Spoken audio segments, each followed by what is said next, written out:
Mondo.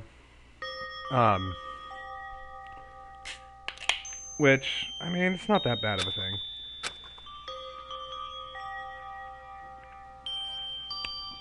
Sniff, sniff. Whoa. I know I shouldn't cry, but I've had enough. I can't take it anymore. Getting out of here anytime soon? Well, this started out tragic and impossible. Scandalous. I can't let myself think about... If I keep thinking like that, I might decide to...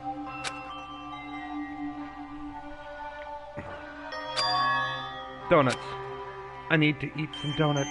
That'll cheer me up. I forgot about voices. Why am I playing as her now? Glazed donuts, twisted donuts, jelly donuts, cream-filled donut holes, malasadas. Okay. Oh, God of Donuts, I'm praying for a wonderful encounter. Her room is a mess. I'm sorry. Please forgive me for breaking the nighttime rule. But right now, for me, donuts are absolutely necessary.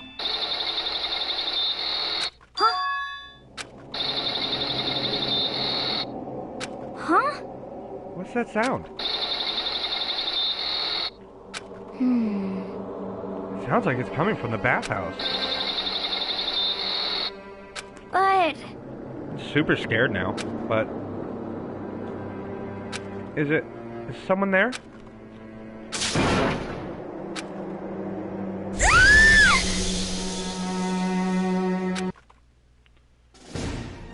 A next generation legend, stand tall, galactic hero. The morning after the conclusion of the second class trial, everyone met up in the dining hall just like always. And I expected it to start like any other day. That's what I expected, but... Today's count kinda sucks, huh? Toko and Byakuya still refuse to show up. I haven't seen Miss Ashina anywhere.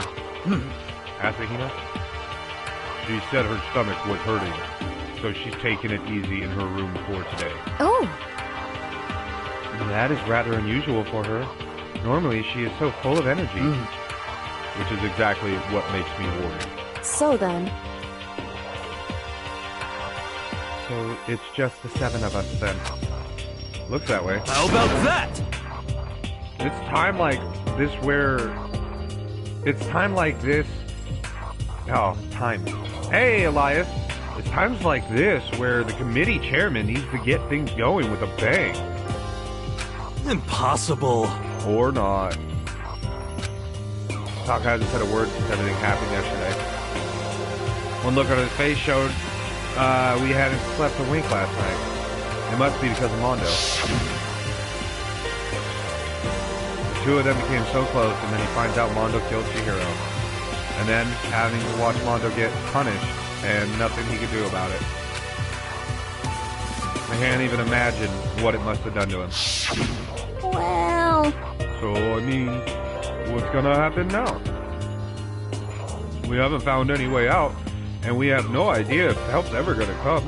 Oh man, I missed you so much last night, Elias. I was struggling to get through the class trial. I really could have used help. It's like... Now I'm all depressed just thinking about it. We simply have to make the best of things. Do our best to get along and live here together in peace. Forget about the outside world and accept this new life. That is the only hope we have now. What the? Live here forever? Well...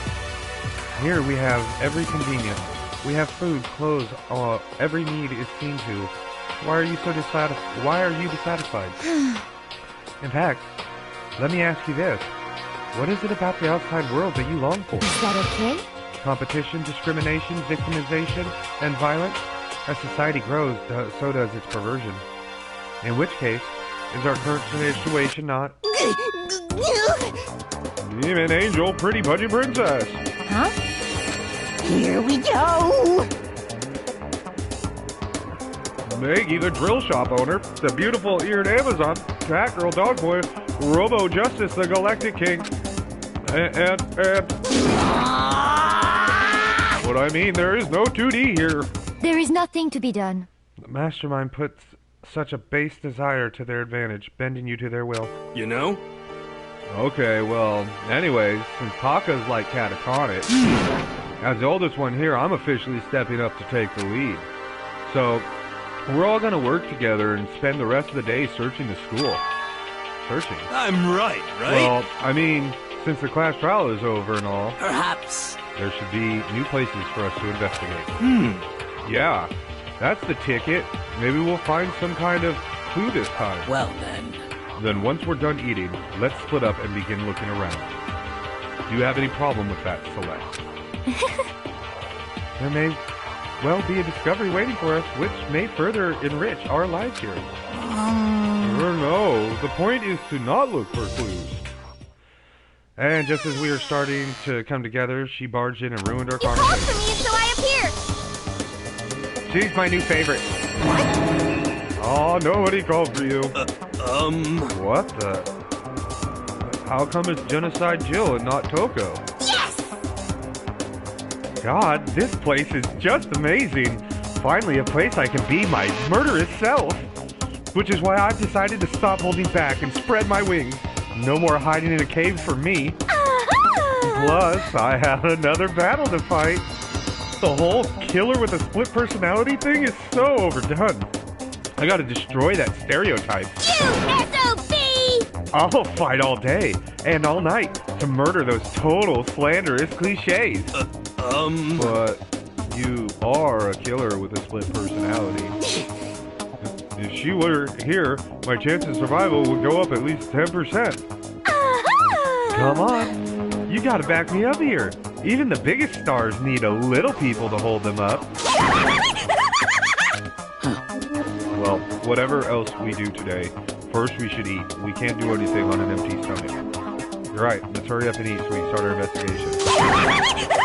As soon as I get free time, I'm spending it with her. So we were forced to eat breakfast with a murderer, and after a much-needed but very annoying meal, we set working around the school. Also, do I have more money?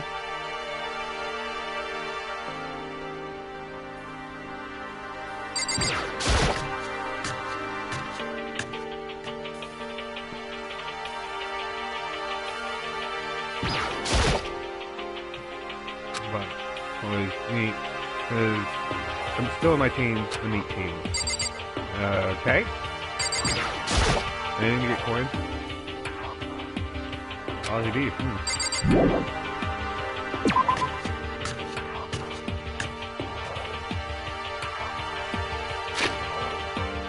Also, I have 76 coins, so at least I can do something.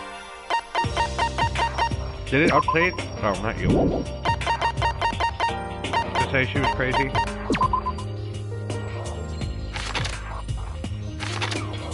Ultimate writing prodigy and murderous feat. And romance is my area. Peeve, Mikado, straightforward nature, frankly, blinding skills, vocabulary.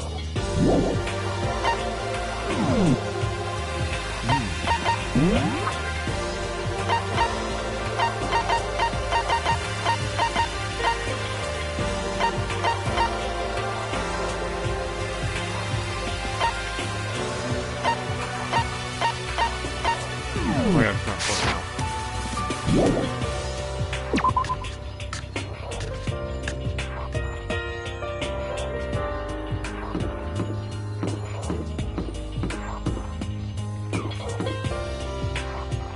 I want to check on the ultimate swimmer.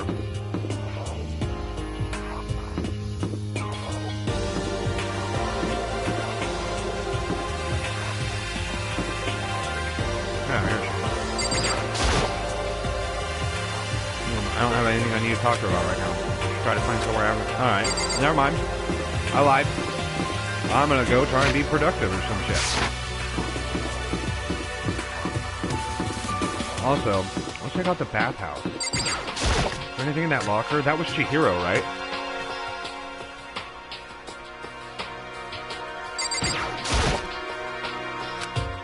Nothing out of the ordinary, huh? Okay.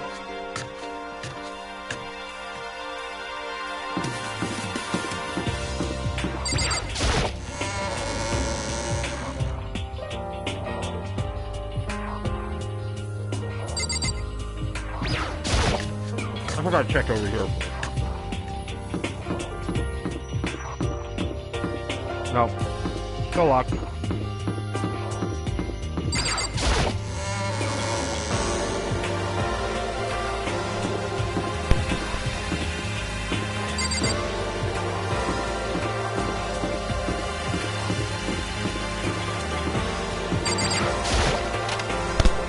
Might as well spend some money.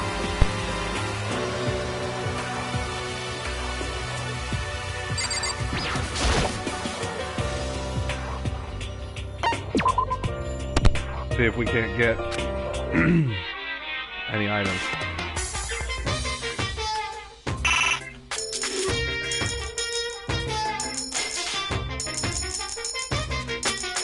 I'm just gonna keep going with one, I think.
Alright, I'll do it for now.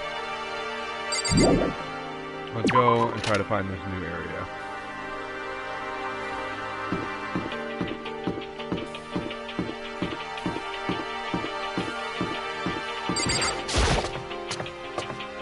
Okay, I can just turn around and it'll be right here. No, I was wrong. Whatever else. Could it be? Nothing's changed on this floor. The only difference is the gate blocking the stairs leading up to the third floor is gone. That's where they want us. I guess that's where they want us to head next. I wonder what kind of crazy stuff is up there. Yeah, me too, bud. Me too. Let's do it.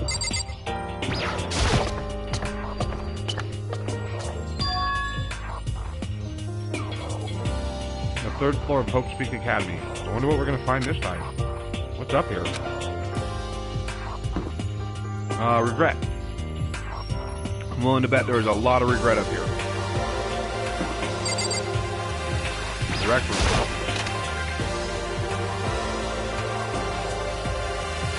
Oh, I remember this from the other one. All those pole balls are fun. So this is Let's see. a recreational room, a place for students to come and relax. I never would have imagined a school having a place like this. Well, no normal school would. It has a fellow, shogi, even a dartboard, and a pool table. And look at this. They even provided us with a number of remarkable magazines. Isn't it wonderful? Those will certainly be helpful to keep in our boredom at bay. Listen up! Ring, ring, ring! Hello there! Allow me to expound. We've got fashion, motorcycles, martial arts, video games, baseball, science, all kinds of magazines. Oh, but nothing dirty. This is a school, after all. If you need a quick fix, check out the swimsuit mag. So then, And will you be adding to our collection as a new issue come out? Too bad! Sorry, no can do. Even if I wanted to, right now magazines are kinda what? Watch out! Oops. Nothing, never mind. No. Anyways, sit for my expoundation. Bye-bye. What he just said. I know, right? It bothers me too. most unfortunate. Life here would be that much nicer if he could add some new issues once in a while. How disappointing. Really? Well. Check locker. Beat up old locker. Doesn't seem to have anything important. Okay. A liquor cabinet? Looks like some kind of bottle, but what the heck is it? Maybe it's just for decoration or something.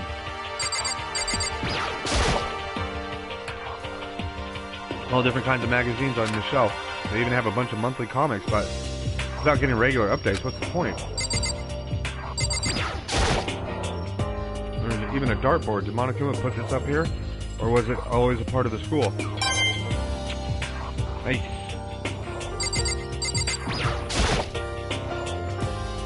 A copy of Othello here. It's pretty bad at it. I'm pretty bad at it, though.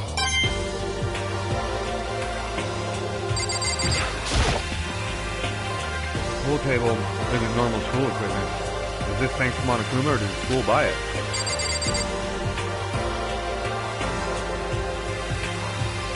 I guess let's talk to you.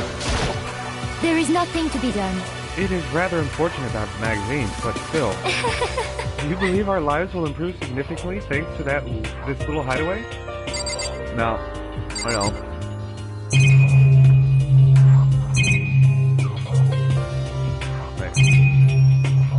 Chair.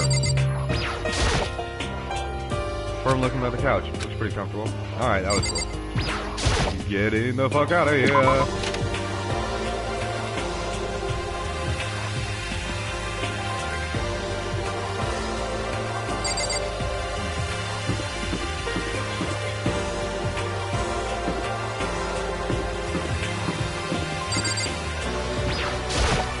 It would seem... So, the third floor opened up this time. After a brief investigation, it looks like there's a physics lab and an art room. I also found a huge machine of some kind in the physics lab. I wonder what it does. Probably kills people. I'm gonna say it kills people. I'm no physicist, but...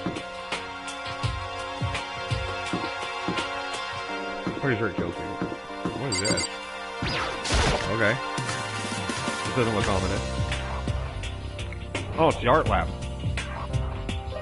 Great. First glance, this looks like a normal art room. But something about it seems off, or multiple something. Is it a Monokuma statue? Is this a statue of Monokuma? Who would ever want to make something like this? Still, the quality is surprising.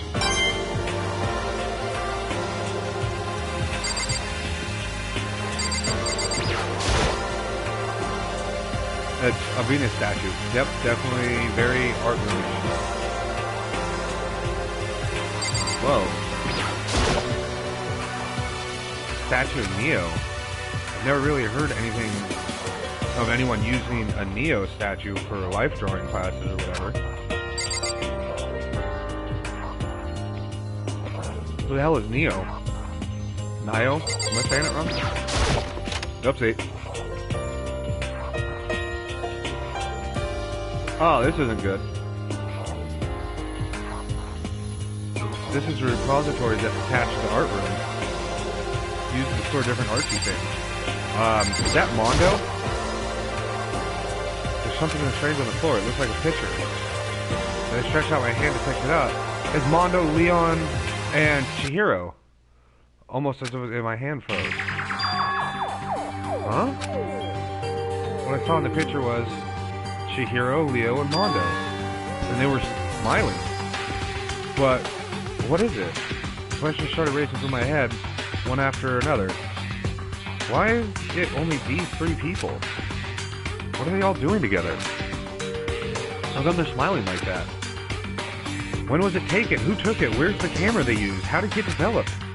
And in the picture, the window in the classroom, there's no metal plate covering it up.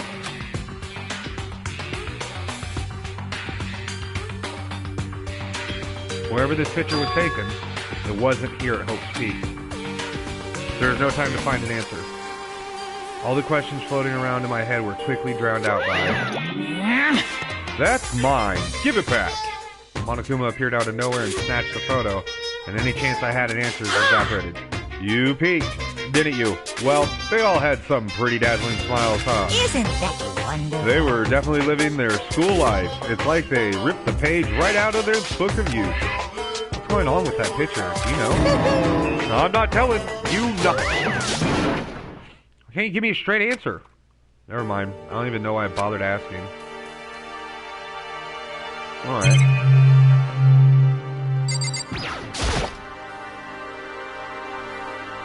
There are wooden mats hanging on the wall. If I had to guess, I'd say they'd used them for making sculptures. Yeah. Very observant. A dolly. Must be amused with all these statues around. Oh, yeah. Killing it.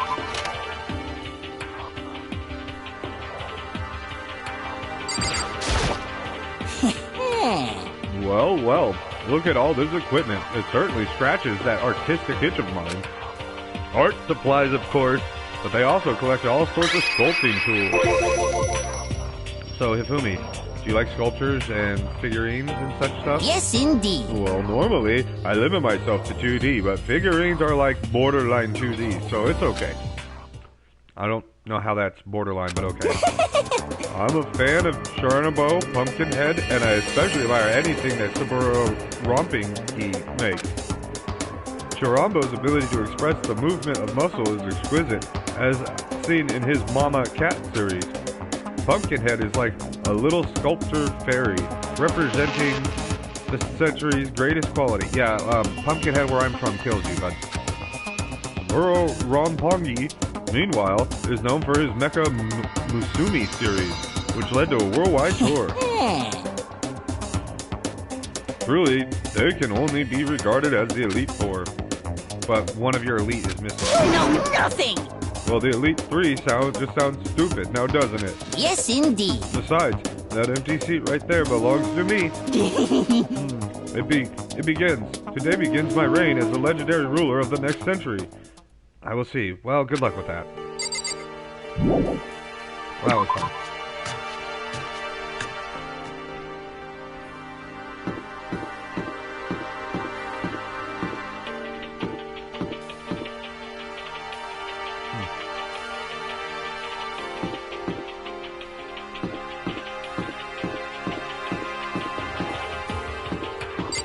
Okay.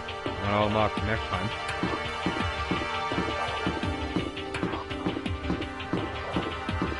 Science lab? Physics lab, sorry. Who's gonna be here?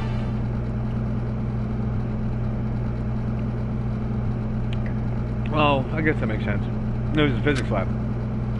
So it's like a classroom or more like some kind of research institute.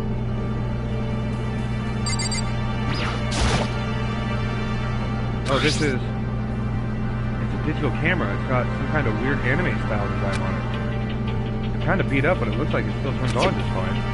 Yes, it still works. I should show the others later.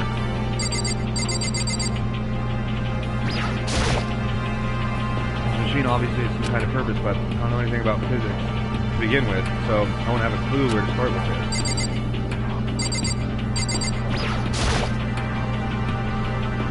What's up with this ridiculously big machine? Watch out!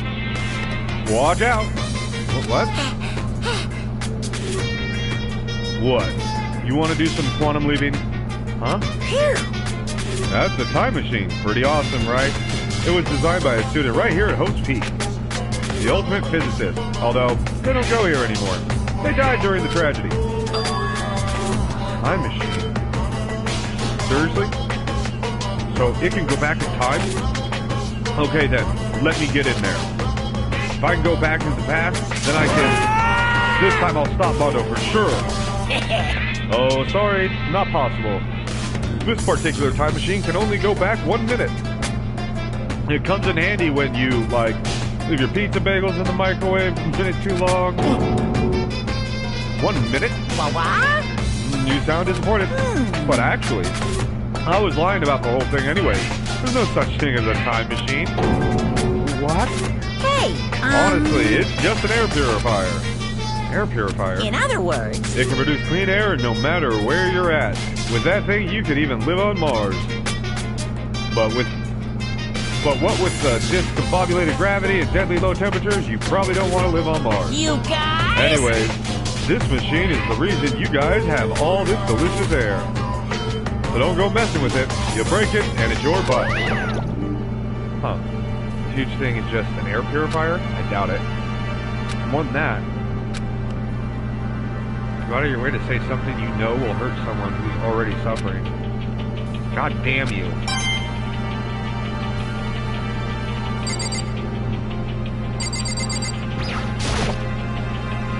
It must be used in physics experiments and stuff.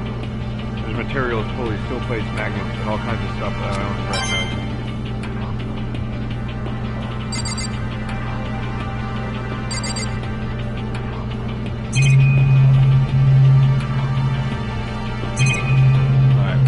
Talk to him. Hopefully he just doesn't say anything. Hey, Taka. You think this place is like some kind of research institute? Still no reaction. Alright, dope.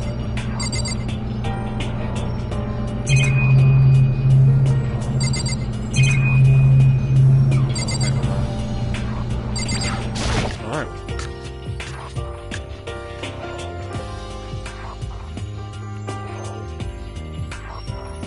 This is the equipment room. Super disorganized, and there's a strange chemical smell in the air. This place is so relaxing, so calming. And the smell of formaldehyde is almost unbearable. I'm getting seriously excited!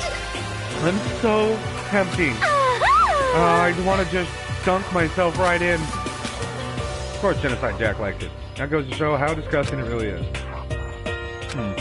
There were lots of stuff, and it was all strange, but I don't know if any of this is actual clue. Just getting more confused. Maybe I should head into the dining hall and talk about it with everyone else. For now, I should head to the dining hall. Okay, yeah, thanks for giving me that actual option.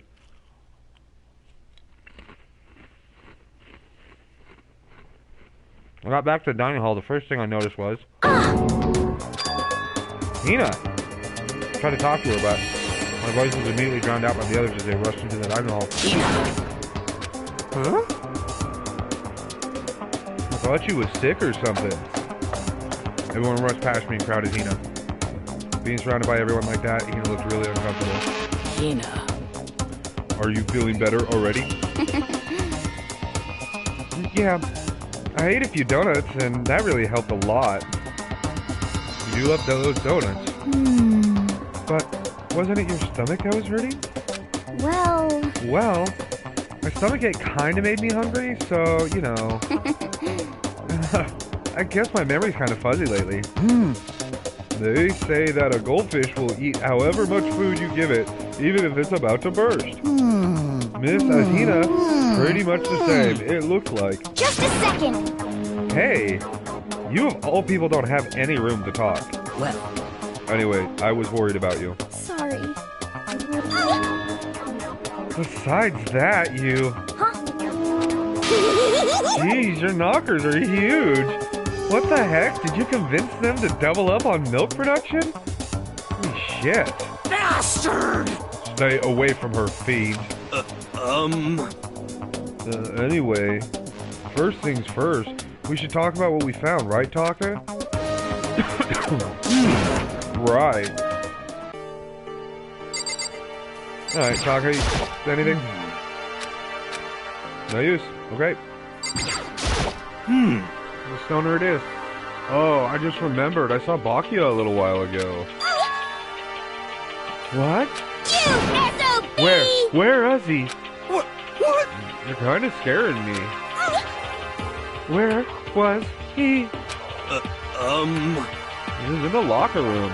He had a huge stack of books he must have got from the library. No, no, no, no! So that's where he was hiding. I won't let him get away from me. I'm not sad. Huh? Oh, she just ran off. She okay? We should not concern ourselves with her. She did bounce out. Correct. There was a rather remarkable physics lab on the 3rd floor. In the middle of the room, there was a machine bigger than anything I've ever seen before. Oh yeah, apparently an air purifier. Huh? What's something like that doing here? Is the device really that big? I really don't get it.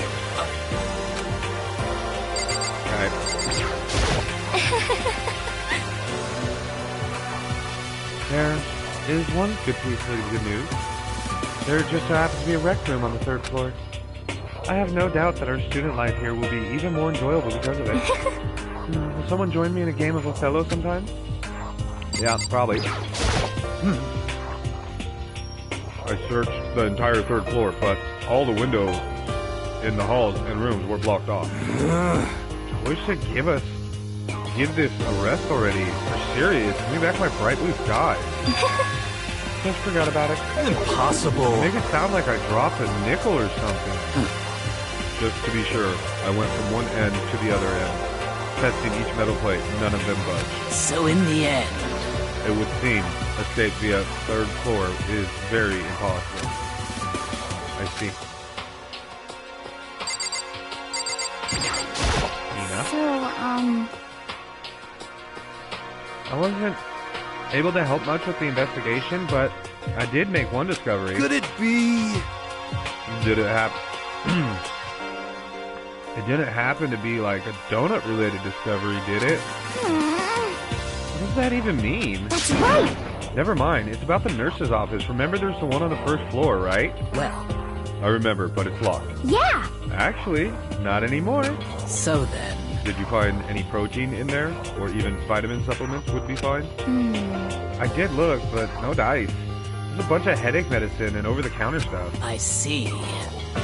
That's disappointing. It is disappointing. Like, the end of the world is already here. I'm not sure that it's that disappointing.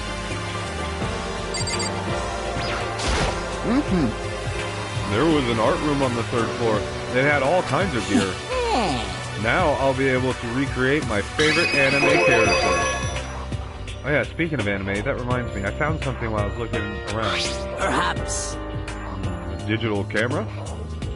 That's what it seems like. Does it still work? Yeah, it seems fine. You know? Well then, let's see it. What the heck? The heck? This seems like a kid's toy. It looks like it can store up like 5 pictures, maybe. Doesn't even have a timer or anything. Well, On top of that, its appearance seems questionable. Is this some kind of anime character? Strange. You know nothing! Rude. She's not strange. She's Princess Pickles from Even Angel Pretty Pudgy Princess. Oh, you recognize it, huh? Of course I recognize it. It's a super rare prize that was given away at the bingo contest at a big anime convention. You have any idea how much I had to pay that guy to get my hands on it? Wait, that's my camera. What? Damnation! Where did you find it? In the physics lab. It's my most prized possession. I brought it here with me, but I lost it on the first day along with my phone. Let's see. Why would it have reappeared in the physics lab? However... Oh, but look at it. What? It got all messed up. Like when someone steals a sticker from your collection, or you buy a secondhand shirt. Well, that's it. That's it. It's not in condition. I don't need it anymore. But weren't you the one just saying how much it meant to you? Then, may I have it? I might be able to find some sort of use for it. If any of you would like to borrow it, please feel free to ask. Well, I can't really imagine any of us are gonna need to take any pictures or whatever. Yeah, true. Okay, I've heard what everyone else has to say. Now it's my turn. Hey, can I tell you guys something that I found that's kind of been bothering me? What? What is it? I found this weird picture in the repository. Apparently Monokuma took it. A weird picture? You mean like dirty? Why? Why? Why is it always like this? No, not that kind of weird. It was a picture of Leon, Mondo, and Chihiro all together. Why? Those three? And the three of them were laughing. Oh, It showed the three of them together, laughing? Well, it could have been taken. And there's more. In the pictures, there weren't any metal sheets covering the window. well then. Then the picture wasn't taken here. Let's see. I don't recall hearing anything about them knowing each other before coming to the school. Well, You probably just imagined it. Monokuma cast a spell on you. No, I saw it, I'm telling you. But if it wasn't taken before we got here, or after we got here... How about that? I bet they're all still alive. They left the school and they took the picture. Is that right? That's impossible. After all, we saw with our own eyes. They're all dead. Either murdered or executed. And they're not the only ones.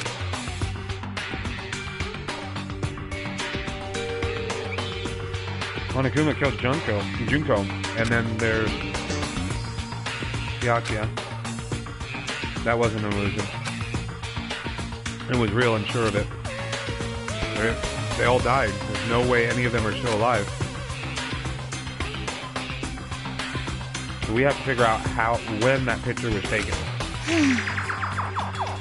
Monokuma most likely forged it. Can't imagine any other possibility. Forged. Is that all there is to it? Stay focused, man. Don't let Monokuma bullcrap sidetrack you. He's right, but more importantly, on another topic, there is something that has been bothering me. I would like to discuss that. Okay. Okay. Up we go.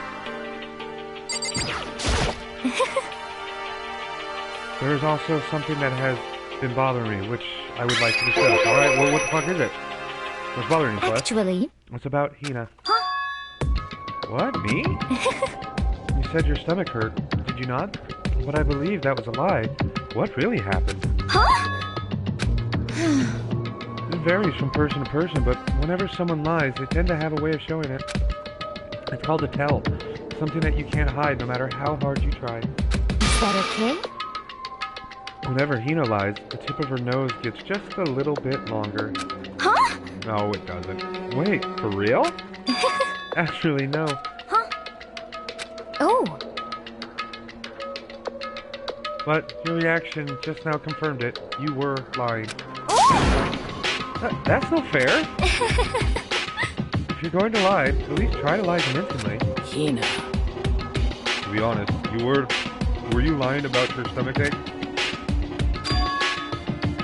Yes. I see. Why? Why would you lie about that? That's it. I'm Are you sure of feeling it. guilty about something? Just a second. No, it's not like that at all. But It's just, I mean, I have no reason for it. A reason?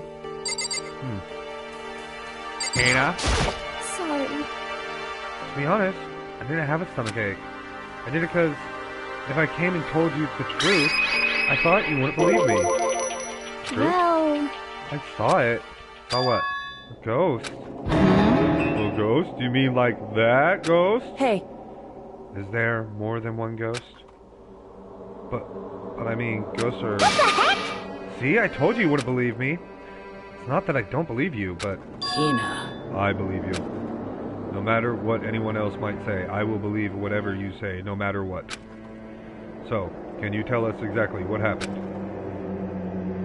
If you really mean that, Sakura, then okay, I'll tell you. So, It happened last night. Oh, here we go. Back to this. I was in bed, but I couldn't get to sleep. I just kept thinking about everything that's happened up till now, and I ended up getting more upset. So I tried to cheer myself up. I thought I'd get some donuts. Donuts again? Oh, Ichiro.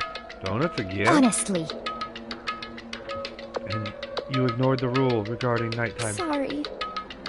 I know, I'm sorry. I feel really bad about that. Hina. Anyway, please continue. But Well, so I left my room and headed for the warehouse.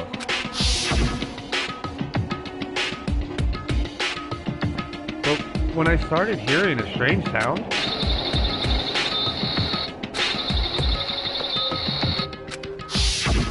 well, it was coming from the direction of the bathhouse. So I headed that way. The locker was half open, and so I took a look inside. And I saw a human shape surrounded by a pale green light. There was no doubt who it was. It was Chihiro. Say what? Oh no! honestly, Simply not possible. You must be mistaken.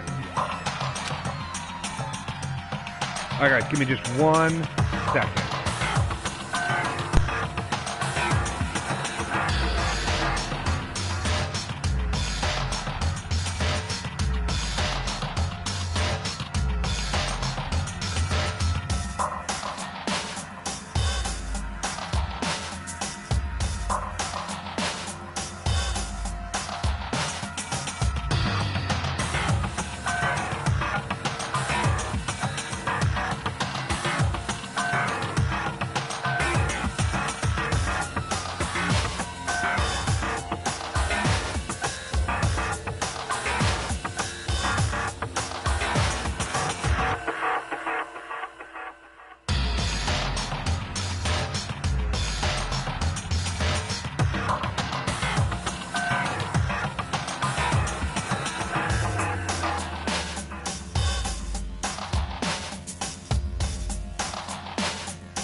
Alright, sorry about that.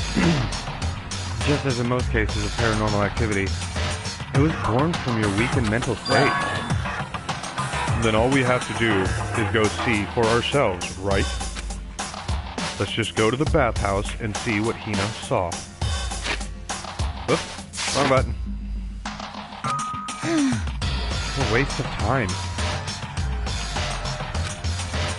Maybe. There's no harm in it, right? If we don't find anything, that'll be the end of it. What?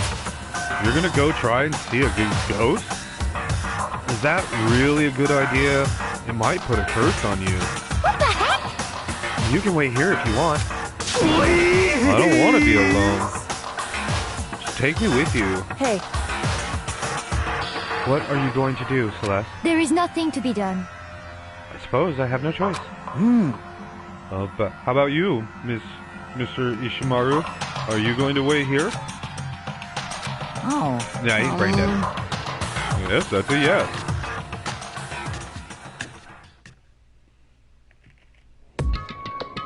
So, It was right here. I saw it right in here in the dressing room. I'm getting goosebumps. Come on. come on. Cthulhu? Really? Please!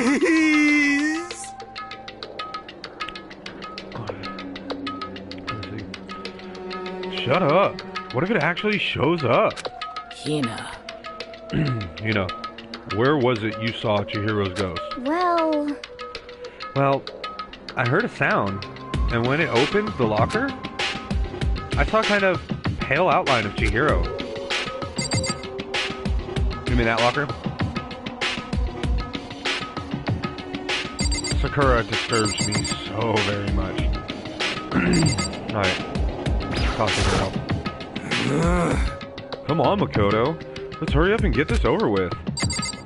Let's draw it out a little bit. Open the locker and saw... Okay. Yeah. Come on. Hey, what are you saying? Oh, it's an ancient chant. Put simply, it's kind of an incantation. Please! And that's why I said shut up. honestly, Let's hurry up and check out the locker. The sooner we do that, the sooner we put this ridiculous story to rest. Alright, let's check out the locker. Wait. There's the locker. This locker. There's something in here. It's a laptop. Is that the laptop from the library? Something like that doing Hey. here. I remember seeing this. That's right, I saw it in the library. It is. It's a fucking laptop from the library. Looks like a laptop. The laptop looks pretty old. It's all covered in dust. so... It's broken. I tried pressing the power button earlier, but nothing happened. It's broken, huh? Too bad. How did the laptop get from the library to It here? would seem... And I guess it's in sleep mode, but the power is definitely on. But I thought it was broken. Well, yeah, Chihiro, the ultimate programmer. I would bet that Chihiro fixed it. After all, he was also known as the ultimate programmer. Then perhaps... More importantly, Hina, you said you saw a green light, yes? Surely you did not mistake the light of the monitor for a ghost. I'm surprised you are able to dress yourself in the morning. Oh man, if I had the love clueless girls attribute, I would have fallen in love with you big time just now. What? So glad I don't have it. God, I fucking hate you. He's just a massive creep. Well, I didn't really expect to find a freaking laptop inside the freaking locker, okay? Hey, come on. It's okay. I mean, anyone can make a mistake like that.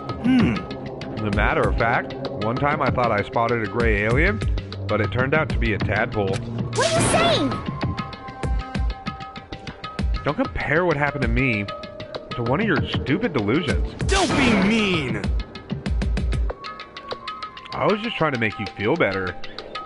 What if I get all depressed forever now? But listen, isn't this really strange? What's the laptop doing here? In other words... Maybe someone hid it here. But... If that's the case, we found it pretty easy. Wrong. Whoever put it here, I don't think they were trying to hide it from us. What do you mean? Hey. Haven't you noticed? There's one big difference between this room and all the others. There's a difference? There's no surveillance camera. Yes, it's me. I actually did not notice that. Precisely. There's no camera in here, which means this is the spot where the mastermind is blind. So you're saying someone put the laptop here so the mastermind wouldn't know about it. It's true.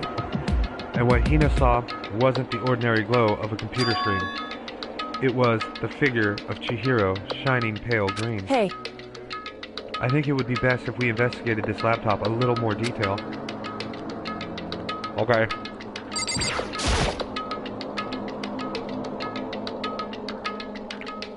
It's just like Kyoko said, the display isn't on, but the laptop definitely has power. So then... So first of all, we have to wake it up. Right. I started hitting random buttons on the keyboard. Just hit the power button once. You never woke up a computer before? And then the display instantly began to glow a pale green. There were a bunch of different icons on the desktop. Hey. There, the icon on the far left. What is it? It says alter ego. Alter ego literally means another self, I believe. They're geniuses. They're all ultimates and they're just absolute geniuses.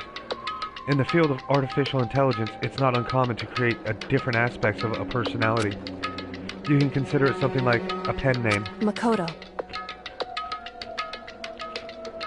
Could you let me see it, Makoto? With that, Kyoko moved between me and the computer. She moved the cursor over the alter ego icon, and when she double-clicked it, the screen suddenly went dark. And then a voice spoke to us.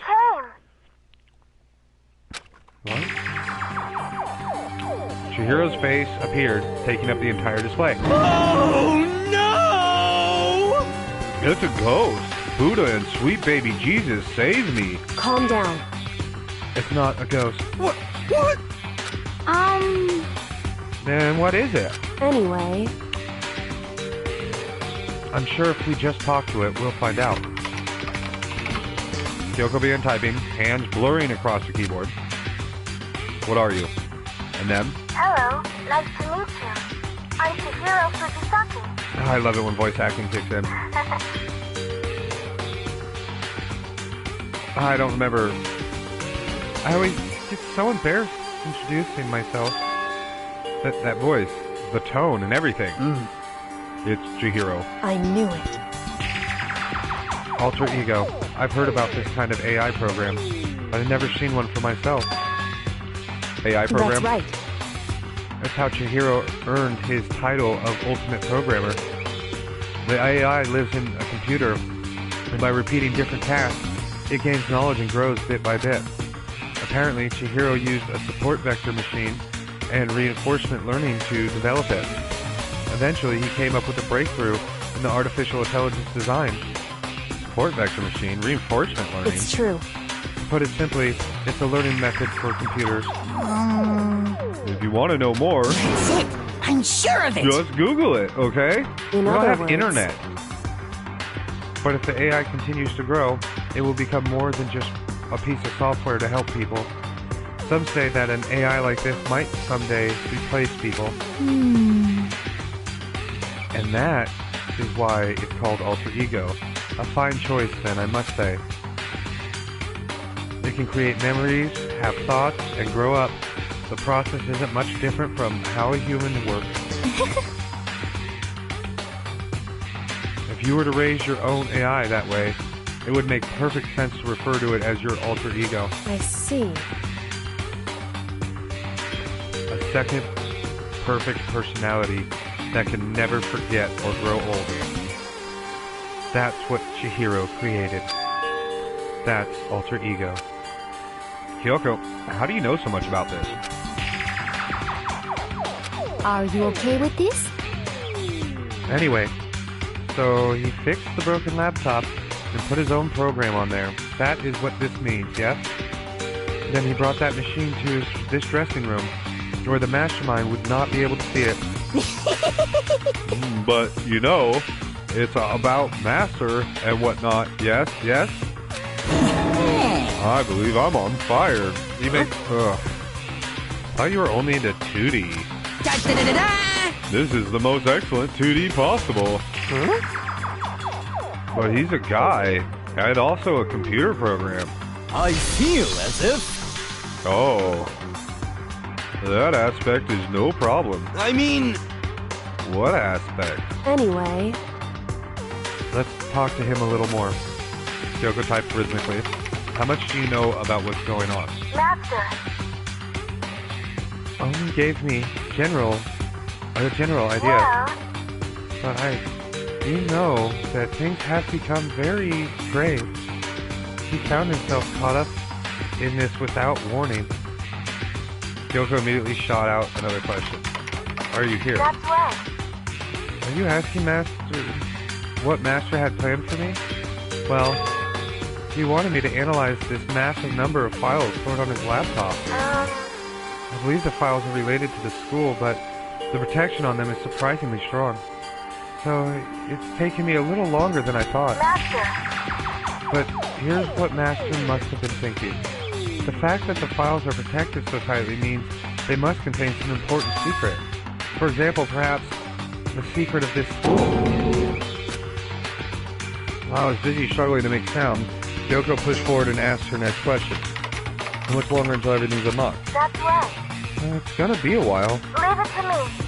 I'm definitely gonna do it, so you can just leave it to me. I see. So, because of how long it would take, he designed Alter Ego to handle the workload. Smart. It also means that the work remains uninterrupted even after his death. Once again, Kyoko typed quickly. Keep it up, but be careful not to let the mastermind notice you. That's right. Don't worry, I have a secret plan already, just in case. Actually, I can see what's going on using my built-in webcam. So, if anyone suspicious shows up, I'll just scream for help real loud. Pretty basic plan, I have to say. Yes, indeed. That is fine during the day, but nighttime is a concern. Why? Are you okay with this? You've forgotten all our rooms are completely soundproof. Once we close our doors, you can scream as loud as you want, but we won't hear a thing. Okay, then how about once it's nighttime, we each take turns guarding the dressing room? However, There's a good chance the mastermind would notice us all going in and out of the dressing room like that. Then what can we do? so then, Once nighttime comes, I'll leave the door to my room open. Then there's no way I can miss Alter Ego's yelling. But... If you leave the door open all night, then it's true. there's a chance I may become a victim myself. I know. However, But I'm not as weak as you may think. I wouldn't go down without a fight, I assure you. There was an undeniable strength in her voice when she said that. She was totally confident that she would be okay. That confidence was somewhat similar to Byakuya's tone, but at the same time, different. Yeah, it had an entirely different feel for sure. Like someone who had been dropped onto a battlefield versus someone who had been born on a battlefield. I feel like this was a fundamental difference. I was pulled out of my thoughts by the voice suddenly emanating from the laptop. So, Would you mind if I asked a few questions? I haven't seen Master for a while. When you got here, I thought it was him, but... Is Master... For a split second, Kyoko seemed not to know what to do. But she recovered just as fast and quickly began typing. Her answer was clear, concise, and direct. Chihiro is dead. Mondo killed him. okay then. I see. To be honest, I knew all along. I knew the chances that Master would survive this situation were very low. So, I was prepared for this moment. It's Somehow. like... I feel kind of sorry for her. I can't even imagine how it must feel to lose your other self. It's a simple computer program. It doesn't have feelings. What? Are you sure about that? Shall we go? Anyway, that's enough for today. If we linger here too long, the mastermind will start to suspect something. And then Kyoko typed one last sentence. I'll come back later. Yes, please do. It's a promise, okay? Bye-bye. The AI seemed to totally different when we'd first arrived. He seemed upbeat. Was it just because he was following his programming, or could he have actually been worried about us? Could it be... What's wrong, hero? You know? Oh, nothing. I was just wondering if we might be able to get this laptop online. Then we could call for help from the outside. But this is just a dressing room. I don't think you can get online from here. Well? Well, if we take it out of here and find somewhere that does have online access... that's way too dangerous. The mastermind would find out in no time. Oh yeah, true. Indeed. This is no time for taking needless risks. For now, I'll monitor the program of the file analyst. I'm confident we'll uncover some kind of clue once it's finished. This feels like a detour more than anything else, but I suppose it can't be helped. Of course. Well, now all we can do is wait for Alter Ego to finish his work. You know? So, should we get going? It's true. Indeed. Goodbye, we'll be back, I promise. Come on, Hifumi, let's go. I suppose. Okay. We all left the dressing room. And free time, no? As soon as we were out in the hall, Hina let out a joyful shout. Isn't it awesome? I ended up doing something totally awesome, right?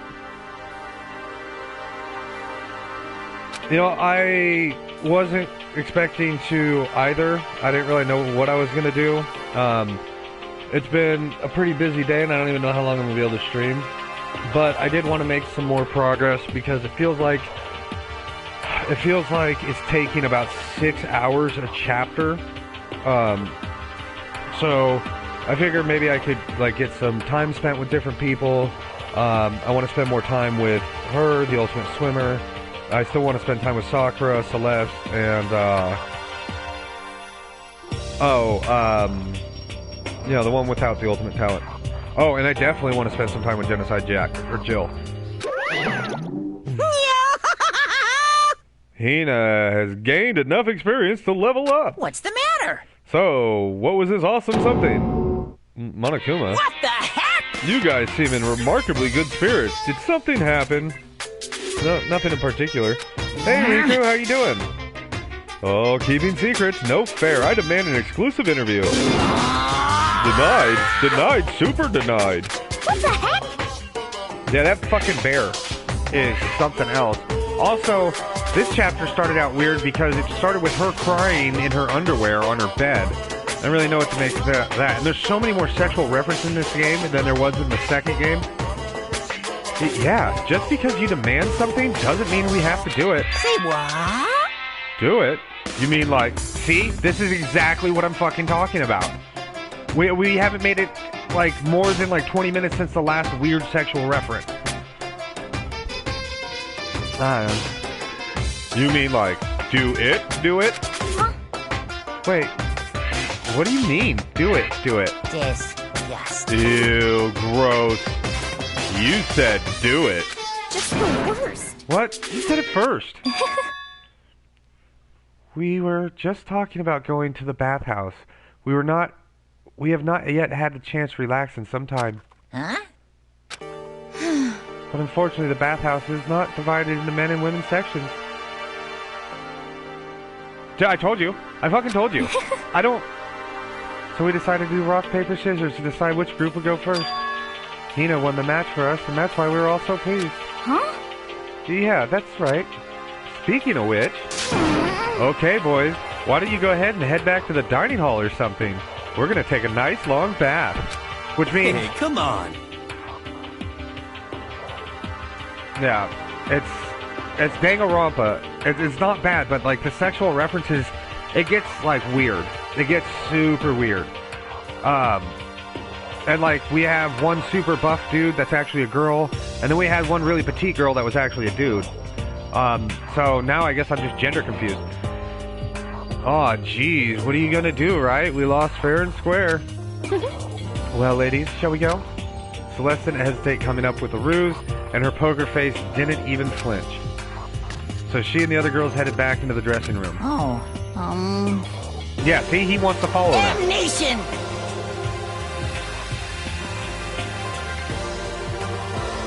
Are you kidding me? Listen, damn it. We totally lost another day without getting to take my very first bath here. We've been here for like a month. Yeah, but tomorrow for sure. You'll definitely get a bath tomorrow. Okay, so we should head back to the dining hall. Hey! Hold on. Hey! Something strange here. Very strange. Strange, what do you mean? See? That's what I'm talking about. I knew it was going to happen. What's strange is, this is the perfect chance for you to sneak a peek. Huh? Without a doubt. You're absolutely right. I thought you were all about the tootie. All you need to do, all of you need to shut up, sit down, and listen to what I have to say. Yeah, this game is naughty. An opportunity like this doesn't come along very often. It's the ideal setting for a man's fantasy. I was forced to ask myself, should I sneak into the bathhouse like Monokuma said, or just go quietly back to the dining hall? Fuck, even I'm a creep. Okay, let's go. With the man's fantasy burning in my chest, I decided to head back to the bathhouse.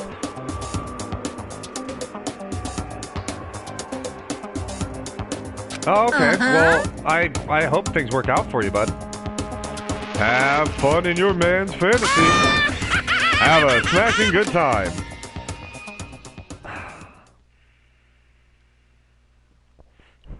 We opened the door to the dressing room, silent as death, and peeked inside. It looked like the girls had already finished changing and gone into the bathhouse. This had all started as a lie, but apparently they decided to go in for real. Yeah, smashing. Yeah. Making sure it was empty, we quietly made our way into the dressing room. The forbidden land. Oh, God. But So, they really are taking a bath. Is that what Celeste meant about lying convincingly? Mr. Hakura, please refrain from pointless whispering. We're deep in enemy territory here. Head up. Just up ahead is the bathhouse, and there awaits a great dazzling passion.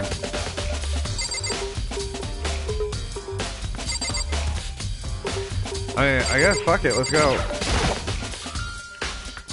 I placed my hand on the door leading to the bathhouse. I opened it gently, inch by inch. I maneuvered my hand like a master craftsman to avoid making even the slightest of sound. A little further, and then, on the other side of the thick, rising steam, I saw...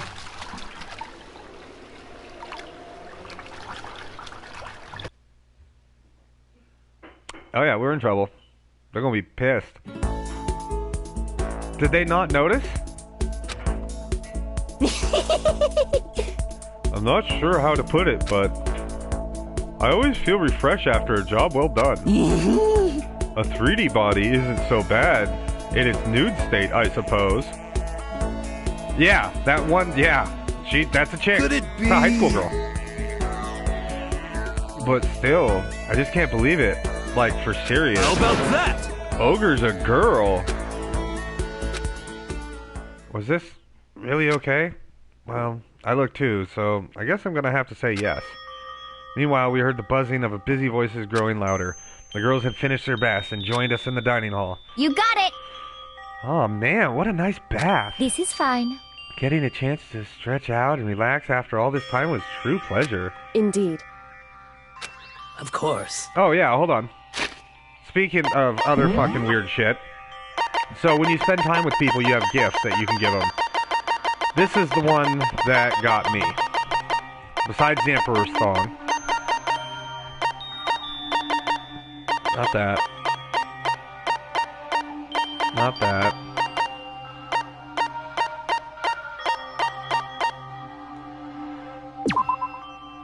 Flip the switch on the bottom to set the doll shaking. Apparently it's a kid's toy, but I don't really get the point of it. I think it's a girl's toy. Yeah. The Kokeshi Dynamo. Normally, after a long bath, I like to make myself a nice protein coffee, but...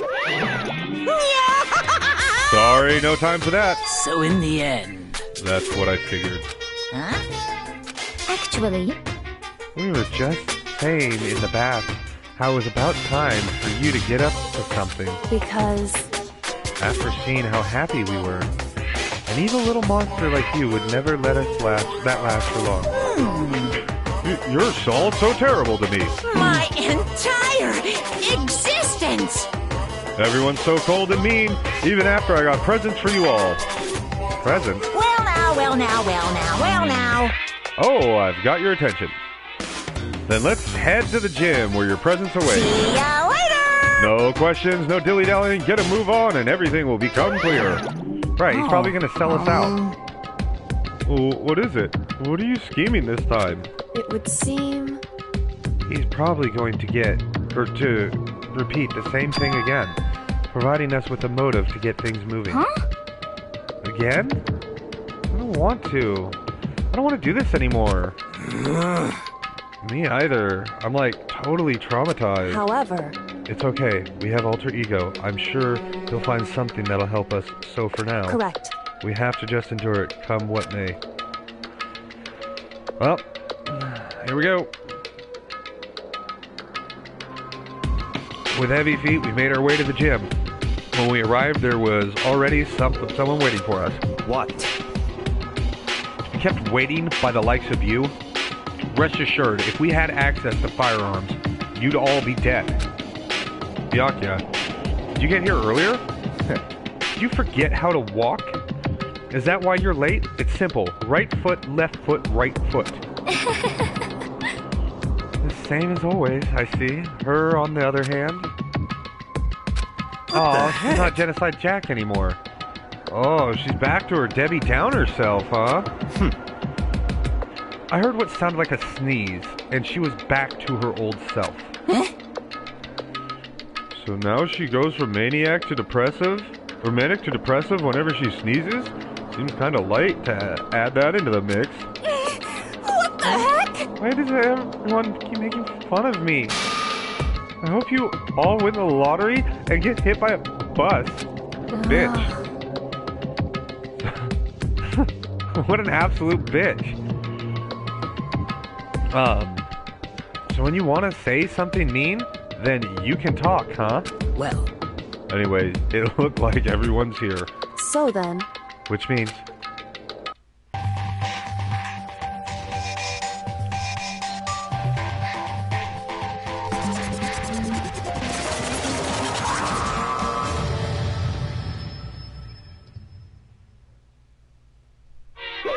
You guys? It looks like everyone's here, so then let's get started! What? Come on, out with it. What kind of motive have you prepared for us this time? however, Whatever you subject us to, we will not break. okay. Yeah, that's right. We're not gonna lose to you ever again. Come on! You don't have to get so defensive. Calm down. I've decided to change things up a bit this time. Up till now, I've been using the whoosh of the north wind to get you all moving. But sometimes you gotta use the sun to light a fire under someone's butt. Without further ado, I give you this! $10 million! I've prepared this graduation present for whichever lucky student makes it out of here alive. What do you think? It's 10 million bucks! 10 million smackaroos! It's like totally wowie wow, am I right? I mean, that's not that great of a motive. So, what's the motive you prepared? So that's the motive you prepared, isn't it? $10 million is... It's not nearly enough. And we're all rich, aren't we? It's true. When it comes to motives, money certainly is the gold standard, so to speak. Whether it's a mystery, novel, or the real world. But What are you saying? there's no way we kill each other for money. Of course. I mean... She's right. You can't simply purchase a person's life. Yeah, you can. Especially in this game. You can say 10 million, however much. I don't give a crap for serious. Yeah, they're all right. Whether it's 10 million or any other amount of money.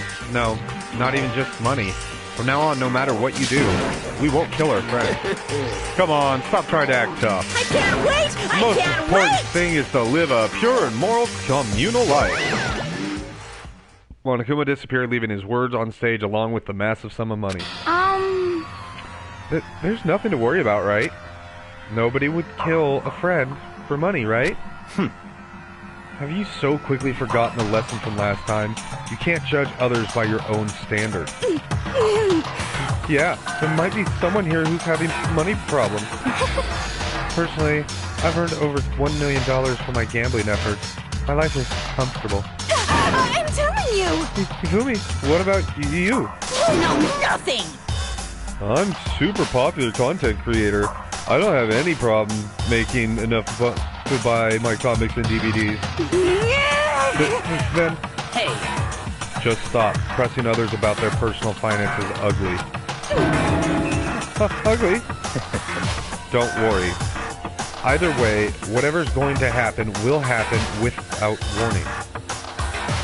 That is the nature of this game. Alright, nighttime.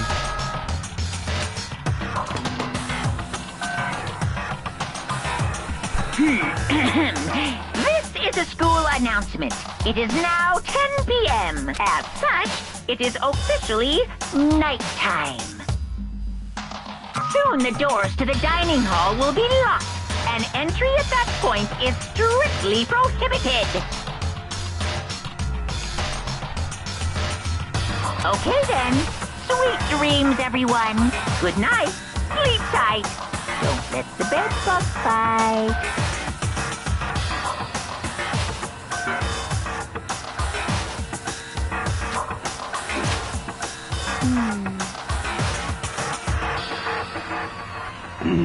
That time already, huh? Hey, Before we separate, let me remind you. Starting tonight, I'll be leaving my room door open to make sure nothing happens to Alter Ego.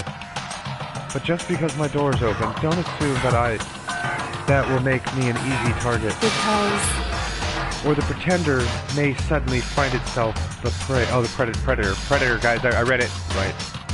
Her voice was calm and composed, but it was clear she meant what she said. You know? Okay, let's everyone just head back to our rooms. How about that? Don't think about the whole money thing, got it? Good. Then let's break. How is that? Pretty good, right, Taka? He's still traumatized. Right? I just want free time. Give me free time. I want to hang out with Genocide Jack. As soon as I'm back in my room, I crawl back into bed. Money, there's no way that's going to get anyone to kill us. I told myself that, but deep in my heart, after all, I thought the same thing last time about having our secrets revealed. Even if the reason for it seems completely nonsensical, a murder can still happen. That's the lesson we learned. But this time it's different, I'm sure of it. Because of the program Chihiro left behind, Alter Ego. We finally have some small hope to grasp onto. As long as we have that, then I'm sure. Monokuma Theater. Thanks for schnapps. Thank God for schnapps. Little kids have it so easy. Because they can put little in front of their name, and right off the bat, everyone thinks they're cute. Well, fine then. I want everyone to start calling me Little Monokuma. See?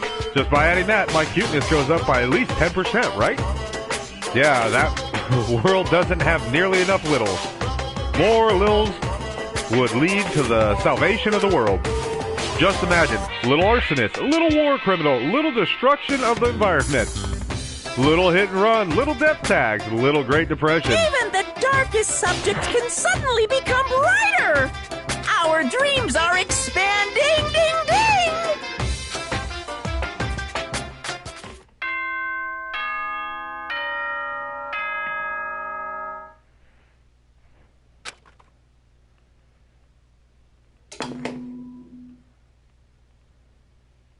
Good morning, everyone. It is now 7 a.m. and nighttime is officially over. Time to get ready to greet another beautiful day. Well, I guess I should head to the dining hall. Alright, dining hall, and then, yeah.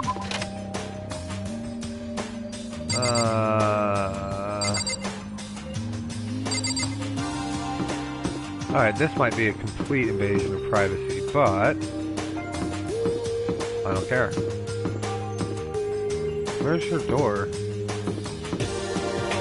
Oh. She's gotta be here somewhere.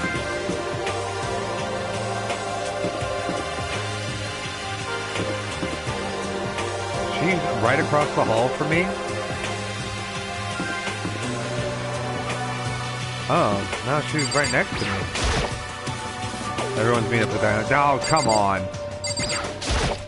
Hey, Makoto. Good morning. You're kind of sweaty. Have you been exercising? That's right. Yep, me and Sakura are doing our morning workout. Oh, but I didn't break our nighttime promise. I just ran around my room till it ended. So why don't you come with us next time? I don't think I can keep up with you and Sakura. Huh? Aw, seriously? Okay then, we can do something in the rec room. I'm not good at much, but I do know how to play Othello. I'm not very good at it either, so I don't like to think when I'm playing, so... Oh, I don't like to think when I'm playing. I don't think you do much thinking, period. Good morning, Sakura. Did you just wake up? Yeah? Waking up for breakfast meeting is fine, of course, but getting up a little earlier is better. You can exercise in your room till nighttime ends. A big meal after working up a sweat is divine. Yeah. Enjoy your steroids, bro. Girl. Ah, this fucking beaver-faced creep. Ah, well, hello. Morning. Actually, it's a great morning. A morning that has blessed my entire future. Really? Feels like any other morning to me. Maybe you can't tell, but my soul is positively overflowing with strawberries today. That was bizarre. I mean, even for him. Yeah, that was fucking weird. Alright, dine out. Let's get some free time. Oh boy. Could it be? So, the people here today are the same as yesterday, just us 7. Byakuya and Toko are lost causes, but... Well... It looks like Taka's decided to stop coming for good, too. It's like he's just given up. For people wound as tight as he is, when you snap hard. I wish there's some way to make sense, make him better. On another topic, Kyoko, did everything go alright last night? Indeed. Yeah. I didn't have any problems. Correct.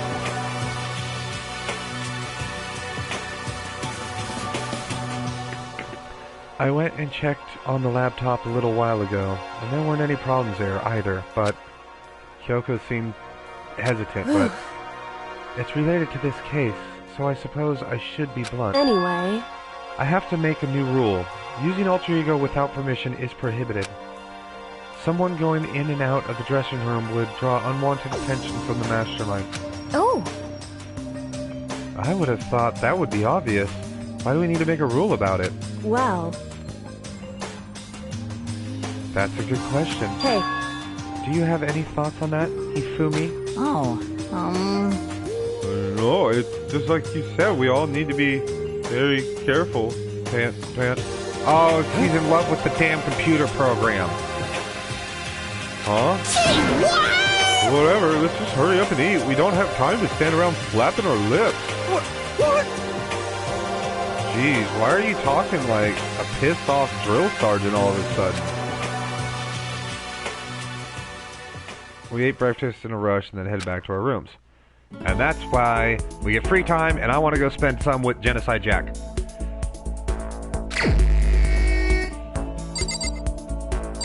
Let's go find Genocide Jack.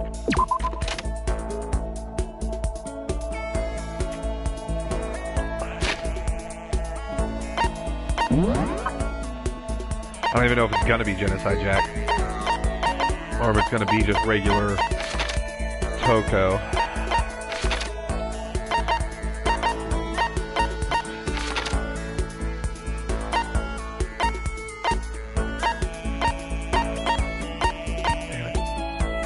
Okay, she's in Class B on Host Peak's 3rd floor. You know what? Let's go spend time with Celeste. Oh. Actually, yeah, let's go spend time with Celeste.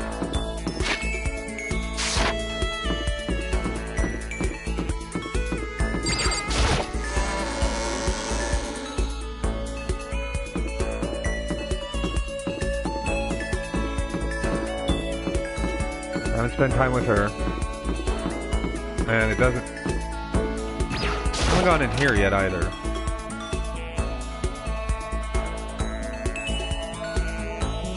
Wow.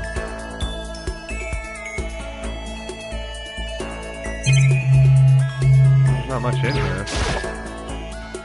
Normal trash can. There's nothing inside, so I don't really need to spend any more time thinking about it. Well, now it's suspicious. Refrigerator. They must use it to keep drugs, gold, and stuff. Oh, nice. A coin. A coin. Information desk. That's it, huh?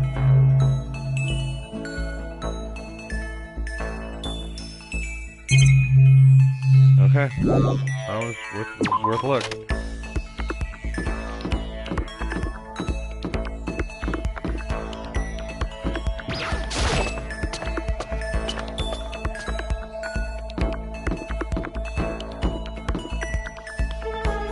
I have a feeling someone's going to end up killing Genocide Jack.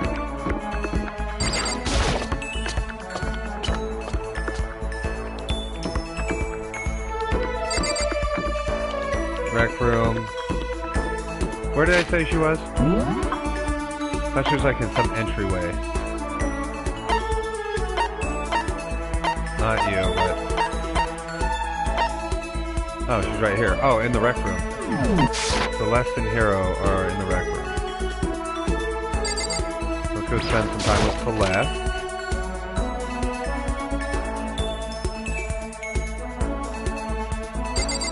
Oh, yeah, I've got stuff to do Celeste. Did you need something? No, if it isn't the D-rank Makoto, is something the matter? Should hang out with Celeste. Yeah, This is it's fine. fucking regretting it already. Well then, shall we have a bit of a conversation? But don't misunderstand. I have no affection for you on a personal level. Well, I'm glad you started out as a bitch. Spent some time with Celeste.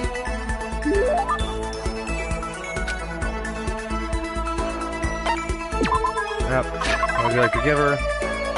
So I think I had like something like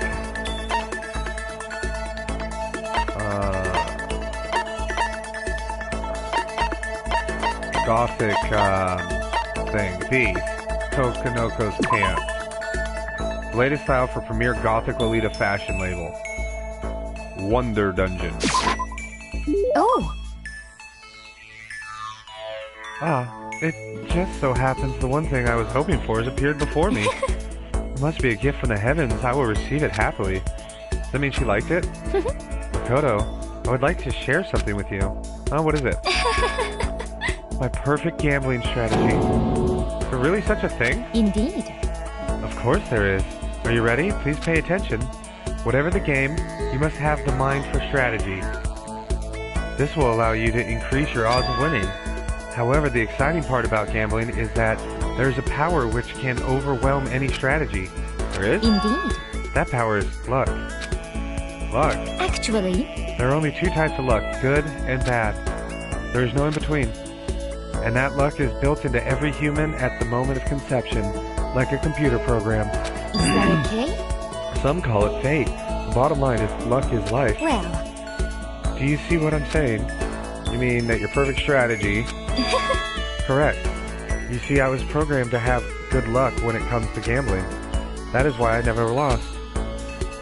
So that's all there is to it. You are the ultimate lucky student, yes? Does this perhaps exceed my own luck? One day I hope to put that to the test. I hope you are well. Well then, have a nice day. Not another word, Sliss. Quietly disappeared. Said my life's been more bad luck than good luck lately. Gambling's probably not a great idea for me. Tell me I gotta... Okay, maximum number of skill points is good. Okay, went to my room.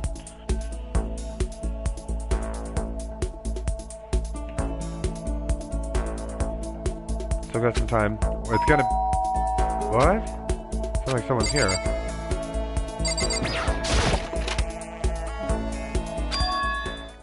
Taka? Is it true? Can I really see Chihiro?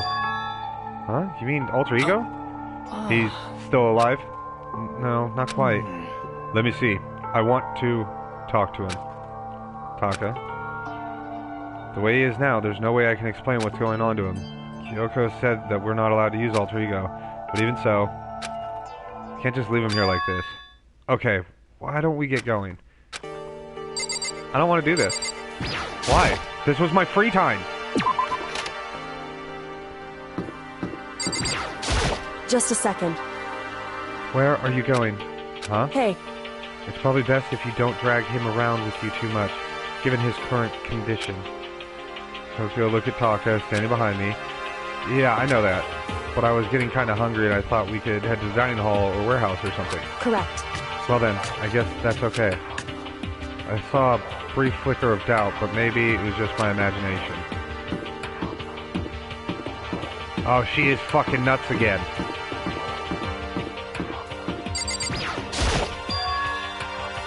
That Toko? What?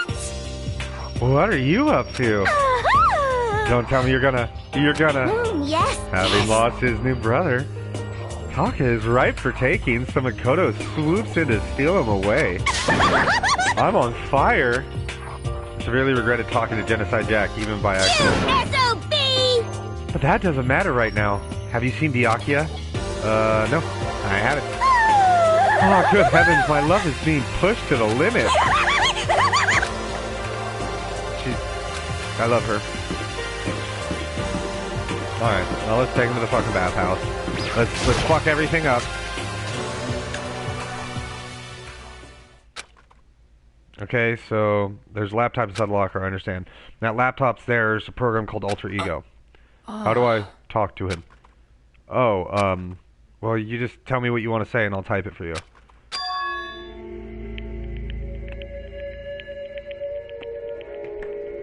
Do you hate Mondo? And since I couldn't stop him, do you hate me? It was clear he was forcing himself to get the words out. From his mouth, from the bottom of his heart, he forced his weakened voice to make the sound. Please. Okay. Type the question exactly as Toska has asked him. And then? So, Do you hold yourself responsible? but... If Master could talk now, I think this is what he would say. Please live your life for the both of us. It's impossible for me now, but you can still survive and escape, all of you. Hey, Taka. I was about to say more, but quickly closed my mouth. Hey! The one asking those questions is Taka, right? Analyzing all available data, that's the only conclusion I can come to. Master told me how close Taka and Mondo had become, so that must be why he feels responsible.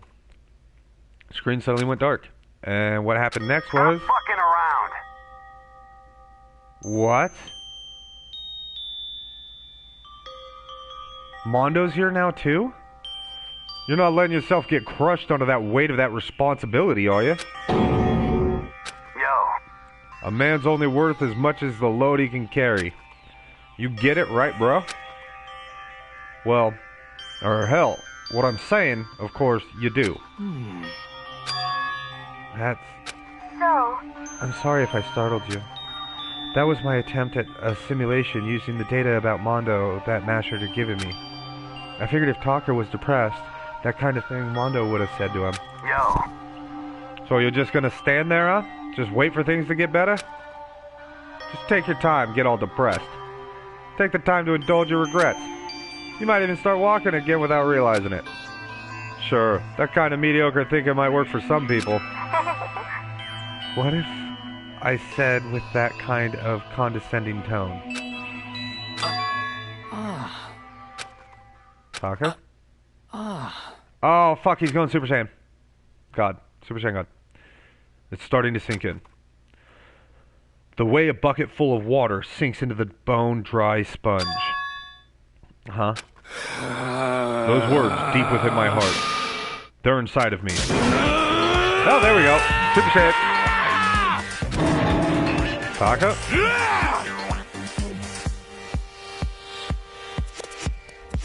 What the fuck? Who the fudge is Taka? Your eyes. F you! Hey, don't worry about it. Guess I caused kind of a scene, huh? Shoot, man. Your voice. Yeah. I'm a new me. I'm totally stuck with fighting spirit now, you dumb butt. Okay, Taka, just calm down. What? I am calm. Don't call me Taka.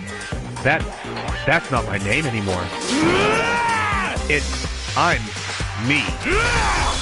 I am me. Taka let out a bone-chilling howl and ran out of the room. Hey, Taka, hold on. And took off after him. But someone stood in my way. As if tagging Taka out, she walked in briskly to the dressing room. Just a second. What do you think you're doing? Kyoko. No, see, it's just... Enough already. Don't go around doing whatever you feel like. It causes problems. It's not just for me. It's for everyone. Sorry. Correct. If you're really sorry, you'll get out of here now. Okay. Later, bro. Finally, I headed back to my room, embarrassed and sullen. I want to go spend time with Genocide Jack, because I think Taka's going to murder Genocide Jack. Sudden freak out. I'm seriously worried about him. Although I should spend time... It's nighttime already? Shit. This isn't as such. Right. It is soon the doors to the dining hall. Okay then. Sweet dream. Okay. Well, I want to... I'll have to wait till tomorrow to figure out Taka's whole thing. For now, time for sleep. Because I want to spend time with him, too.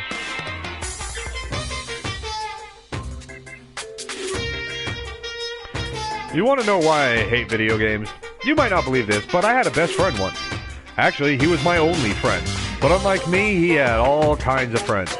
So me and him were at his house one day when a big group of guys showed up to hang out. They just brought the latest big-budget video game. They sat there lost in the game, passing the controller back and forth for hours. But not me. I just sat there watching. That's right, I just watched. What's wrong with that? I didn't care. Just by watching, I was able to nail down all the best strategies. And even though I never actually played I it... don't plan on ever playing it in the future either. Okay. Thanks, Monokuma.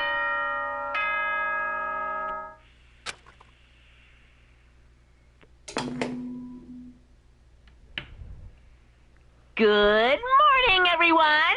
It is now get ready to greet. Another beautiful day. Alright, let's go to the fucking dining hall. You tell everyone what happened with Taka yesterday. Taka will probably be there, doing fucking ape shit. Anyone behind me? Sometimes they do that, it's fucking creepy.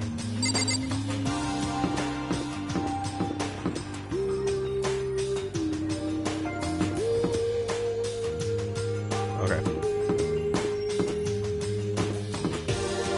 There we go.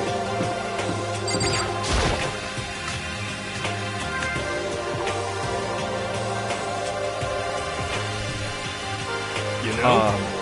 Yo, I've been waiting. Oh, are you the only one here? Where's everyone else? They went on ahead. Went on ahead where? Hey, come on. We can talk about it later. For now, let's go take a bath. Bath? I don't want to. I don't want to.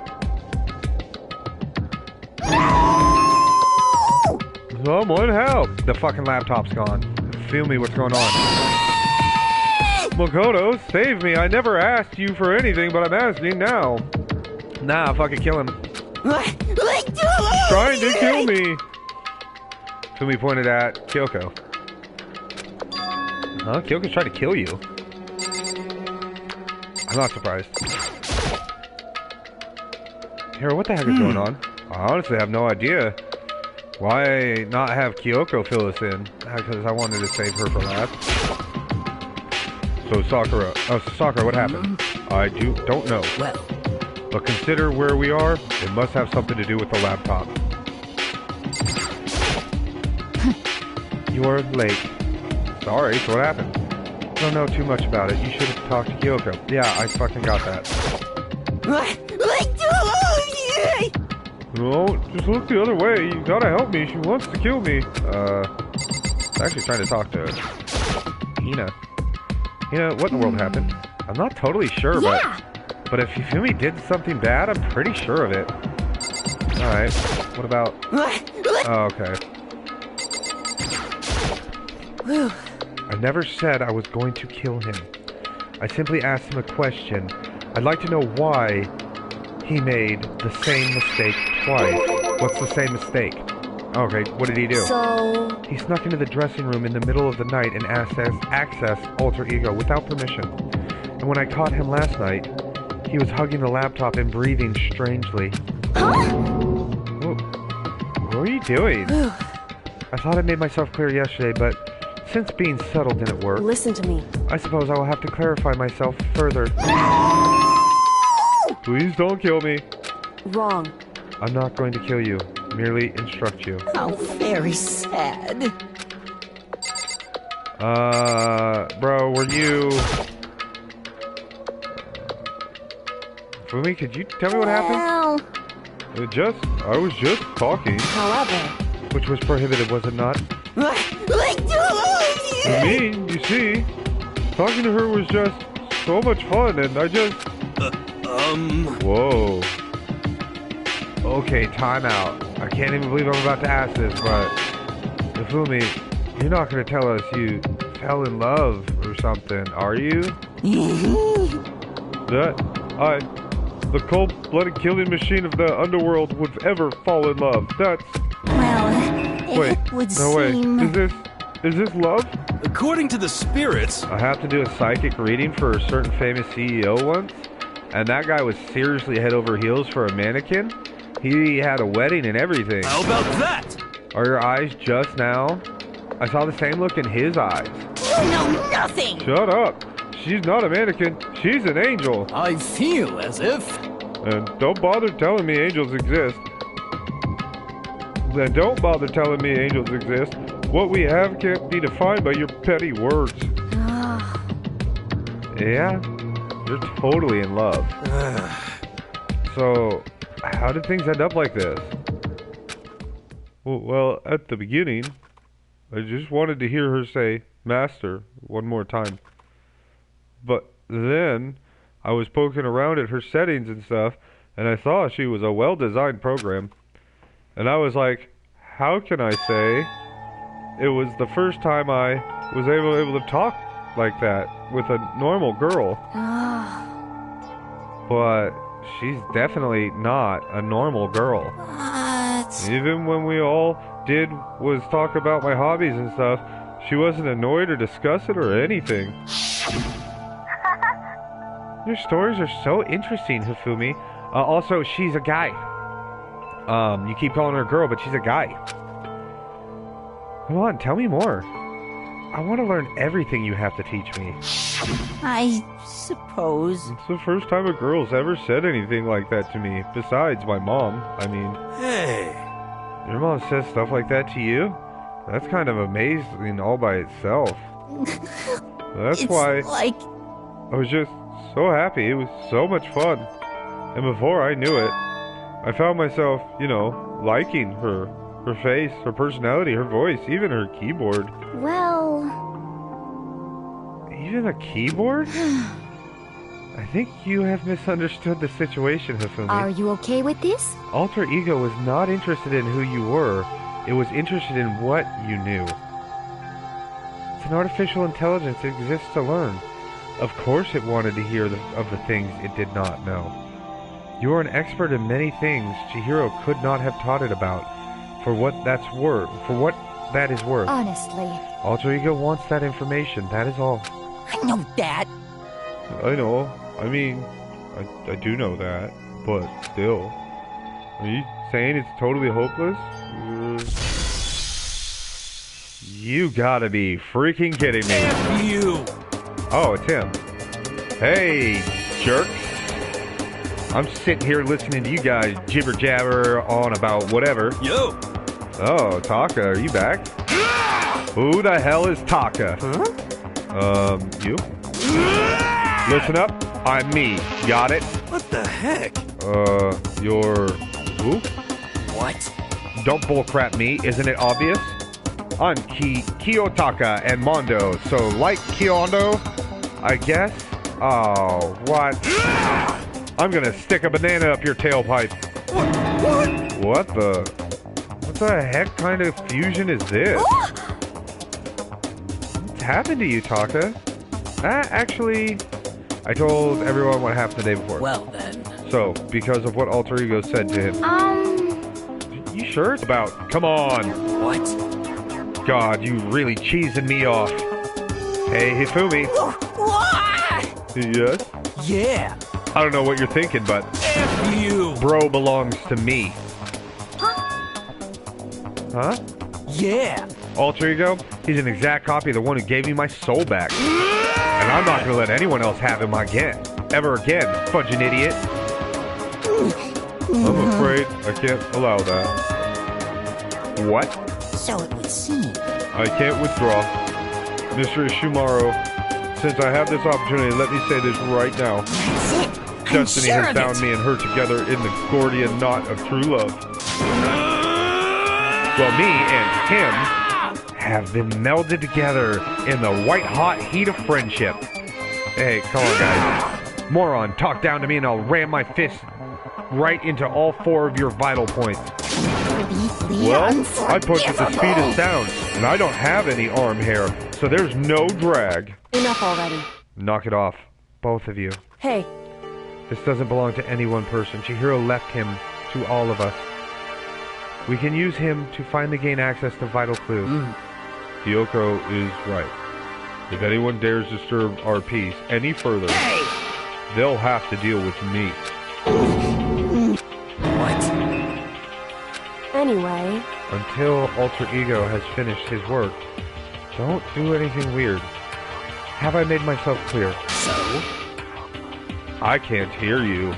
I suppose. Yes. Yeah. Got it. So then. Okay then, let's get out of here. We can't afford to linger too long. Hey! Are you sure it's okay to let them off with a warning? Indeed. Yes, I have a plan. It'll be fine. After watching Hifumi and Taka leave dejected, we all went back to our rooms. It's still morning, but because of that, everything's half as tired again. Well, anyways, I'll just have to pull myself together. What should I do with the rest of my day? I want to spend time with Genocide Jack. And Taka. Because Taka's way cooler now.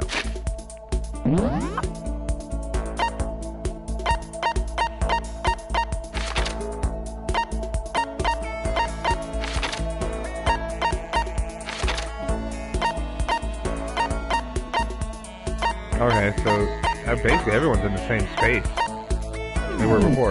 Okay, third floor. Let's go! I imagine he's Naruto running, by the way.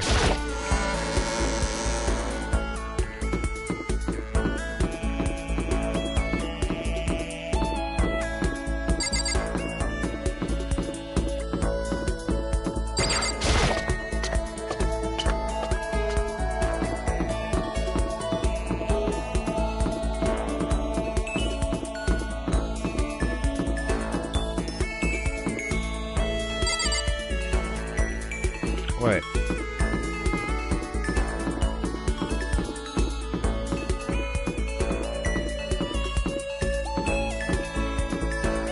Is this the third floor? No, this is the second floor. This takes me to the third floor. There we go.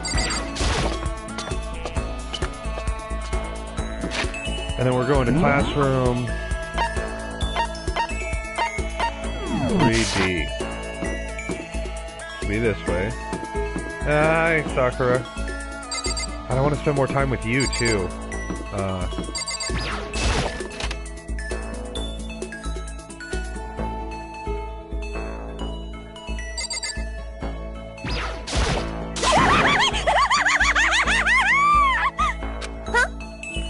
What's up? You want to go on a murder spree with me? It's a really good idea to be hanging out with Genocide Jack. Fuck yeah, it is. What? You want me to kill you or something? Totally You're not even adorable. close to getting me heated up. The time I spent with the murderous fiend was most valuable. Almost valuable. Did I just get a little closer to Genocide Jack? Fucking A.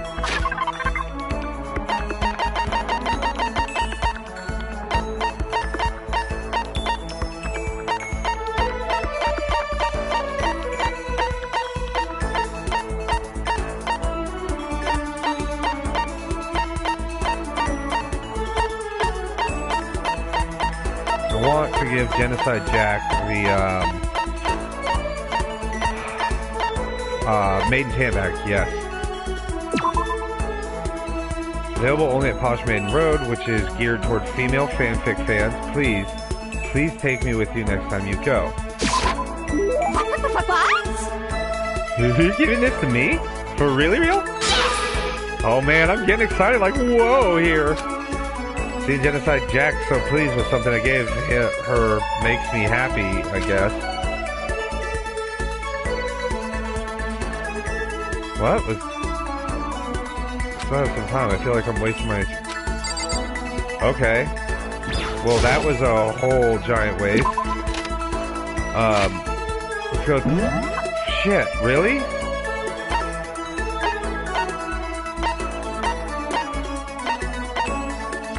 Alright, laundry room. Let's spend time with this crazy fuck. Do I have a gift for him, though?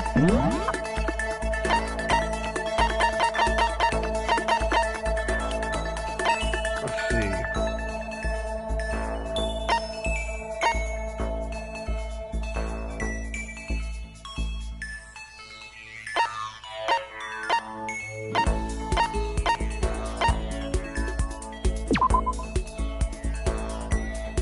Beetle.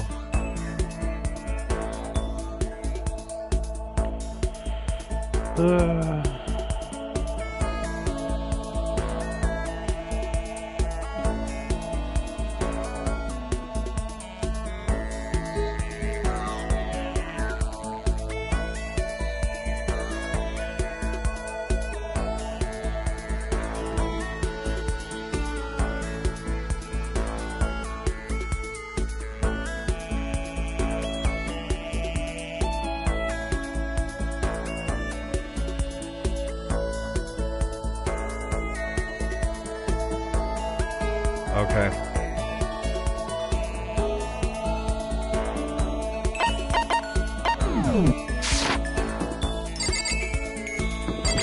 I know what we're gonna give him.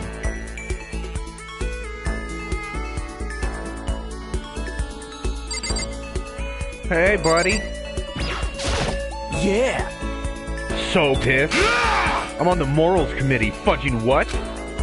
Maybe I should leave him alone. Oh, what? Seriously? Yeah.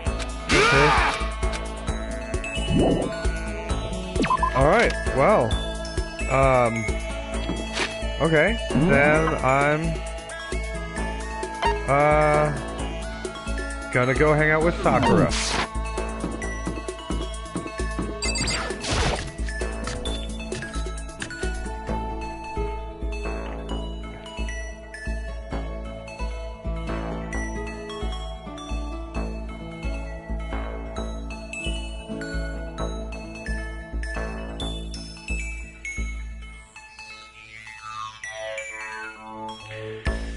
Alright. That's not what I meant to do.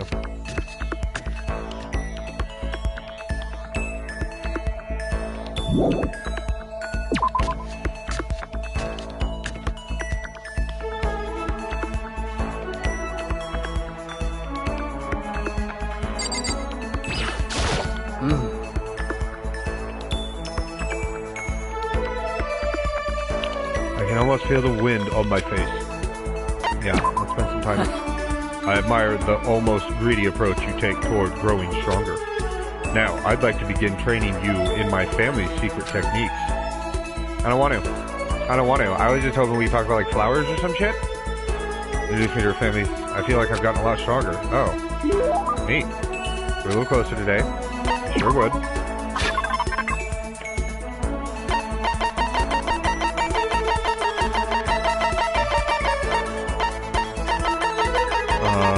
I got a book about jiu-jitsu somewhere around here. Secrets of Plateau, right? Jiu-jitsu, definitely a referral. I've been looking everywhere for this. How did you know? You're quite a mysterious man, Makoto. Seeing Sakura so pleased with something I gave her makes me happy. My post-training break is the most relaxing time of my day. The sensation of your muscles cooling down after heating up during a workout is the only true reward. No matter how many times I experience it, I never get tired of it. Exercise every morning, Sakura? Unless there are errands that I absolutely can't get out of, yes, I always do my training. If I don't, I feel restless for the rest of the day. But I'm amazed you can do it every single day. Doesn't it get tough? I can't say I've ever seen it as tough. It's all so that I can get stronger after all. And I have to keep getting stronger because my destiny is to fight. Your destiny is to fight? From the day I was born, I've been fighting. Heaven sent me to live as its champion. It's one heck of a legend. My father was my master, and every waking moment I was spent with him learning to fight. As a child, I sparred with boxing champions and hit the mat with wrestling gold medalists. I was no match for them when I first began, of course. But before long, they were no match for me. You mean you actually started beating people like that? I'd say my specialty is solid stand-up that transitions into grappling and strong ground game. Essentially, it's a complete approach. Anything else just wouldn't make sense. You can only become the best by reaching the top of each discipline, then fusing them all together. Stand-up fighting, grappling, and a strong ground game, that could only be mixed martial arts. Oh, I don't like the way that sounds. Of course. That's right. It's the most effective real-world fighting style, which is why I chose it. I don't want to be just the best in competitions. I want to be the strongest human on Earth. I wouldn't bet against you, that's for sure. But, aren't you already the best? Well. No, not yet. There's still someone I have to surpass. Really? Until I can beat him, I will never become the strongest. You mean there's someone out there stronger than you? Maybe I'll tell you about it another time, if the opportunity presents itself. Didn't make sound as she left. Honestly, I can't believe there's someone out there stronger than Sakura. Even if they're real, can they really be human? Yeah, it's probably her father. Nice. Okay, more skill points. Skill points are good. Back to my room for a little while. Do I have more free time? Or are we going to hit nighttime? Oh, fucking nighttime. Ow.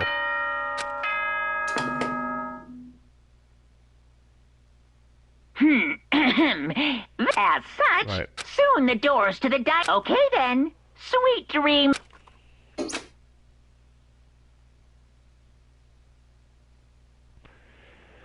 Nighttime already. Guess I'll head to bed.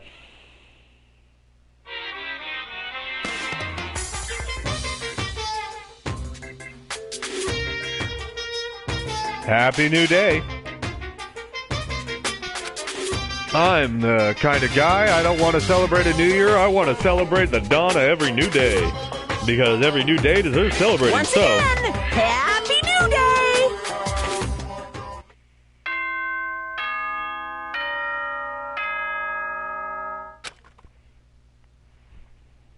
Free time, free time. Good morning, everyone. Right. Get ready to... Better get to the dining hall, like always.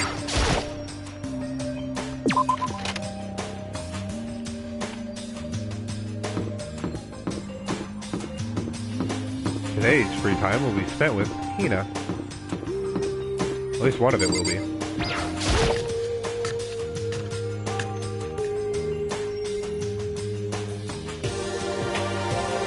Oh, Taka and Kyoko are not here today. You know? Kyoko's still on guard duty, probably. I have no idea about Taka. Damnation! May as well just forget about that guy. so, You don't have to get so mad. You know? They're rivals in love. What are you gonna do? Don't put me on the same level as that virgin. I might catch his virginity. What? But... Nah, my guess is you already infected. Wait, can you really catch it? Stop being vulgar. Let's eat breakfast. As soon as my hands saw approach. Oh, good. Huh? That voice. The doors, dining hall exploded open and a figure approached. So in the end... So it's you, Genocide Jack, and... That's enough. Don't bother asking why we arrive at the same time. The answer should be obvious. Yep. I'll give you a hint. I'm wearing red lingerie today. Huh? Don't think anyone wanted to know. Hold on a second, you. Huh? Have you reached that certain age? What's your top power level? Like 35, 23, 33? You start out big on top to try and look thinner down south. You SOB! Look at your melons. They're seriously gargantuan. Do you dunk them in milk every night or something? Ooh. You're starting to freak me out. No forgiveness! If you lay a finger on Hina, I will show you no mercy. So, what do you want? Surely you're not here to join us for breakfast. Naturally. Of course not. I came to hear a story.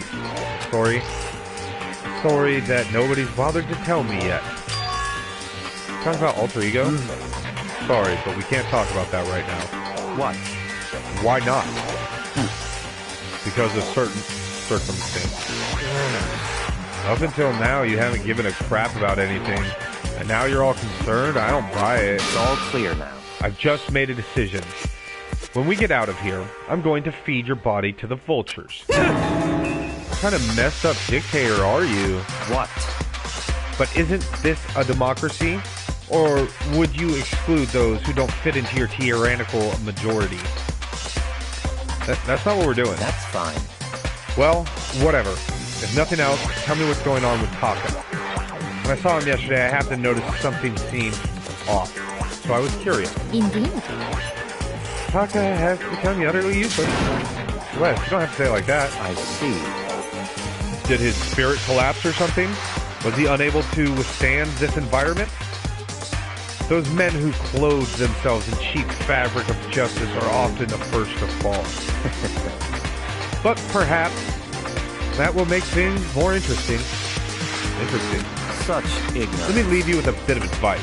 Don't come to rely on false camaraderie, or you'll reap its bitter reward. What the heck? That's why you came? Just to give us that amazing advice? It seems I am unwelcome here. Then I will grant your desire and remove myself. Yes. Yeah, let's get out of here. Stop talking. You don't need to come with me. Yep. You don't have to play hard to get, master. You could just play hard. It doesn't make any sense. The Yakuza started slowly back out of the room. He started to pick up speed, and soon he was sprinting out of the dining hall. What? He ran away?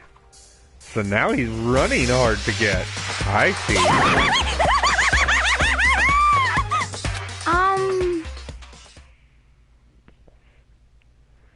So at the end there, what was that all about?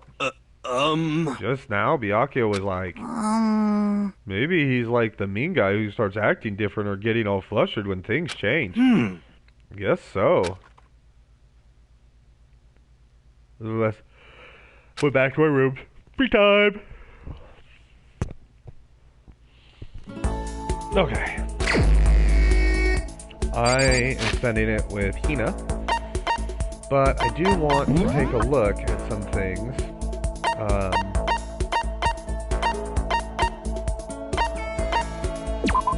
That I get. I only have the one page. No other info. Maybe you can only spend time with them once, unlike the other game. We'll find out here in a second, because we're going to spend time with Hina. See if we learn anything new. Or get anything new.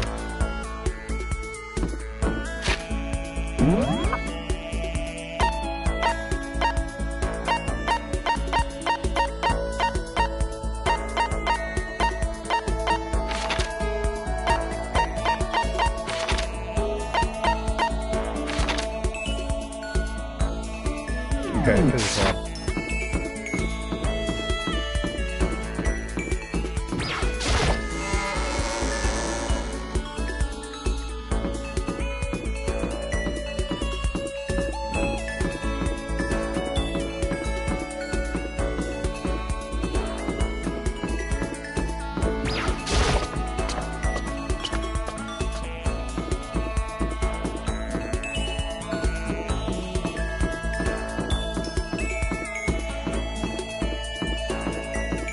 Oh, I think I missed it. That's right, it's over here. I do this every time. No, it's not there? I know it's around the beginning. That's the pool. There it is.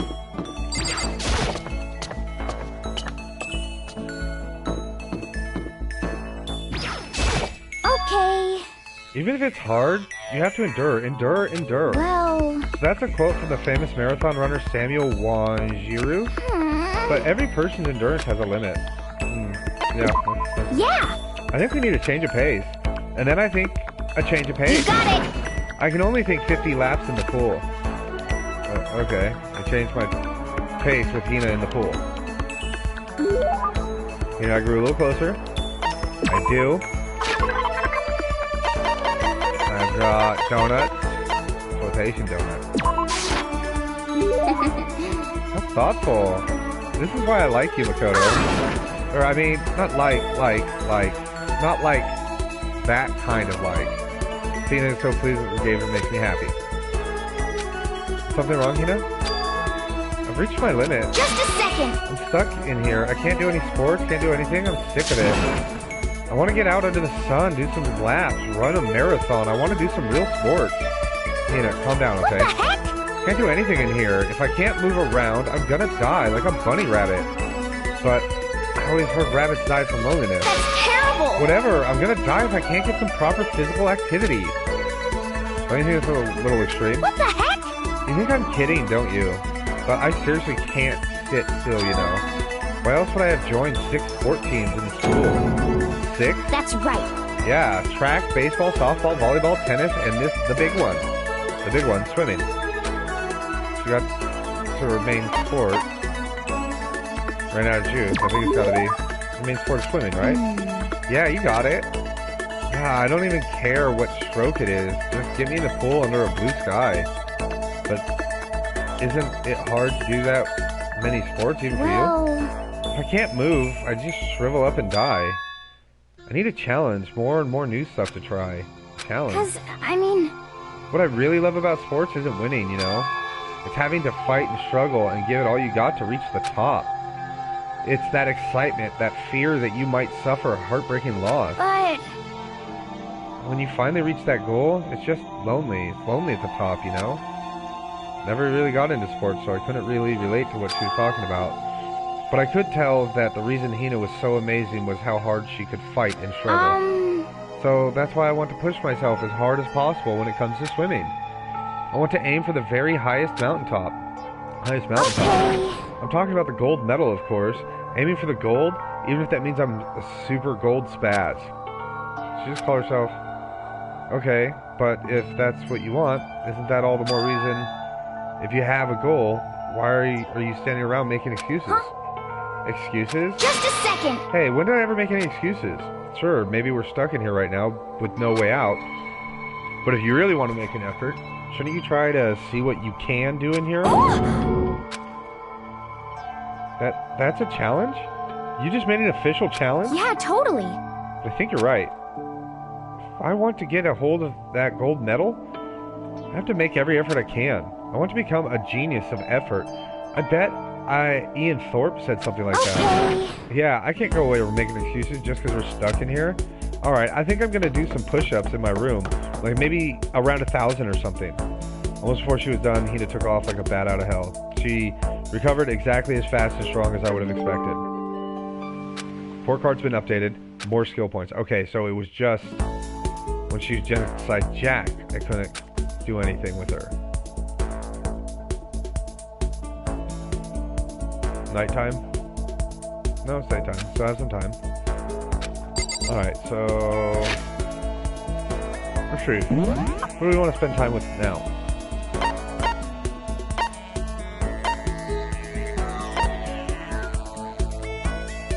We can try to powerhouse through Hina.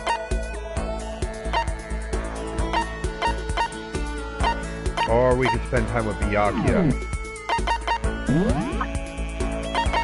Where's Hina?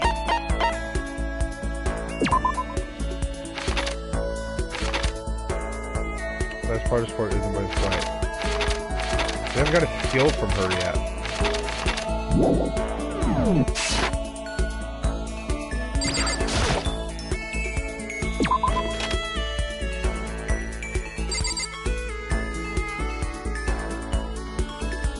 Okay. Yep. I don't give a toot about you. You SOB! Where'd Master go? Tell me or I'll kill you. Is it a really good idea to hang out with Genocide Jack? No.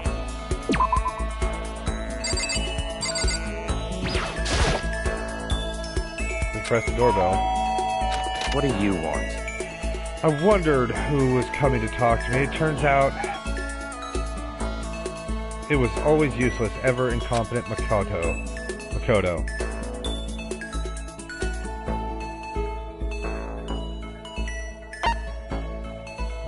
Yeah. Because we haven't spent any time with him. That's fine. Fine. I don't mind allowing you to indulge my attention.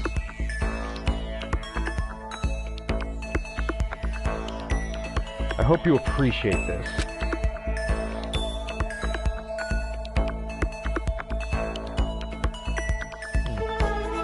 Spend some time with Byakuya. I grew a little closer. Yep.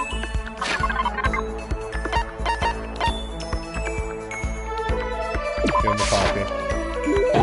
This is... You bastard. How'd you get your hands on this? Even the collective force of the entire Tagami Corporation wouldn't be enough to obtain this gem. Naturally. I'm going to hold on to this. And so please, it makes me happy. I have a question for you. You do? That's right. Something's been bothering me for a while now, and I can't take it anymore. So, to answer my question, I need you to explain to me exactly what your ultimate lucky student title means. Oh, well, I don't totally get it myself, but what I do know is that I was picked at random from a pool of normal students. In other words... So you just got into Hope's Peak by blind luck? I see. Well, that answers my question. What was the question? How a commoner like you, with absolutely no unique talent or abilities, could get into this school? Oh, I forgot to mention boring. How a boring, untalented, utterly genetic commoner got in. Boring and generic? You really have to list all of that off? But it's the truth. Maybe compared to you, the ultimate affluent progeny and all. But even I... You seem to think it's merely an issue of title. But make no mistake, my lineage, intelligence, figure, athletic ability, they are all ultimate. In other words... Which is to say, I am the ultimate perfection. Feel free to begin calling me that, in fact. He's really taking this to an extreme. You, who have nothing. I, who have everything. We are living proof that all men are not created equal. You have my pity, Makoto. Life can be very cruel indeed. And because I pity you so much, perhaps someday I'll allow you to hear my tale of glory. Consider it a blessing, a gift from me to you, and to allow you to bask in my glory. Finished his mean-spirited lecture, Byakuya left me, standing there in silence. I learned one thing about Byakuya today. He's a complete fucking asshole. Oh, sorry. Anytime I talk to him, I need to be prepared for extreme psychological trauma. Updated and... cool and composed.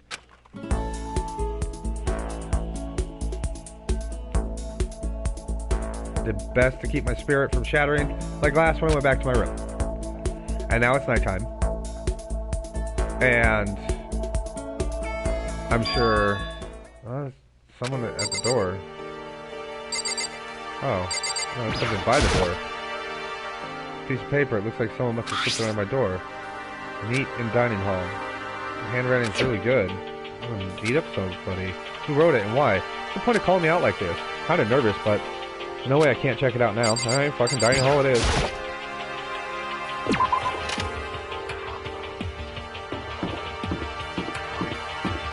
At least there's a good chance we're gonna see who was murdered.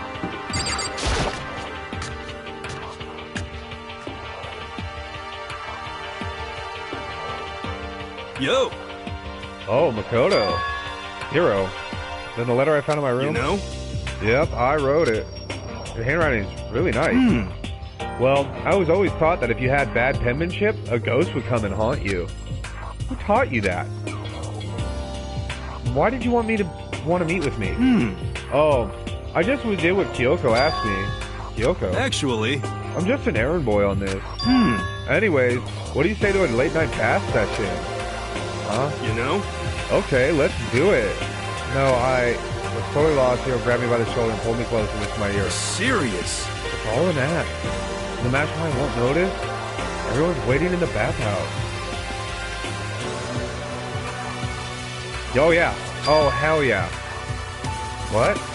Then did Alter Ego finish in his search? You got it, Hero. Let's go take a dip together. I was probably louder than I needed to be. But me and Hero hurried to the dressing room. This oughta... I hate being in the dressing room with a bunch of people. Fucking look at his eyes. So, as soon as I got in the dressing room, an angry voice echoed out. F you! Hey, you. How long are you gonna keep us waiting? Taka's irritated voice pierced the air as he started pointedly at his ziploc. It's almost 10 o'clock, you know that. Bedtime for all little good little boys and girls. Shut up. What? What did you say? You want me to make you cry, little girl? Taka, he seems to be even worse off than I'd heard. Maybe, well, it's a good thing. Maybe he's finally starting to grow a personality. What? You got a lot of poop falling out of that mouth of yours, you know that. What the heck? How rude. Maggot like you has no right to speak that way to our heaven-sent master. Oh. Are you back to your normal gloomy self? It's hard to keep track at this point. Shut up. Hey, come on. Well, anyway, everyone's here, right? Then my messenger duty is complete. Hey. You wanted us all to meet here, right, Kyoko? So what are we doing here? How about that? Isn't it obvious? Gotta have something to do with that alter ego, right? That's right.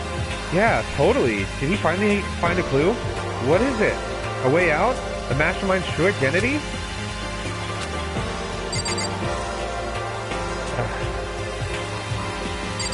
So let's just talk to Kyoko.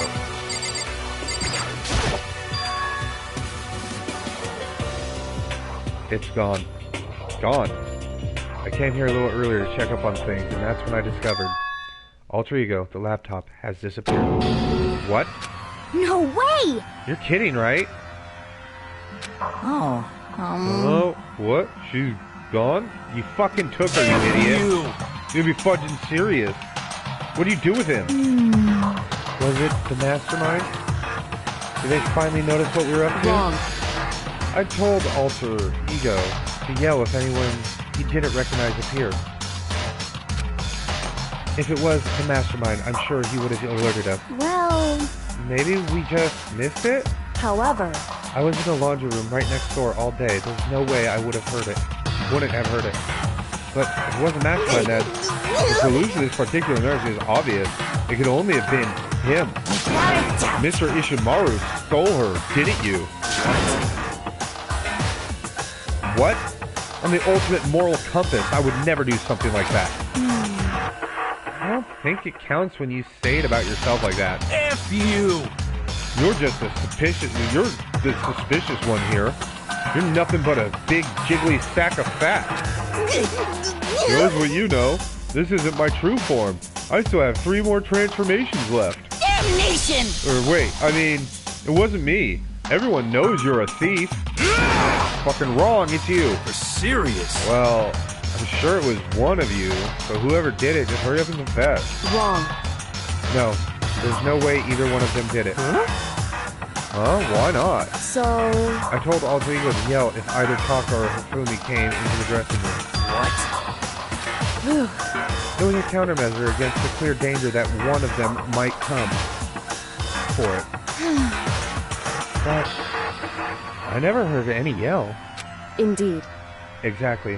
Which means it wasn't them. But... Then who was it? So that's it. The fundamental circumstances are becoming clear. Fundamental circumstances are becoming clear. It wasn't the mastermind, and it wasn't Taka or Hifumi, and quite simply, it wasn't... It was someone else. Alright, hold on. I'll be right back.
Alright, heater's on. I gotta top up on my drink. If it was... Okay. Jodo, Celeste, Sakura, Hina, Toko, or myself, one of us must be the thief. That's terrible! Why would any of us want to steal Alter Ego? How about for this reason? There is a traitor among us. Huh?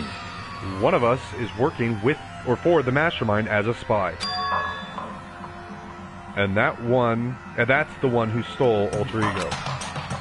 Can you deny the possibility? Can't be. I've actually been thinking for some time now that there might be a spy among us. The mastermind brought someone in to help keep things moving smoothly. Spy for the mastermind, a traitor? No, that's impossible. Something that horrible? There's no way. What? Why do you not speak? Are you struck silent by your inability to comprehend such a possibility? Say what? I don't care. I don't care who. Someone, anyone, save her. Please rescue her. I'm begging you.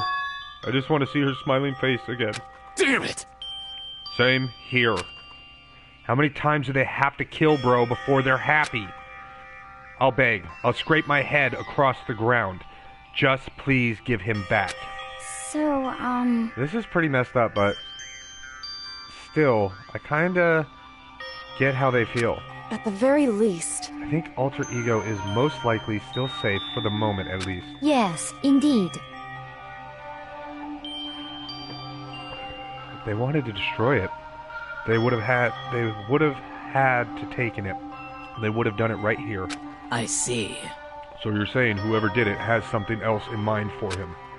Something else? Damn it! Doesn't matter. Nothing. Nothing else matters. No matter what it takes, I'm gonna get him back. That's my promise as a man. I swear I will save her! Using the power of love. Bedtime, guys. Do I get more free time tomorrow? Or do we find the body? I want to spend more time with the swimmer. I want to see how far I can progress it. As such, it's Right. soon the doors to the dining hall. Okay then. Sweet dreams, everyone. It's nighttime. There is nothing to be done. It is unfortunate, but we will have to leave. Search for tomorrow. For now, everyone get some sleep. How can you be so casual? We don't have time to wait around. What good are you if you are all too tired? You will be much more effective after a good night's sleep. Who gives a crap about effective? We're talking about our feelings here. Calm down. Anything we do at night brings a higher chance of the mastermind noticing us. Celeste is right. We should begin our investigation tomorrow morning. What do you think, Makoto? I agree with you. If we run around tonight in a panic, the mastermind is sure to notice, and we won't get anything done. Taka, Hifumi, I know how you feel right now, but it's best if we, just tonight, you can try to endure it. This is fine. Okay, let us part for today. We will begin our search for Alter Ego in the morning. And you should think about what I said. Someone may very well be spying for the mastermind.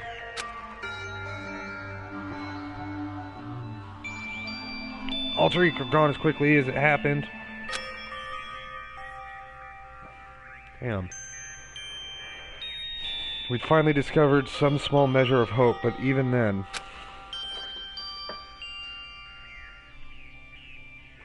it was taken away from us, and we couldn't even put it up a fight. We were given hope, and then, when that hope was taken away, despair is just like what the mastermind is doing to us. Then, it could really be true. Whoever stole Alter Ego, could they really be working for the mastermind? If that's true... No, it can't be. There's no way. I didn't even realize it. I'd yelled that out loud. The scary thing isn't the idea of someone spying on us. What's really scary is the idea that we're just starting to doubt each other again. That scares me more than anything. Damn it! I threw myself into bed trying to shake off all those unsettling feelings. Before long, I fell into a restless sleep.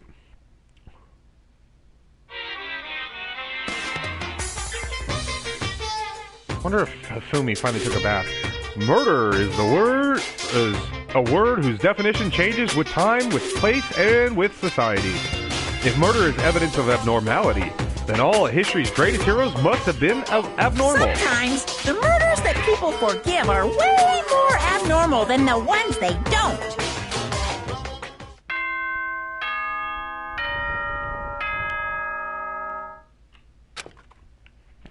All right. And to another day. Good morning, everyone. It is now 7. Right. Get ready to greet another beautiful day. To the dining hall. Today we have to look for alter ego. Okay, first things first. To the dining hall. I knew it. So predictable. I found myself in surprisingly high spirits and hurried to the dining hall. But when I found out what was waiting for me there... What? Is this it? What happened to the others? Aren't they coming?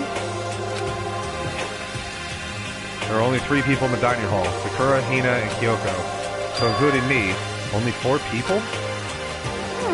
God, this is why I hate people who take their sweet time with everything. However, anyway, let's wait a little while longer for the others.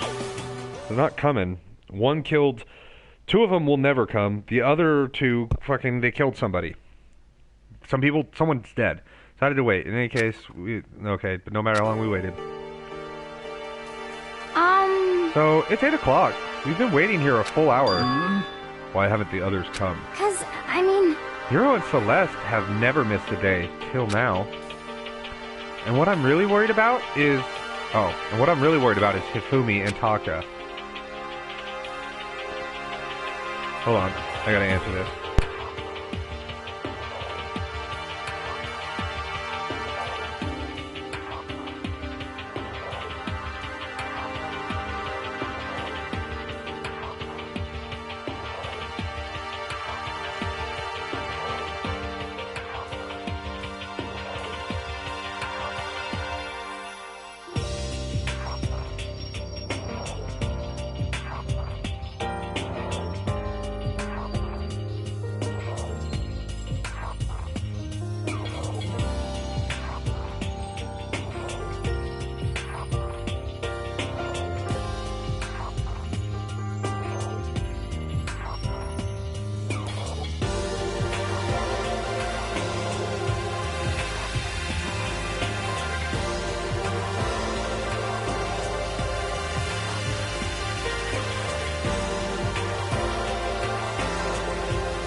Sorry about that, I was afraid something bad happened. Alright, there are more egos than anyone to look for alter ego, and they're not here. It can't be.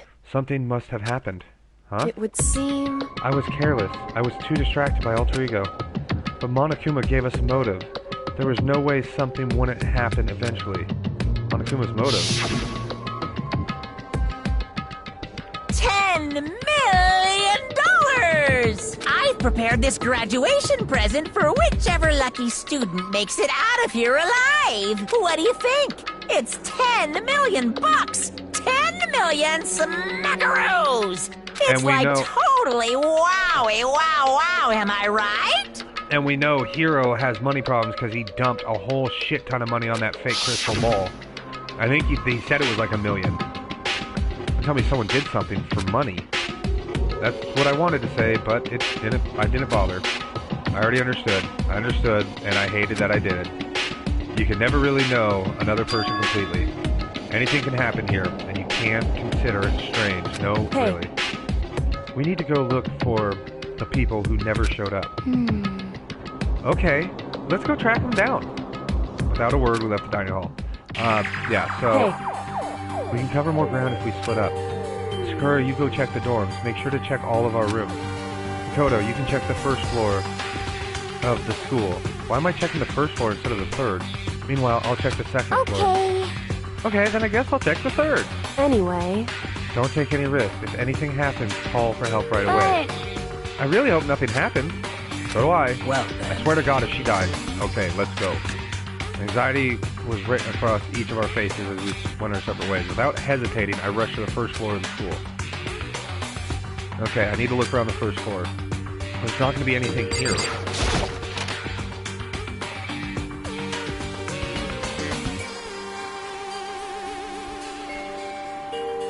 Yeah, there's nothing here.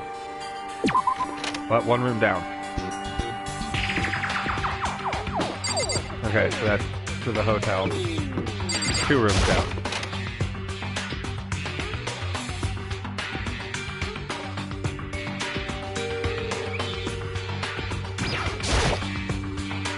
Just woke up, never want to look at that letter again. Good with that. What? It was Hina.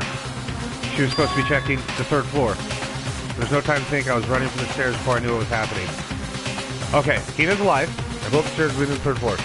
Right away, I saw her standing there in the hallway. Please! Makoto. Hina, what's wrong?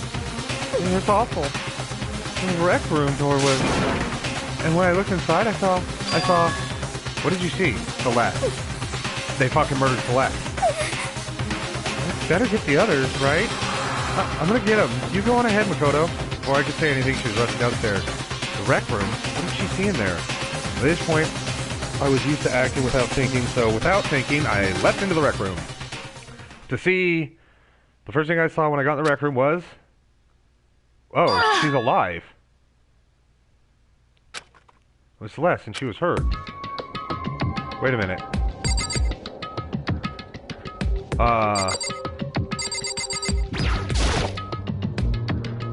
What is this? Some kind of wooden hammer or something? Pretty strange design. Written on the handle. Justice Hammer 1? That is the hammer he attacked me with. Barely managed to avoid the blow, but I stumbled and fell. Now, curse my lack of daily exercise. So you were attacked with this? Justice Hammer 1? Bro, who fucking attacked you? Celeste, what happened? I was stupid.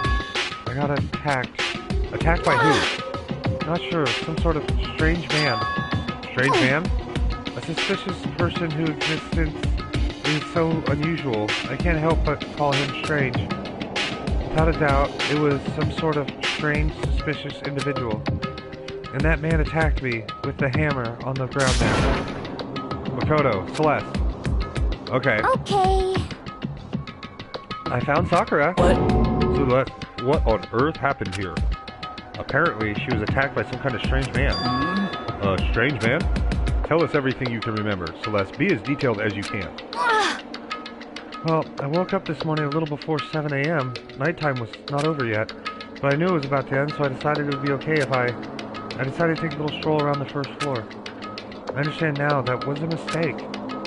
Anyway, that is where I first saw the strange man. I was immediately wary of him.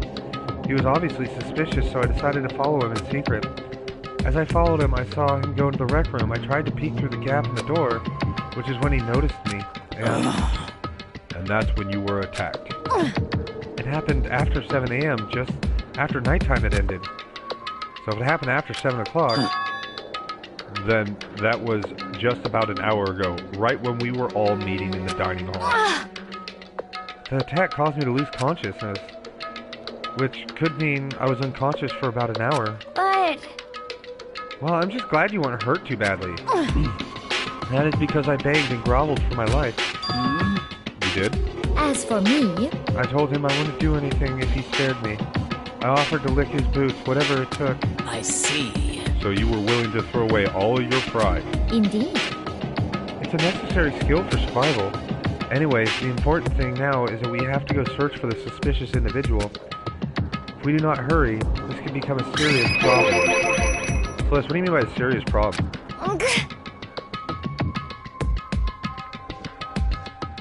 When I looked in the rec room, I saw that the suspicious man was not alone. He had with him Hifumi.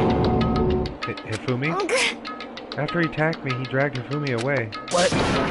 You mean Hifumi was kidnapped? Shouldn't we start looking for him then? Listen, Celeste, did anything in particular stand out about this strange guy? Did anything stand out? Well, rather than trying to explain it, it would probably be faster if I simply showed you. Show us? Indeed. This is Hifumi's hand-me-down digital camera. You don't mean. Actually... I was able to photograph the suspicion without him realizing it. Huh? Seriously? Let's see it. I would tell you not to be shocked, but I fear it would do you no good. With that strange comment in mind, we all took a look at the camera.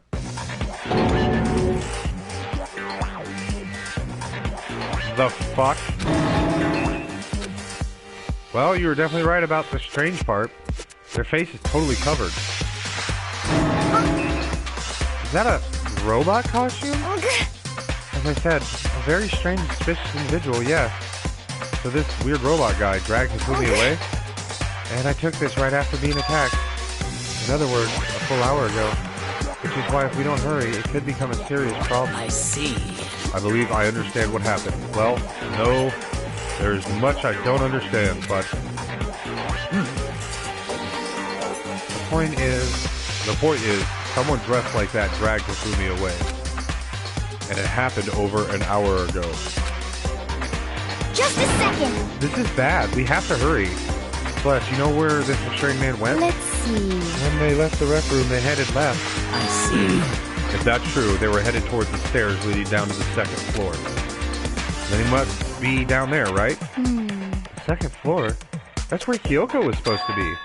Huh, speaking of which, why isn't Kyoko here? Sorry, I didn't have time to go look for her. This is bad.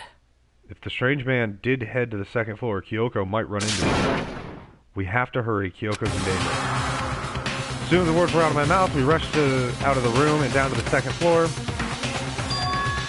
Hey, you two. What? What's going on? What's all the fuss? What? Yeah, you guys playing a game or something? What are you saying? Dude, she's the ultimate martial artist, and it's, yeah, it's a lady. Somehow it's a lady. Does it freaking look like we're playing a game? Listen, have either of you seen Kyoko or Hifumi? You gotta be kidding! Nope, sure haven't. I like how when she becomes crazy, her tongue becomes like venom. She can lick her own fucking eyeball if she wanted. Are they on this floor? We just got here ourselves. There's some kind of uproar, so I came running. We came here together. Stop talking. No, you're just stalking me. Anyway, can you guys help us look for him? What? Why? What happened? There's no time now. We'll explain later. That's fine. Well, fine. Sounds like something interesting is going on. Okay. Hifumi, Kyoko, if you can hear me, say something. Her voice echoed down the hall in vain. Oh. Did you hear something? Maybe. Perhaps. I think it came from the library. Okay. The library? Okay, let's go. We ran out of the library as fast as legs could carry us. And let's fucking do it. We opened the door to the library. It hurts. It hurts. Found him very seriously in there. His eyes look like Rick and Morty lips. Are you okay? I'm glad to see you're still alive. Super bad, though. Look at all the blood. What? How did you get hurt? That guy hit me. What guy? Robot Justice. Or, that's what I decided to call him just now. What did you say? What are you talking about? Justice Hammer 2? The hammer, just like the one that Celeste was attacked with in the rec room. But this one, Justice Hammer 2. On top of that, this one is actually a little bit bigger than the first one. He attacked me with that hammer. He bonked me right on the head with it. Well... A hammer that big? I'm surprised you're still okay. I'm not okay. Look at all this blood. Hey. Protein helps heal wounds. You know. Would you like some? God, they fucking... Also, Sakura is constantly protein packing. That's why she's so buff. I've never heard such a thing. Are you sure? It's just you? You know that fucking... You know she's taking a lot of testosterone. What the fuck? Okay, fine. Let's talk to the psychopath first. Whoa, Fatboy took a serious shellacking. Thanks, Genocide. What did you say? Robo Justice.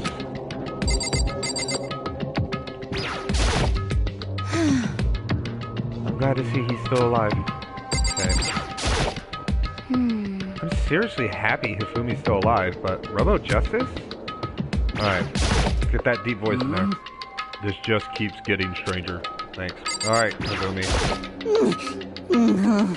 That guy was Robo Justice. Indeed. This Robo Justice you are referring to is it not? What the hell am I looking at? Well, this is the one who attacked Celeste and Hifumi. Is that right, Hifumi? Yeah, that's him. This is unforgivable! I'm sure of it. Robo Justice. It can't be! Robo Justice? Huh?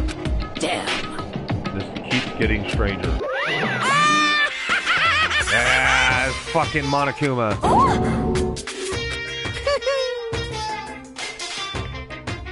A robot of justice, huh? Now things really are starting to get exciting. What kind of special moves does it have? Can it fly? Can it combine?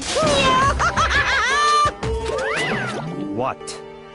Why is he here? Are you okay with this? Let us not concern ourselves with him. What we need to do now is get Hifumi to the nurse's office right away. Whatever else we do, he needs to be treated as soon as possible. Yeah! You're right. Let's go. Thanks, everyone. We move Hifumi to the nurse's office on the first floor so we can take care of his injuries. We still need to find Taka. How you feeling, Hifumi? You want me to take a look at you? I'm okay. I think it stopped bleeding. I'm still kind of dizzy, though. So then... Perhaps you should rest here a while. I suppose. Yeah, good idea. Well then. The rest of us should get back to looking for that mysterious assailant. Yes, indeed. Indeed, before another victim appears. The Justice Hammers seem to be increasing in size. First one, and now two. So, in other words... If there's a Justice Hammer 3, we can only assume it's even bigger than the first two. If you got hit with anything bigger than that, you'd be dead for sure. Tell us what happened to you, Hifumi. Well, I woke up early this morning and started looking for Alter Ego ahead of everyone else. I went to the third floor, and that's where the strange costume man attacked me. That must be what I witnessed around 7 this morning. After that, he dragged me into the library and whack, down came the hammer. That must have been 30 or 40 minutes ago? Around 7:30. In other words, we would have still been in the dining hall, which means Hina, Sakura, and I were together, and Kyoko was still with us. So we all have alibis.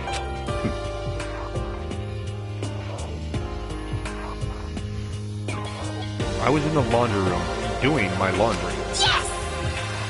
His black underwear is black as the pitch black darkness of the blackest night. Oh! What the hell was that? What? Why do you know that? Isn't it obvious? Because I was peeking. Anyways, so that means Yaki and Toko were together at the time, meaning they also have alibis. The only one who don't have alibis. I fucking hate this. Why does it... Then the only ones who don't have alibis for when Celeste and Hifumi were attacked, the only two we haven't seen yet, Hiro and Taka. That's it, right? Very strange. By the way, what happened to Kyoko? I haven't seen her anywhere. Oh yeah, she was supposed to be checking the second floor, but I didn't see her up there at all. Where could she have disappeared to? She's disappeared, huh? A strange woman. So that's it. She might be exactly as I suspected. Oh, hold on. Kyoko was with us in the dining hall when Celeste and Hifumi were attacked, so... I'm not talking about who attacked them, huh? In other words... I'm referring to what we talked about last night, who the mastermind spy might be. You're saying Kyoko's working with the mastermind? That's not possible. What? Isn't it? This woman who seems almost eager to handle dead bodies hasn't even revealed her true identity. Hey. Save this discussion for later. Right now, we need to focus on finding this suspicious individual. Okay. Yeah, if we don't hurry, there's only going to be more victims. That might be why Kyoko and Taka and Hiro haven't shown up yet. She's right. We have to do something about that mysterious man first. Don't worry worry about me. I'll catch up with you guys after I rest for a little bit. Understood. Take care of yourself. Well then. Okay, let's go. Alright. So whoever that is running around, why are they wearing that weird costume? Don't bother looking for a reason from a deviant. What to do? What to do? So, what are we gonna do? Split up? Look around? Our opponent is very dangerous. We don't know what they're capable of, even here. What? What's wrong? I saw a shadow, something moving around the top of the stairs. Really? Up on the second floor then? You bastard, you won't get away from me. We all shot towards the stairs. He must be around here somewhere. Let's split up and corner him. But don't take any chances. As soon as you find him, call out and I'll come running. Oh, I bet fucking Sakura would fuck somebody up. Okay, but what should we yell? Just a second. Anything, it doesn't matter. So then... Then is ha okay? What are you saying? Ha or do ya or whatever you want. Just yell loud enough so we can hear you.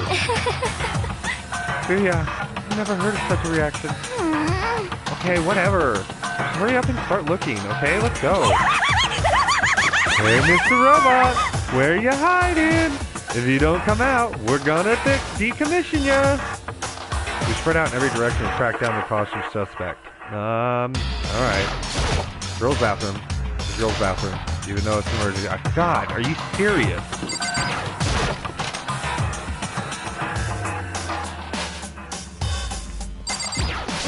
He's literally willing to spy on them when they're bathing, but can't go into the girls' bathroom.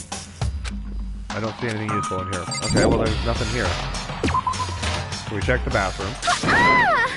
Fuck's sake! What a strange cry. That strange cry. It had to be Celeste. It came from the floor above. She's on the third floor. Let's run up to the third floor. Everyone. Everyone who heard the scream had to come running. Just a second. Celeste, what's wrong? What? That was rather intense scream for someone like you. I saw him, the strange costume man. He ran off as soon as I screamed. I was blocking the stairs, so he headed further down into the hallway and disappeared. He must be down this hall. Come on, let's go. What is it now? Oh, shit. Huh? Huh? Whoa, it's really true. But that doesn't matter right now.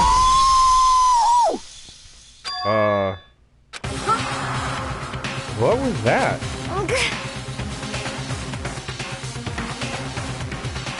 It came from downstairs. It must have been Hifumi. He's in the nurse's... Oh, Hifumi, he's in the nurse's office. This is bad. Come on, we have to go back. What about the suspect? We've gone to all this trouble to capture him, right? Then why don't we split into two groups? It's all clear now. I'll lead the hunting party. That seems much more interesting. So then... Very well. Then Makoto and Hina, you come with me to the nurse's office. I will lead the capture of the suspicious individual to Toko, Sakura, and Byakuya. That makes sense. We'll handle it. Just go take care of Hifumi. It makes sense to leave that motherfucker in charge of fucking some shit up. Okay, just be careful. Yep, split into groups. Inside Hina went to Sam's first floor to find Just a second. He's in the nurse's office. Let's go. Yeah. He's fucking murdered in the nurse's office. We stormed the nurses, and what greeted us was a world of dripping crimson. I knew it. Oh, this is going to be a bad one, isn't it? Oh, shit. Everything was covered in red. And the center of all this red was Hifumi. I'm okay that Hifumi's dead. What It looks like something very bad has happened. Certainly not expecting this. I was. I did not imagine that Hifumi would be murdered. No way! Murdered? You're not serious, are you? He's really not really dead, is he? Yeah, 3 people just found a dead body. A body has been discovered. After a certain amount of time, which you may use however you like, the class trial will begin. What the? That was the body discovery announcement. Body discovery announcement. When 3 or more people discover a body after a murder, that's what plays. And since we just heard it, that means... It must mean Hifumi. Someone killed him. One of us. One of us? And look at that. When Celeste said that, she pointed to something. Something on the floor. Something that had been on the floor after the last 2 surprise attacks. Yeah, fucking hammer number 3.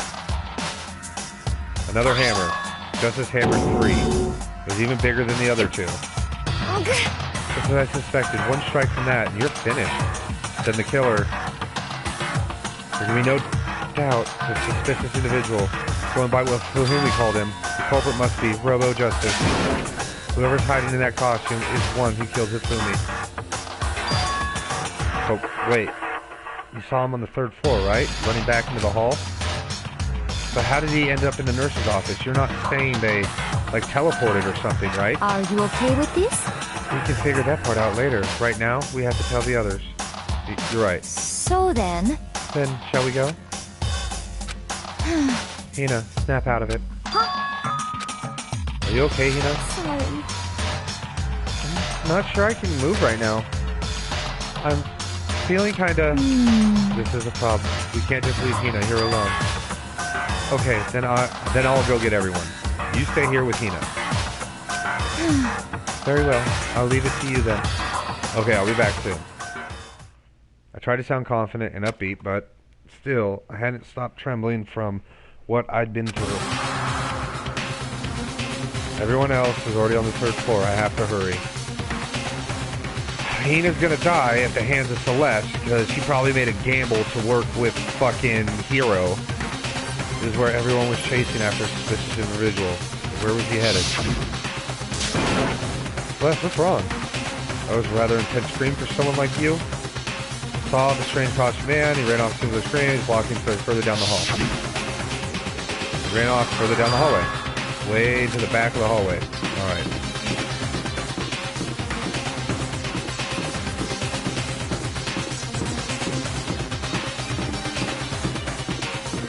Is the art room or the physics lab? Check the art room.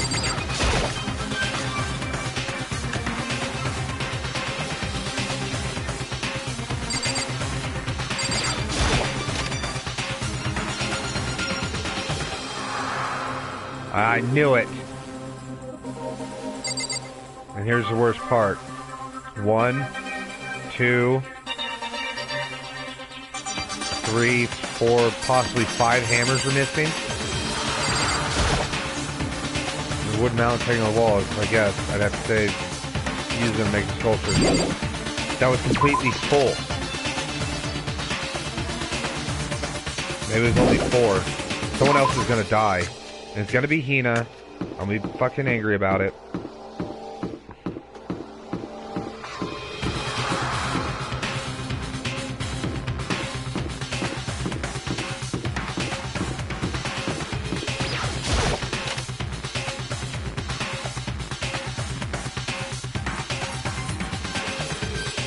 Really? Nobody? As far as I can tell, nobody's here, but still, I feel some kind of presence. Yeah, I'm sure I can feel someone's presence. This presence coming from over in the back? Over in the back? What are you talking about over in the back?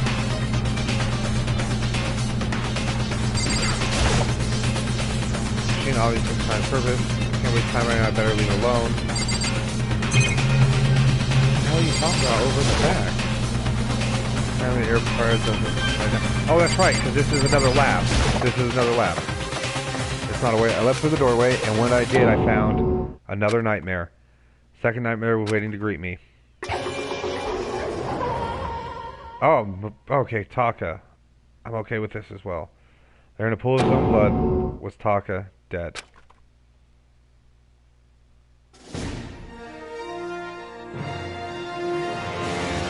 Danganronpa. Fumi's body was discovered in the nurse's office. Taka's body was discovered in the equipment room. I was witness to 2 nightmares, one right after another. No, they weren't nightmares. This is harsh reality.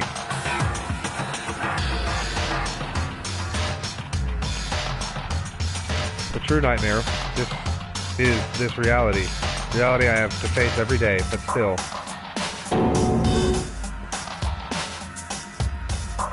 Why is this happening?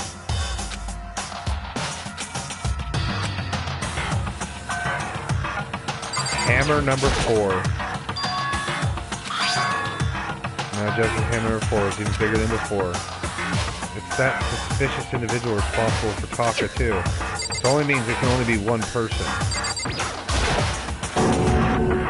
Toko? Don't tell me Toko too. No. Relax. She just passed out when she saw the blood. Blood? Oh, that's right. When Toko is Toko, she has a fear of blood. We've tried everything to get her to wake up, but no luck. Just leave her for now. Like he said, just should leave her alone. However... But why is it Justice Hammer 4? What do you mean? Celeste was attacked with Justice Hammer 1, then Hifumi was hit with Justice Hammer 2, but this time Joe was Justice Hammer 4. What happened to Hammer 3? Number 3? Ah. What? What's the matter? Well, you mentioned Justice Hammer 3, you just reminded me. Okay, out with it. You know something? Actually, Taka's not the only one that's been killed. Hifumi's dead too. What? Hey! Fumi's been killed? Yeah. I see. Which is why you came to get us. We better check it out. Of course, come on. So Sakura, Byakuya, and I rushed to the other physics lab. As soon as we were out of the physics lab... Oh! Ah. Celeste, aren't you supposed to be waiting in the nurse's office? Something has come up. Yeah, I heard Hifumi is dead, right? Indeed. Well, it's not at all... It is gone. What's gone? It has disappeared. Disappeared? Hifumi's body has disappeared. What? What did you say? What are you talking about? It's disappeared. Don't be ridiculous. Come on. Are you serious? What? What the heck is happening here? Hey! Everyone, back to the nurse's office. No, back into the physics lab. It's a fucking elevator or something. I practically left down the stairs, losing my balance. I reached the nurse's office, completely out of breath. Couldn't believe my eyes. Hifumi's body was there just a few minutes earlier. It's just disappeared? Me and Celeste went to the bathroom, but we were only gone for like a minute. And then when we got back... Indeed. This must be the work of the culprit. They must have come and carried the body away. No, you're not fucking carrying that guy away. They must really be enjoying this. Enjoying the sight of us standing around frightened and confused. We're all going to die here. We're going to die, just like those guys died. What did you say? I don't believe this. I don't believe a body would just disappear. Why? First, there were 2 murders, and now one of the bodies has been taken? This is unnatural. Huh? Hold on. What do you mean? 2 murders. Hina. Taka's been killed. We found him in the equipment room. No way! It can't be. Taka too? It can't be. It can't be. No! Hina.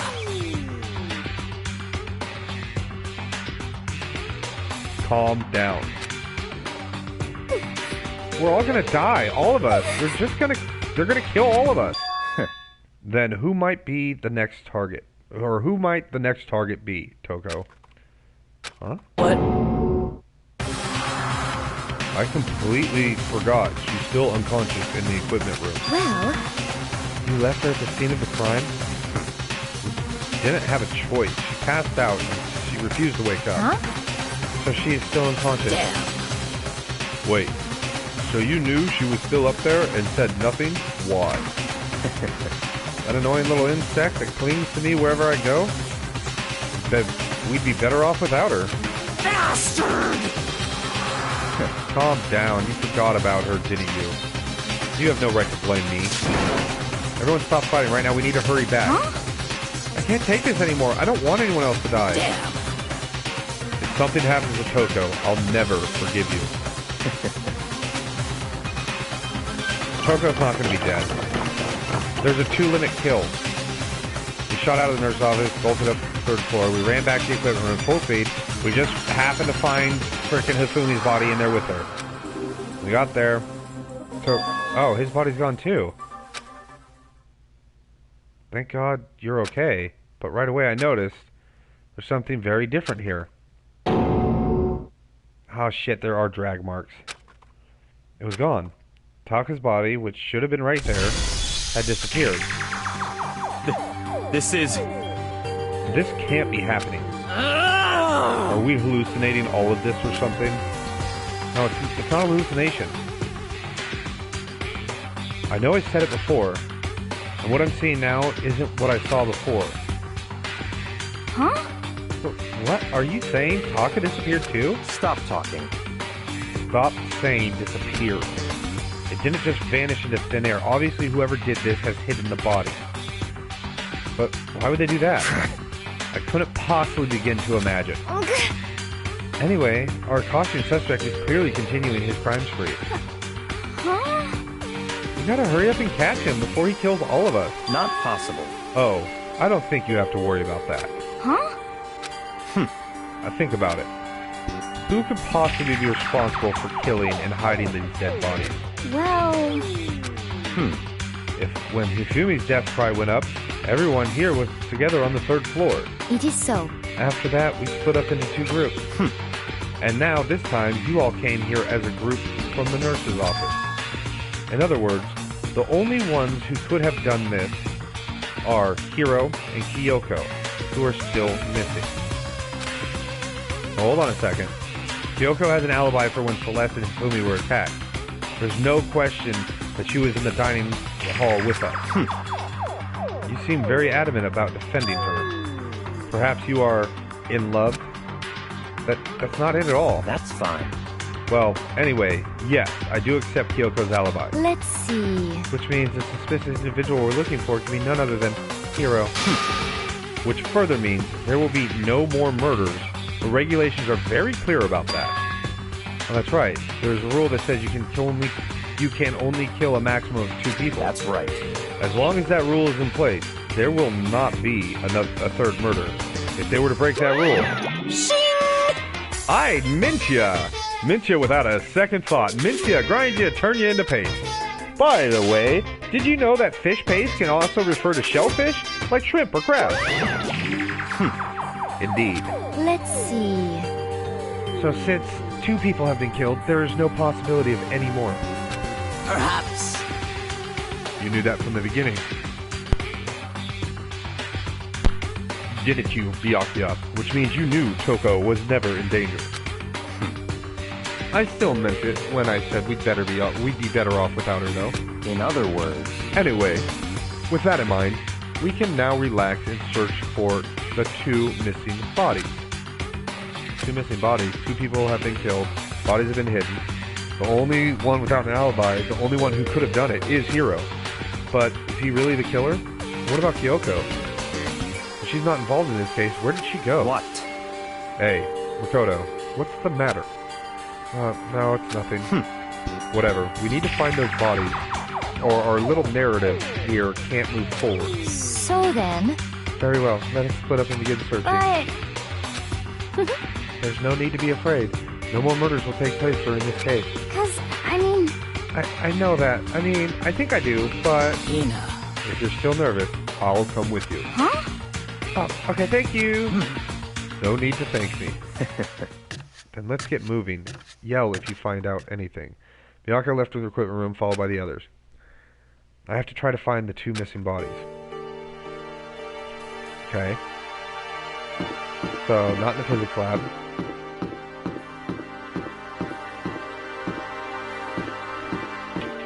Alright. Well, let us go into the physics lab because it's got something to do with whatever this machine is.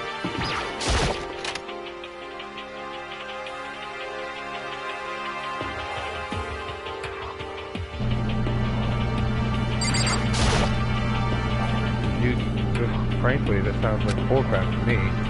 It is bullcrap. That's some kind of purpose, but when I think about physics to begin with, so I want to have a clue where to start with this.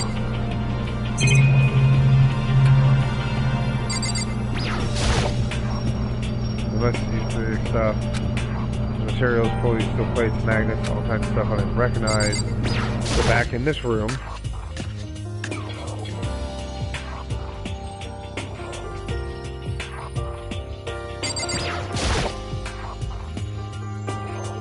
Large blood stain.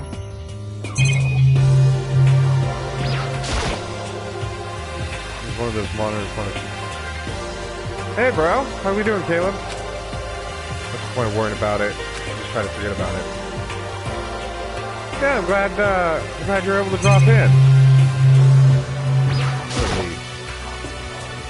It is the tarp.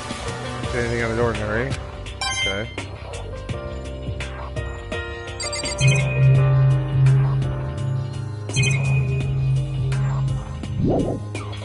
Doing pretty good, just trying to find some bodies.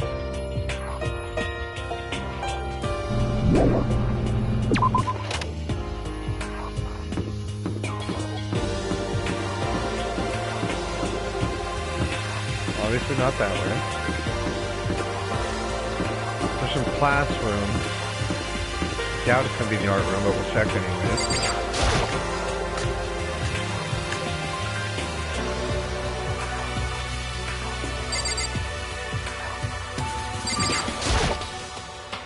Statue of Neo.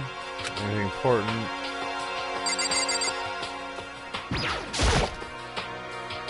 The locker. Nothing remarkable about it. Huh? Where the two bodies have disappeared to? Okay. Found them. Huh? The door must be locked. Kick that fucking door down for me. We need to search for the bodies that have disappeared. What happens after that? I know, yeah, fucking kick that door down. Huh? Where could the two bodies have disappeared to? Fucking in here. Alright, you gotta be kidding me.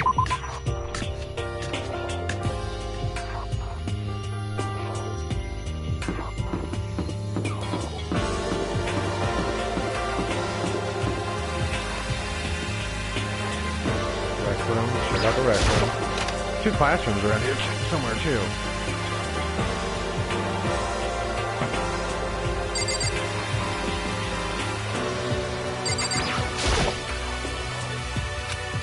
Okay.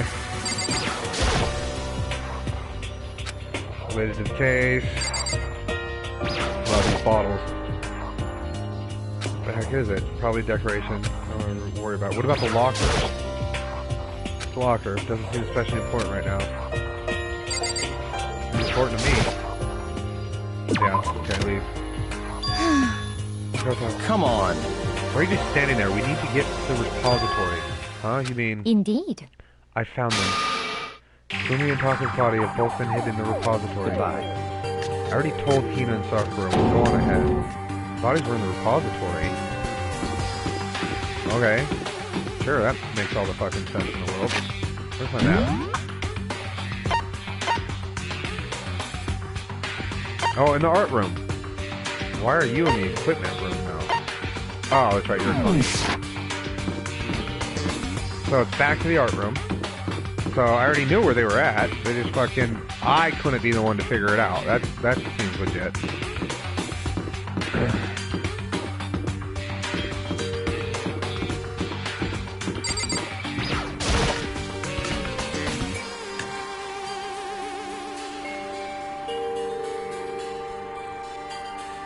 The body somewhere... Here somewhere? Yeah, in the back fucking room! I have to wonder where they could have been hidden.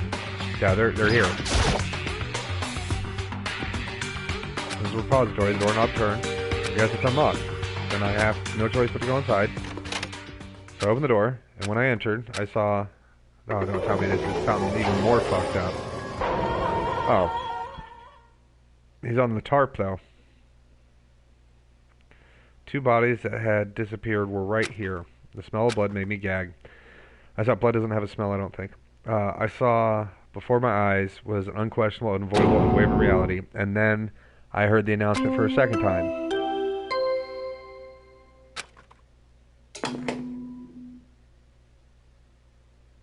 A body has been discovered! Oh, shit.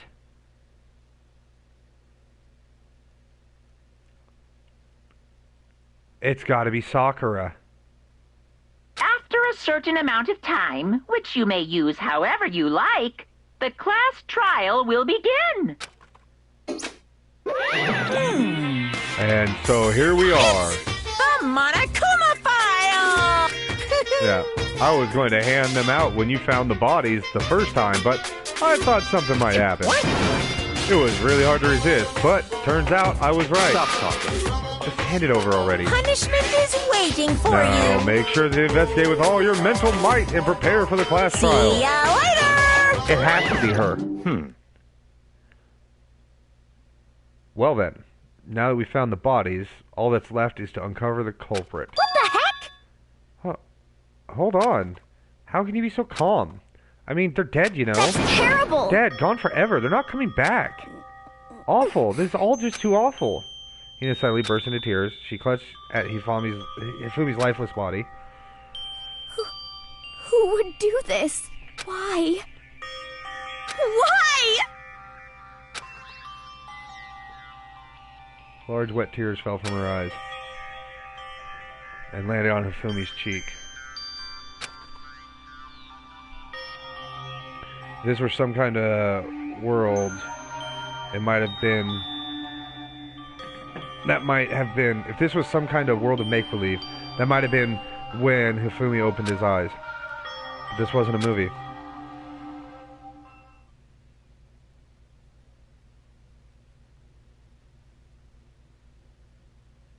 Ah! This wasn't... He's alive again? No. Where am I? Cold. So cold. Is winter coming? Hifumi! Wake up! Huh?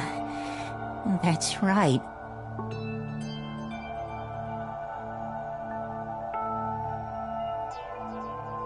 What? I remember now. Hope's Peak. Come on, you gotta wake up! I remember everything before I met you all. I met you all. His memories are all blending together. It has nothing useful to offer us. The light. It's reaching out to me like the tail of a comet. Hey, Hifumi! Who was it? Who attacked you? Who tried to kill you? Who killed me? That's right. I remember their name. Yasu.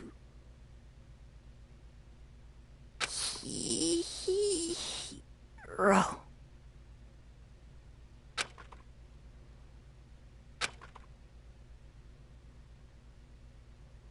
His eyes closed. They never opened again. Death for the second time. Absolute undeniable death. No matter how many more of Hina's tears splashed on his face, there was no second miracle. Reality set in again. This isn't some stereotypical fantasy world.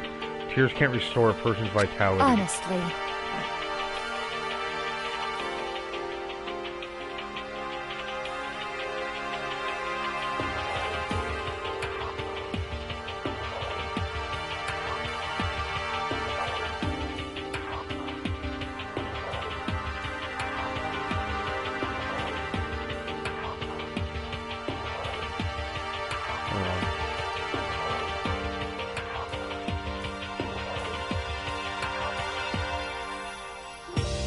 Okay. You have no tears, do you? No blood in your veins, no calcium in your bones. At least, you have your meat. Stop talking. You're just angry. Going out of his way to return just to leave us with those unnecessary dying words. Now the game has become exceedingly boring.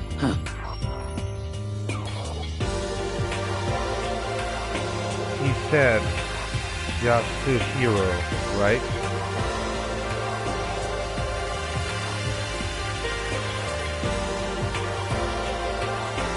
I don't know. Then perhaps Yasuhiro Hagakura? That's the only person he could have been referring to. So, in other words, with that, the case is solved.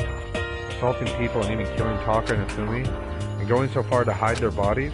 A criminal that hides his face behind a mask and uses a bunch of giant wooden hammers? Is that what Hiro is? What is this?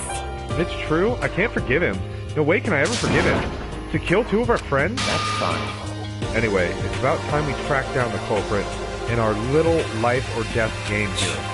Although, it's not all that life or death. The trial will conclude without much trouble. Indeed. Yes, it does look that way. Going to begin with, we have to go through this one more time. I have to accept it. I have no choice but to go through with it to make sure everyone survives. I just have to do it. I don't... Yeah, let me investigate. First, I better check the Monokuma file. The victims were Hifumi Yamada and Kiyotaka Ishimaru. The cause of death for each was a blow to the head. It was thought that they were both killed with a similar weapon. That's it. Very strange. Pretty strange. We got way less information this time than before. That is no problem. After all, the events of this case unfolded before our very eyes. We should know more about what happened than the Monokuma file could, anyway. Maybe. Well, there's something else that's bothering me. Someone else has been missing for quite a while. You talking about Kyoko? Without a doubt, she has an alibi from when Celeste and Hifumi were attacked. But what if the killer wasn't acting alone? What if they had an accomplice? Accomplice? An accomplice? What are you doing here? Monokuma appears! Don't be rude. I'm here to answer your question.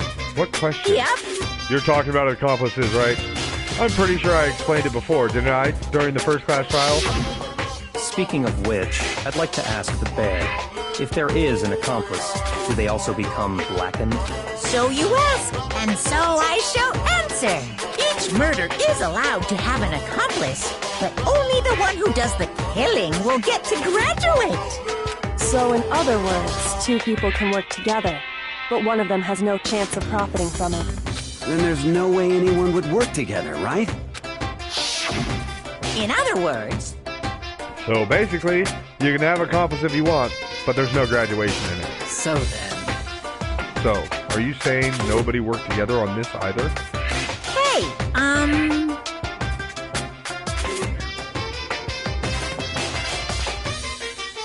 Sorry, can't answer that. It would obstruct the free exchange of information between you guys. I just wanted to make sure you don't forget. No matter how much you might assist in a murder, only one blackened can graduate. An accomplice gets nothing. So, in other words... Then we only need to figure out who that one blackened is that did the killing, right? Just like normal. well... Okay, let me take this opportunity to clarify the whole shebang. In this class trial, what you need to determine is... Extreme! The one true blackened who devised the murder plot and put it into action. A true blackened? So just one person. Well now. That's enough for explainifying. Now it's down to the final battle between all of you. The blackened. Good luck, and to all the contestants. The final battle? There'd only be one blackened, and an accomplice would benefit. Then I can't see any way Kyoko would be connected to the case after all. You may be right. If that's true, then, Kyoko, where are you? However... As long as she's not connected to the case, it doesn't matter. Let's get back to the investigation. Indeed. I have absolutely no doubt that Hiro is responsible. But for the time being, I suppose it can't hurt to pursue further information. So, You know, don't you think we should consider a certain someone as a suspect, just in case? I'm talking about the murderous fiend, Genocide Jack. What? I'm offended! You, when did you... I've been looking all over for you, Master. When I woke up, you were nowhere to be found. You SOB! Anyway, you there, milk sack swimmer girl. huh? Milk sack? You've gotta be kidding! Why do I gotta be a suspect? What the heck? Well, I mean, you are a serial killer. What? So what? I'm like special guest suspect every time. I have an alibi now, you know. She's right about that. When we heard Hifumi scream, she was with me. When the bodies disappeared, she was still lying unconscious in the equipment room. Plus, Taka's body aside, I can't imagine any way she would have been able to move Hifumi's body. Yep. Besides, I calculate every move I make. I'm not gonna kill someone when everyone knows what I look like. They don't call me the murderous fiend for nothing. What are you saying? That's not the kind of thing you should be bragging about. Let's see. On another topic, should we post a guard by the bodies like before? We can't have them disappearing again. So then... Hina and I can handle that. You don't mind, do you, Hina? Sure, I'd be totally useless on the investigation anyway. It's all clear now. Then that's that. Let's begin. But it was fucking... I think it was Sakura. Alright, so there's one specific rule about finding a body. And that's when, I want to say it's 3 or more people find the body. So, when they found Taka's body, Genocide Jack, Byakuya, and Sakura were all in the same room. That should have counted as finding the body.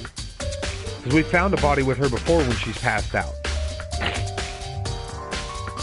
All but one of us has an alibi, so figuring out who did it should be obvious, right? But maybe it's just me, but I don't think it's going to be as straightforward as it seems.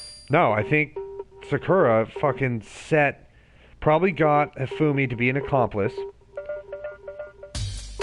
and then set Hiro up.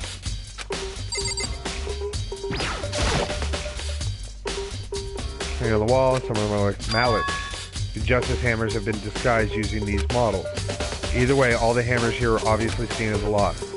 They're covered in debris and chalky stone powder. Wait. For some reason, this one hammer isn't dirty at all, and it's wet. Did someone wash it recently? Spotless hammer has been added to the truth bullets.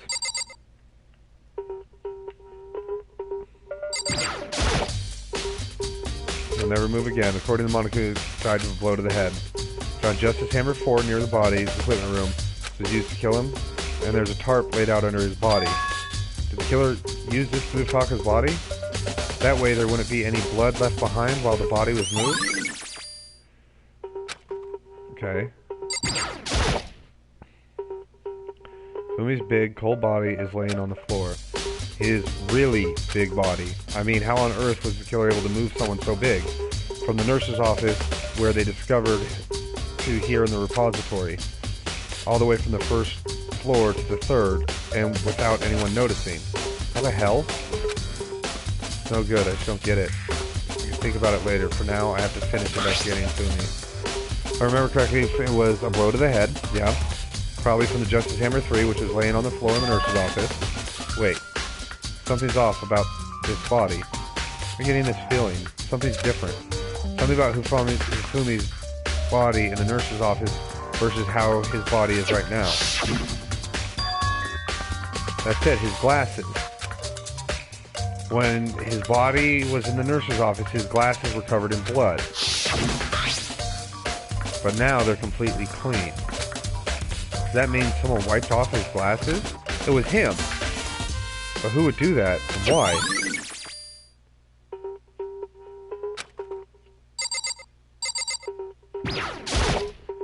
So,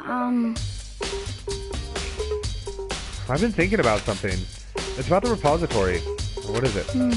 After Hifumi and Taki's bodies disappeared, we split up to look around, right? I was really scared, so me and Sakura stuck together. But... And we came right to the repository, you know, look around. But when we got here, the repository was locked. We couldn't get inside. It was locked? And we came here as soon as the search started, so there's no way someone could have beat us here. So if that's true, then who locked it? And why is it unlocked now? I wonder the same thing.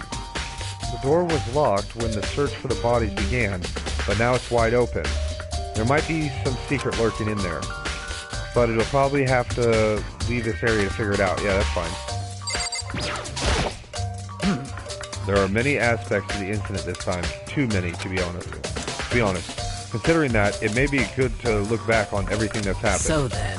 Would you like my help? Yes. Yeah, let's look back on things. This morning, only 4 of us met up at the dining hall. Hina, Kyoka, you, and myself. We waited for the others, but nobody showed up, so we decided to go look for them. It was around 8 o'clock when we began our search, and soon after we split up, Kyoka disappeared. After that, Hina found Celeste in the rec room on the 3rd floor, then quickly came and got you and me. According to Celeste, she was attacked by a suspicious individual and lay unconscious for about an hour. In other words, she was attacked an hour before we found her, meaning just after 7 o'clock. Based on the picture Celeste took, we discovered her attacker was dressed in a strange costume. It was Robo-Justice. It also became clear that this Robo-Justice had dragged Hifumi away. After meeting up with Toko and Byakuya, we began searching for the costume assailant. We found an injured Hifumi in the library on the 2nd floor. We took him down to the nurse's office on the 1st floor, then resumed our search. But not long after leaving the nurse's office...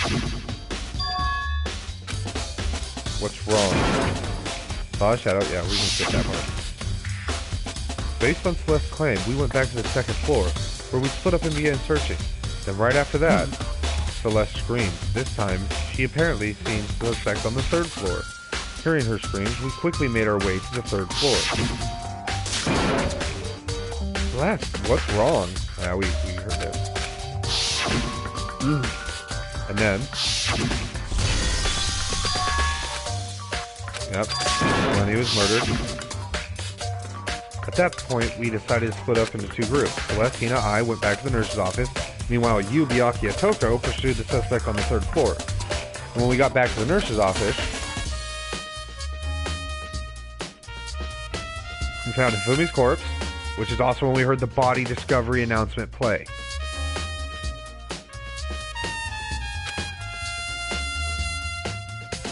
I left Celeste and Hina alone and headed back to the 3rd floor to tell the others what happened.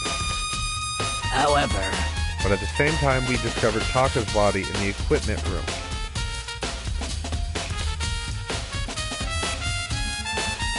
He wasn't dead. It was Celeste. Which means Hifumi and Taka's bodies were discovered right around the same time. Right. So that's when those 3 got the body announcement. And then we got another body announcement. So I remember hearing the body announcement playing right after finding Taka. No, because we got a body announcement when I walked in there. That's when I showed up and told you and Byakuya that Hifumi had been killed, right? Then you, me, and Byakuya all headed back to the nurse's office, leaving behind Toko, who had fainted. But as soon as we left the physics lab, we ran into Celeste, who just arrived to tell us something very unusual. Hifumi's body has disappeared.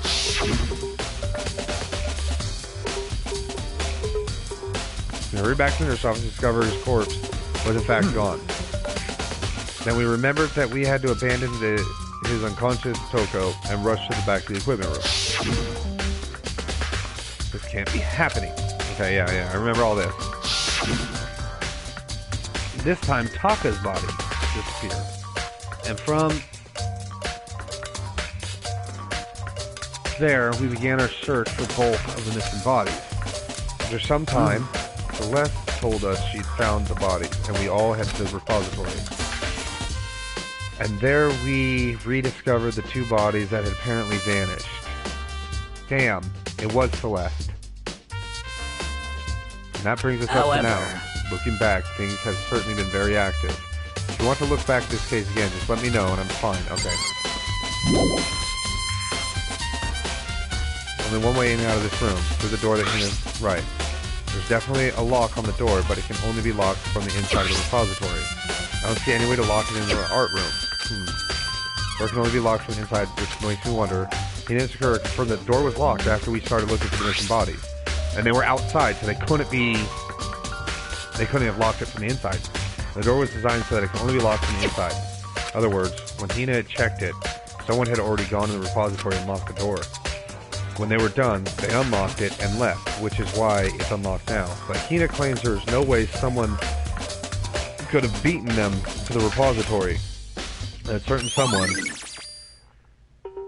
has been added to the truth boat. Yep. So he actually brought himself up here. One more look around at what?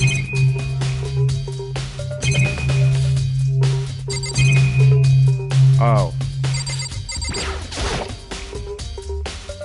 The dolly doesn't have a handle. I saw this in the art room before. I guess it's used to move statues around.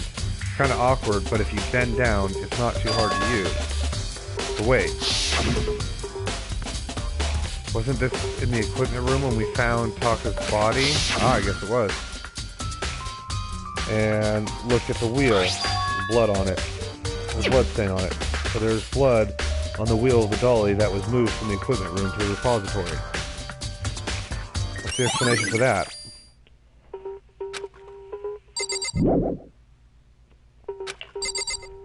A little more.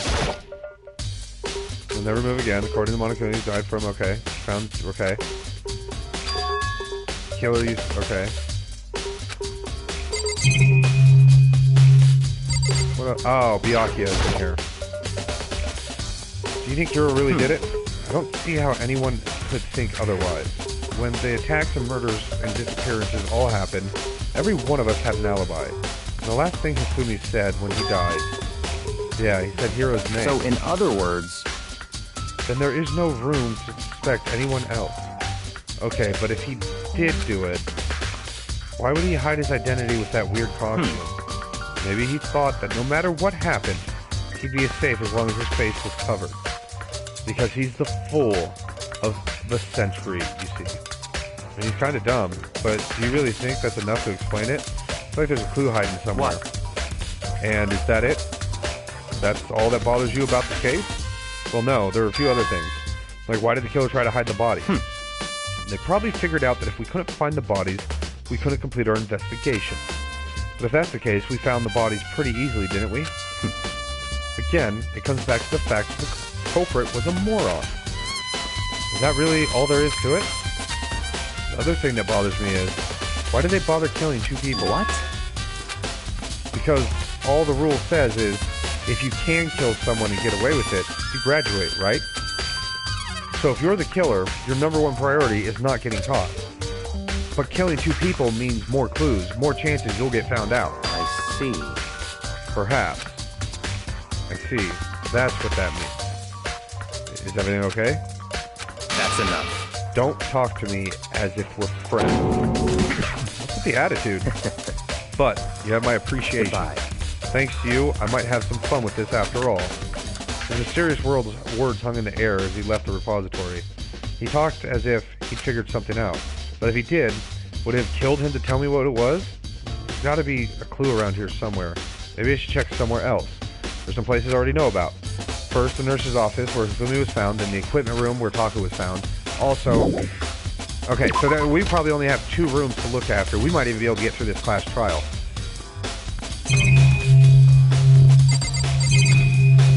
Alright, so let's... Okay.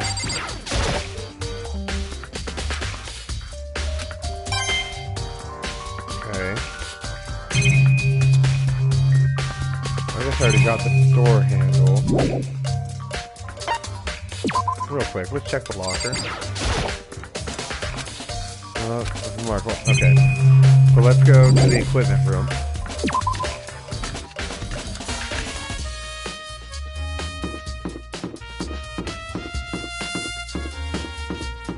And then we'll go to the nurse's station.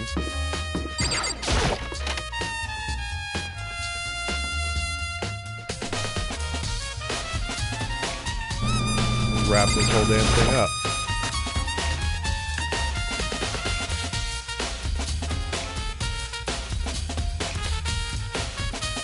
What's up, crazy? I was sitting right here when the killer carried the body away. What? Super pissed I missed such an ultimate rare event. Yeah. Some kind of mark going through the pool. Yeah, it's the dolly. Reminds me about the dolly. There's blood on his tire. Could that blood have come from here? Which which means that Taka's body was moved from the equipment room to the repository using the dolly. Both rooms on the 3rd floor, so that should definitely have been possible. Okay. Taka's body. What about Hifumi? Hifumi's body was in the nurse's office on the 1st floor. Even with a dolly, there's no way to get it up to the 3rd floor. It's a total mystery.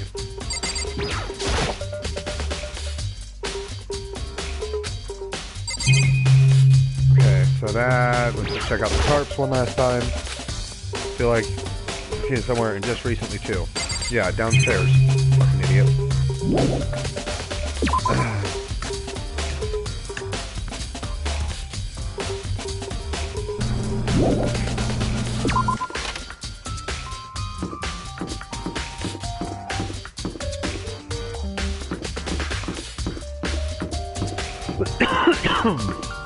I think it was Celeste. I 100% think it was Celeste. We did the equipment room. Yeah, we need to go to the nurse's office. That'll give us the last of our clues. And then we can go to our debate. And we'll just finish up Chapter 4 tonight. Or Chapter 3.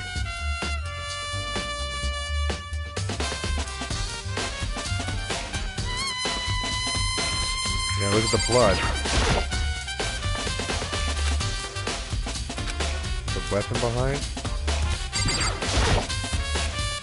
What are you investigating, Celeste? I'm not investigating anything, precisely speaking. I'm simply going around to seeing if Hiro might be hiding somewhere. What about you? Oh, you know, just checking this and that. The main thing on my mind is how someone could have moved Hifumi's body. How Hifumi was moved, huh? When it disappeared, you were supposed to be in the nurse's office, right? Yes, indeed. Correct. Nina was not feeling well, so I stayed behind to look after her. But she seemed to be getting worse, so I took her to the bathroom. And when you got back, the body was gone? We could not have been gone for more than a minute or two, though. Yeah, Hina said the same thing. So then the killer was able to get in and move Hifumi's body to that short amount of time. Indeed. It would seem so. To carry off someone as big as Hifumi can own in only a couple of minutes is, I can't think of anything less than impossible. Yeah. Trash can. There's a normal trash can. There's something inside. Yeah, it's clean the fucking glasses. There's some kind of cartoon character on it. But it's also covered in blood. Oh. Ah, did you find something? Yeah, there's a cleaning cloth in the trash can. A cleaning cloth? It's all bloody. Whoever this belongs to must have used it to wipe some blood. But who would need to do something like that? I haven't the slightest idea. Yeah, me either. But I think it might be important. Glasses, been added. Yep. There's something else to find. Hiro. Wait, let's check the fridge. Refrigerator, I wonder if there's anything to drink after everything I've been in. I'm totally parched. Quick peek. There's the blood. Yes.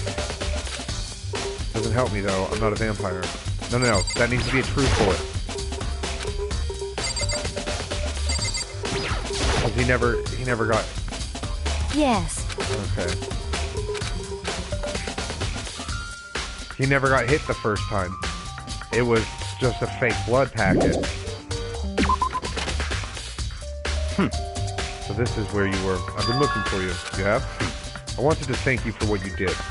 Not that you meant to, but ended up making this little game of ours very interesting indeed. You should go to Hiro's room. Oh, and let me give you this. This is the note Hiro wrote to get us all to meet up, right? If you remember well. Well, the penmanship was pretty remarkable, so it left an impression. It's all clear now. Anyway, this makes it clear, right? This is a trap. What is? Things grow even more exciting.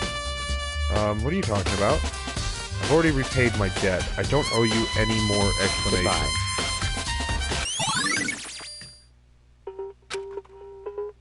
So, he said I should go to Hiro, but what's waiting for me there? Don't tell me Hiro's dead somehow. And that body announcement we found.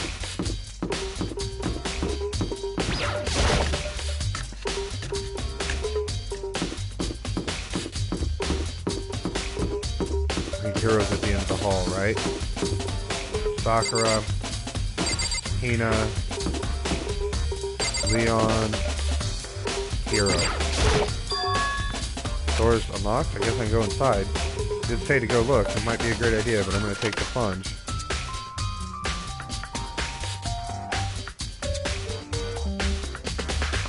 There's Hero's room. There's all kind of weird stuff in here. Where did he even get it all from? More importantly, he still hasn't turned up, which means he can't really complain if I don't get his permission to search his room. Probably in his bathroom. Nothing in here. Pretty grungy, though. How's the bathroom even get this dirty? Okay. Normal bed, pretty much like the one in my room. What about the... I didn't mean to hit the bathroom. Boxes. There's some cardboard box. It's a blueprint for something, and something's made out of, it looks like cardboard, plastic, and plaster? Is this Robo Justice? And it's in Hero's room? But wait. These blueprints. Something about them bothers me. The handwriting.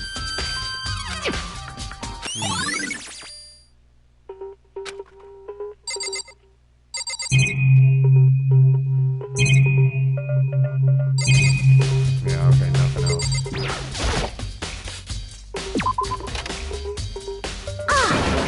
Mikado, big news, big news. What's wrong? We found Kyoko. What? Is she okay? Where is she? Wait, I wasn't done. There's more big news. Just a second. Robo Justice showed up too. Robo Justice? It's Hero wearing the costume. Okay. Anyways, as soon as you can, head to the pool on the second floor. I think Hero and Kyoko would turn up at the same time. Anyways, I have to head to the pool. I ran off to the second floor as I could.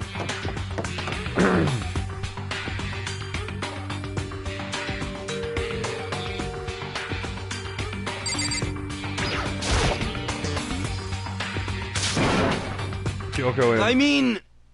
Ooh, man. I've had the worst day. Hero? I am positive that this suspicious individual that attacked me... Yeah. Apparently, that ridiculous object is Hero. I'd ask Kyoko for details if I were you. Robo Justice finally made his appearance, huh? I guess Kyoko's the one who found him. Hero? Oh, hey, Makoto. Yeah, duh, who else would I be? That's a good question. What? Why do I look like this? Did someone come along and remodel me while I was sleeping? Was it the Illuminati? Hero doesn't have the intelligence to pull this off. I found Hero. He was jammed into the pool room locker. It looked like he was fast asleep, so I kicked him and woke him up. Don't be mean! Still can't believe you kicked me. You could have been a little more gentle about it. Like, I don't care. I don't know, caress my face or something? What? That's creepy. Anyway, Kyoko, where have you been all this time? You just disappeared all of a sudden without a trace. Wow. There was something I had to check up on. What do you mean? Never mind. I can't never mind. It's nothing. Never mind. Hey. More importantly, she says that, but does she have any idea? Does she know people think she might be spying for the mastermind? First of all, Hero, you need to explain to us why you dress like that. I mean... well, I mean, I have no idea. One second I was asleep. I don't even know what happened when I woke up, and then I was here. I don't care. Do something about that costume. It pains me just to look at you. Huh? Well, let me out of here! I don't know what's up with this thing, but I can't actually get it off. A little help? Why would you make something that you can't take off by yourself? You got it all wrong! I didn't make this stupid friggin' thing. It would seem... There's a clasp on the back that's keeping you from getting out.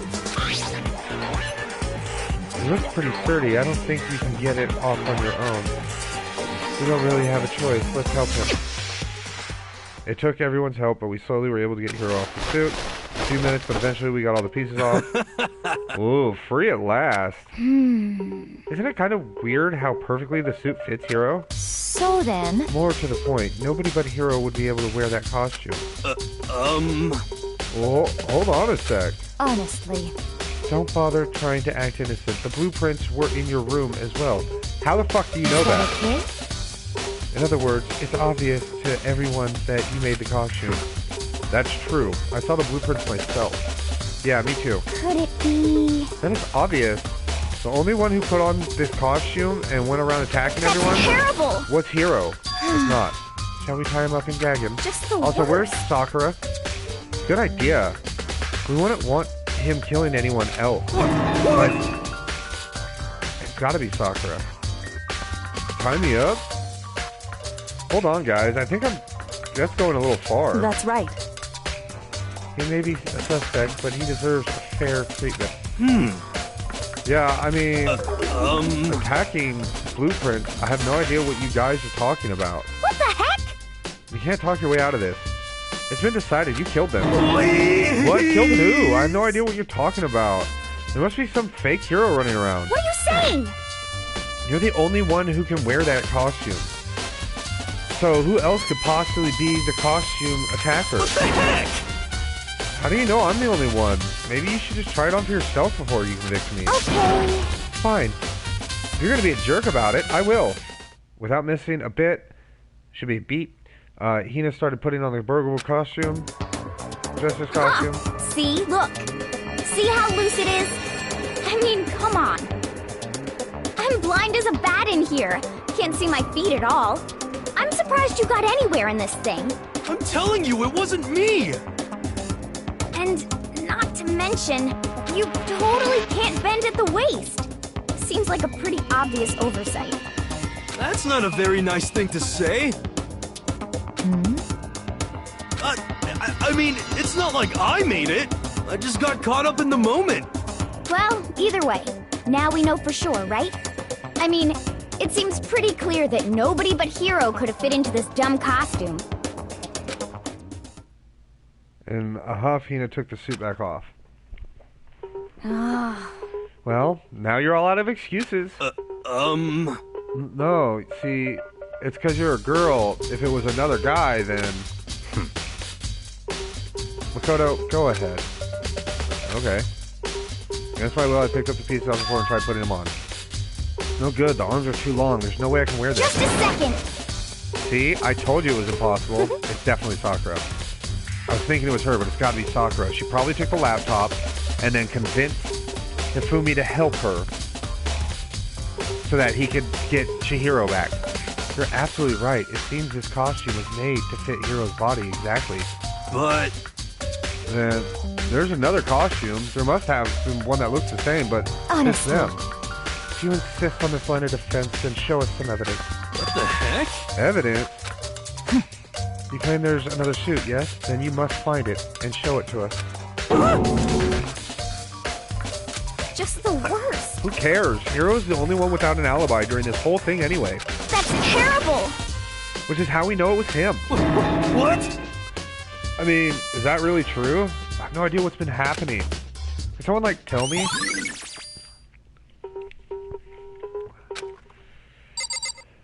Can we get to the trial? Certainly did not expect Hiro and Kyoko to turn up at the same time. But where has Kyoko been hiding all this time? I have no idea. Then perhaps... Perhaps she's really working for the mastermind. What else would explain her questionable behavior? But you are quite protective of her, yes? That's because she helped me out so much up until now. If I were the mastermind, that is exactly what I would do to earn your trust. Okay. It looks more and more like it really was a setup. Yeah, I know, I agree. She looks like she's lost in thought. I don't think she's in the mood to talk. Better leave her alone.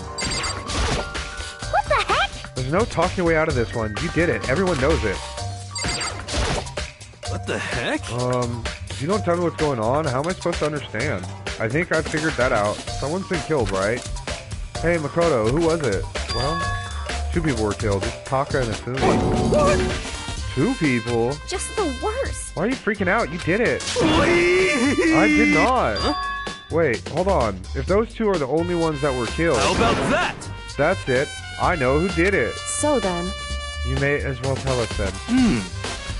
Taka and Hifumi were fighting over Alter Ego, right? I'm at least 30% Which right. means Alter Ego and or Chihiro must have done it. Correct. I see. That's unfortunate. Please! Oh, unfortunate. What the heck? Stop trying to trick us. Just admit that you did it, okay? I'm telling you, you got it all wrong. Oh, so Oh, bad. I know. That note. No. Last night, someone slipped a weird note under my door. And here's what it said. I found a hole. Maybe we can use it to escape. Monokuma can't find out, so don't tell anyone else for now. Let's meet at the rec room at 1 a.m. But the last thing I remember is going to the rec room. Then for some reason, I fell asleep. Hey. The real killer probably drugged me or something. Just the worst. Not a chance. So... No. Hold on. He could be onto something. The nurse's office did have chemicals that could do that. Huh? Well, really? I told you. Someone's trying to set me up. A secret passage, a chance to escape? Someone wrote all that to trick me? Even if that's true, you must be one dumb fish to bite every piece of that bait that floats in front of you. Well, after being trapped here so long, even if you know it's a lie, you still gotta check, right? They preyed on my desire to get out of here. They deceived me. I still don't buy it. Don't be mean. Well, you should buy it. Just a second. Okay, then show us that note. With pleasure. I have it right here in my, pocket. No way. Looks like I lost it. Yeah, sure. Please. You gotta believe me. I want her to fly. As I said before, if you want us to believe you, you must produce evidence. Can you show us the note? I have no particular issue with what you claim, but if you want us to believe you, give us a reason. What the heck? For serious? That's it. Now then, shall we resume our investigation? There's no time to waste before the class trial begins. Why do we need to keep investigating? We already know who did it. What the heck? Why? Why did you kill them? Tell us, Hiro. No, it's like I said. Just the worst. Why is it really to get money Monokuma offered us? Yeah, that must be it. You must be totally broke, and that's why. Well, wait, that's a false accusation. Someone help me. What are you saying? Just be thankful we haven't found and gagged you. You have time to yell and carry on. You have time to search for your evidence, right? What? Oh, you're right. I need to look for that second suit and that note. Pete, don't fail me now. I guess I'd better get back to guard duty. I was gonna ask Toko or Genocide Jack to switch with me. But if she and Sakura got into a fight, we'd have a catastrophe on our hands. Well, bye. One by one, everyone please. Wait, do you have a second? I want you to help me with the investigation. It would seem... It looks like I got a late start on this one, so I need to make up some ground. Sure, I don't mind helping, but can you promise me something? Later when we have time, will you tell me why you disappeared? Why is that? No. To reject me so simply. Anyway, I need your help. You don't mind, do you? Okay. Shall we go? Thanks. Now then, shall we? What are we doing? Hey. So Makoto, first I'd like to examine the corpse. Examine the corpse? I can't believe I'm hearing that from a girl the same age as me. Correct. Dead bodies don't lie, you know. They tell the truth far more easily than the living. Hey. Wouldn't you agree? How am I supposed to answer? Anyway, we have to hurry before the class trial begins again. No, let's do it. Yeah, you're right. Okay then, show me where the bodies are. They're in the repository. Then I guess we should head that way for now. Fuck.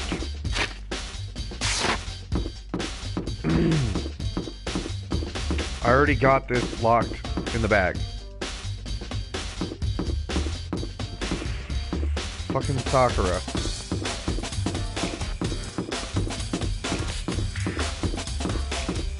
Should have gone this way. No, it's this way that I should have gone. Yep. I was thinking it was Celeste. I'm still suspicious of Celeste, but I'm more suspicious of Sakura. Which sucks, because I was starting to kind of like her, like, weird ogre demeanor.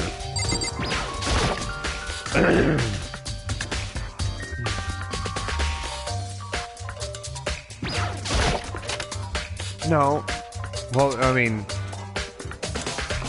with a Fumi helping, it could still have been Sakura with a Fumi hiding in there. The Fumi and Taka. For a moment, Kyoko seemed to get rigid, but only for a moment. So then... Well then, let's get started. She crouched down next to Taka without hesitating and began poking the body of the body. I knew it. The Monokuma file was right. They were killed using similar weapons. Her movements were so smooth, she was so calm. Seeing how comfortable she was actually made me feel a little more comfortable. Yeah, I mean, we'll check. Was killed by a blow to the head. Must have been struck with Justice Hammer Fort. I disagree. There's a tar plate under his body. The killer must have moved it to... Okay, we saw all this. Can we just talk this shit through? I see. Makoto, I found something. Hey. You did? Do you remember the wristwatch Taka always wore on his left hand? He did? Whew. Are you so oblivious to people around you? Do you dislike other people that much? No, that's not it. Anyways, so you said he had a wrist? So then... Take a look. It's broken. You can see the hands aren't moving, right? It most likely broke when he had his encounter with the assailant. And if you notice, the hands were frozen just past 6 o'clock. That would mean the watch was broken sometime just after 6? That's right. But last night, Taka's watch definitely wasn't broken. How long are you gonna keep us waiting, right? I remember. In other words... So if it worked at 10 last night, it couldn't have been broken at 6 p.m. That means it must have happened at 6 this morning. Or that means it must have happened at 6 this morning. Okay. However... And that's not all. Take a look at Taka's left hand. It appears she's gripping something. You're right, there's something... Makoto. Can you try to pull it out? Me? Because... Rigor mortis has already set in. Boys are better suited for this kind of manual labor, right? Okay. Much I didn't want to grasp Taka's cold hand. Ice cold hand was nearly enough to cause my heart to stop beating. After some effort, I was finally able to free the object from his tightly clenched fist. It was a piece of paper. Hey. Was that all he had in his hand? Yeah, that's it. Just a little scrap of paper doesn't seem like much of a clue, does it? Is that right? I wonder about that. Yoko turned to Fumi's body. So then... Let's check his Fumi's body now. Perhaps he left us with a few clues of his own.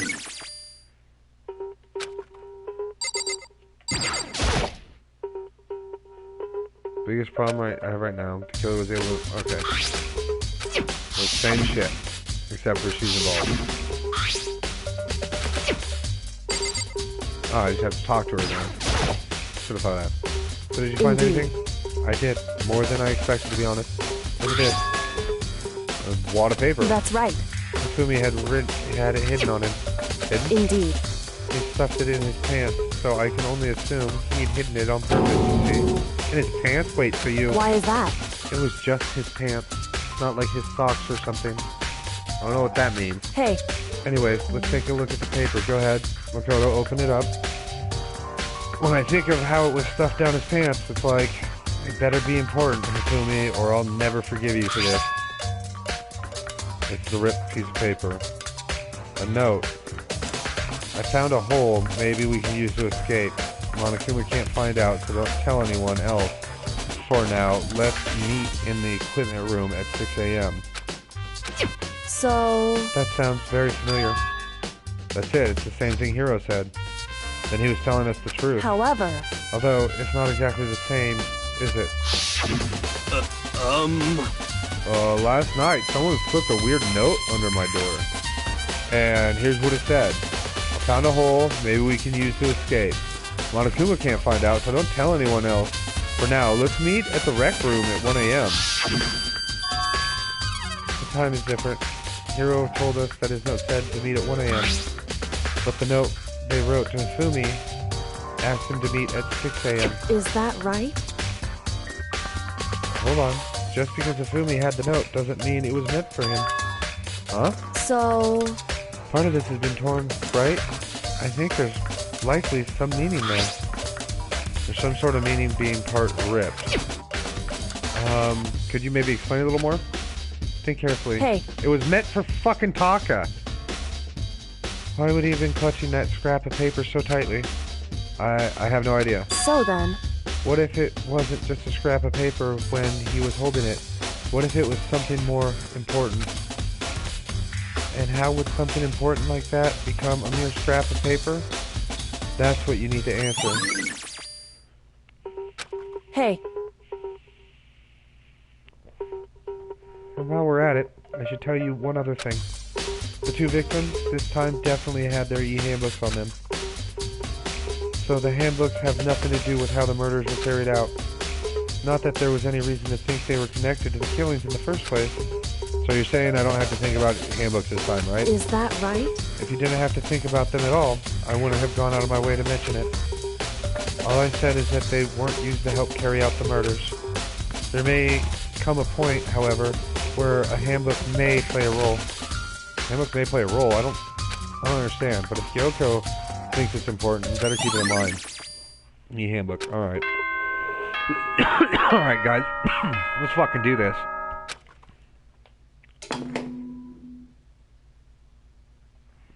Are you excited?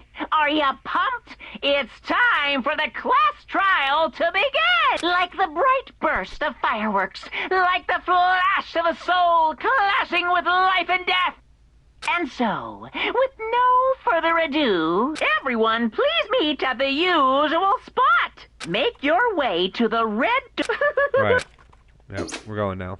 It would seem... It's unfortunate, but I suppose this is where our investigation comes to an end. You'll have to figure out the rest for yourself and come to a proper conclusion. Yeah, you're right. Shall we go? We better get going. Okay. I also love this because of all the voice acting, so I don't have to read nearly as much.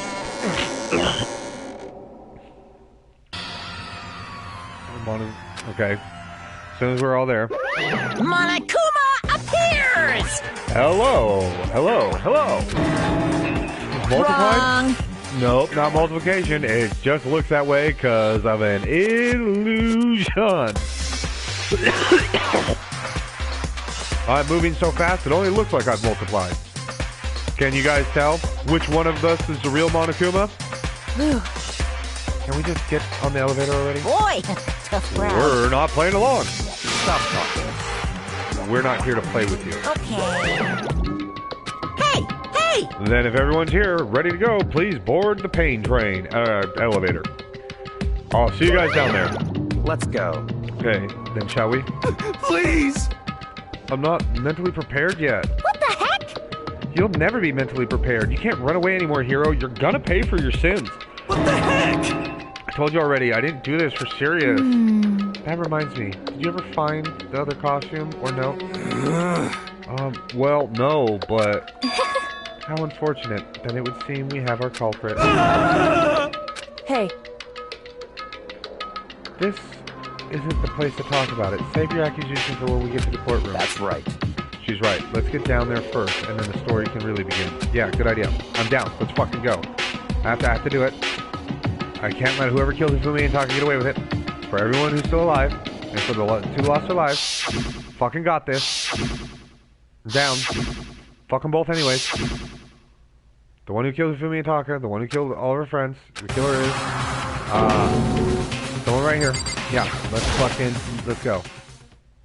I exhaled slowly. I began to walk toward the elevator. Once everyone's aboard, doors closed on their own, and the steel box began to move.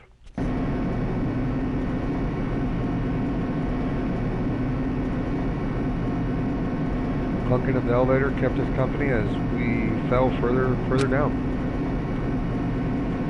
There was no going back until we settled all of this. We couldn't go anywhere.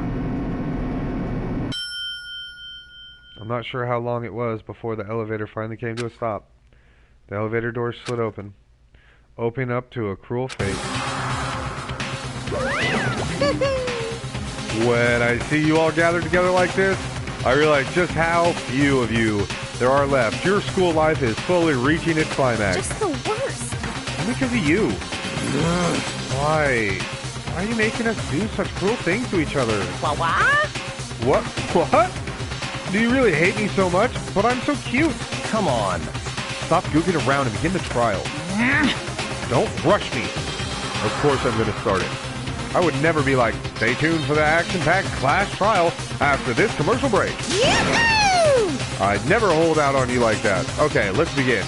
Get your assigned seat. Alright. And we got some new skills. Hey, good morning, JG. Open again. Deadly Judgment, Deadly Deception, Deadly Betrayal, Deadly Riddle, Deadly Defense, Deadly Faith, Deadly Clash Trials. Yeah, of course we'll save. Alright, set skills. So I've got 4 skills.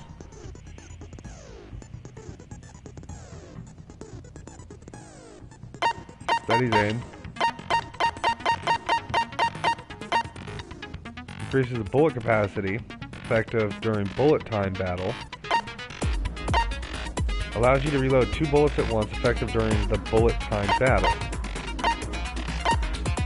I can only take 1.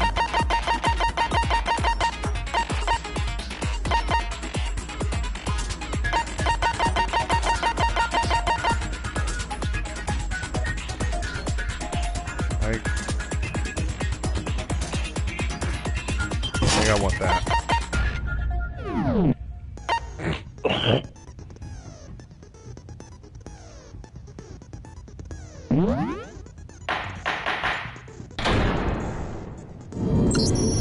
Let's begin with a basic explanation of the class trial. So, if you can figure out who done, then I'll punish everyone beside. Now then, to begin with... We already know who did it!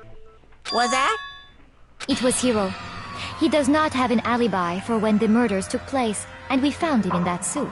Don't try and deny it! You killed them! Alright, give me 1 second, I'll be right back.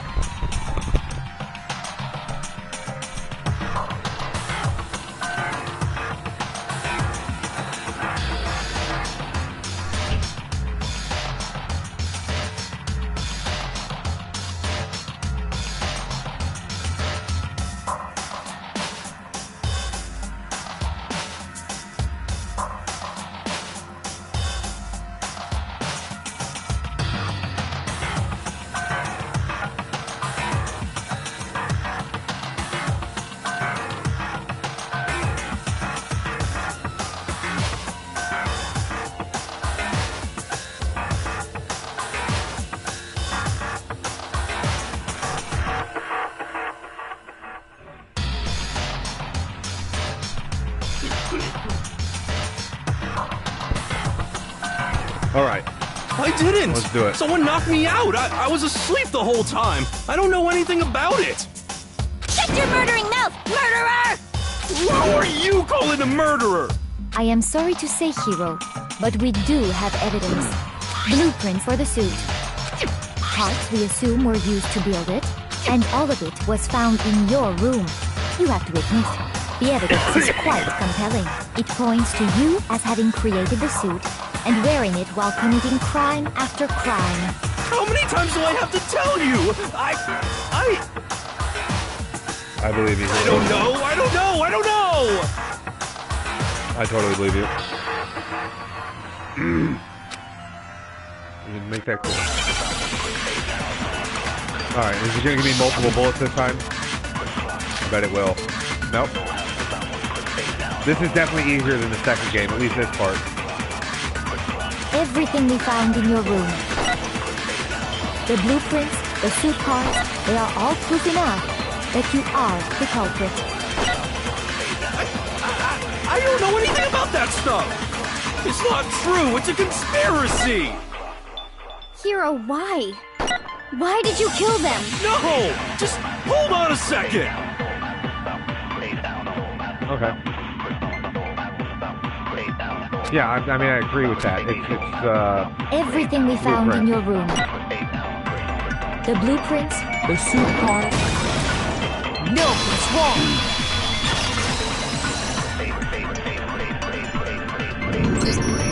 Are we sure Hiro really made those blueprints? What do you mean? Well, take a look at this. It's the note that Hiro wrote, asking everyone to meet up after Alter Ego disappeared.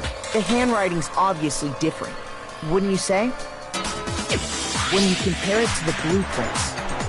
There's no way you could think the same person made both of them. Unless that person made it a point to disguise their handwriting. No, the differences are bigger than that, I think. Come on! I'm not smart enough to think of trying to change my handwriting anyway. I agree. So Makoto, are you saying you don't think Hiro's the culprit? And he is not the only one. I think Hiro's innocent as well. Then who was in that Robo-Justice suit? Is it like Hiro said? Was there really someone running around in a second suit? No.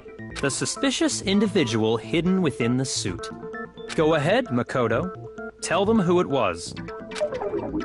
Of course, it passes off to me. Who was in the Robo-Justice suit? It was probably Sakura.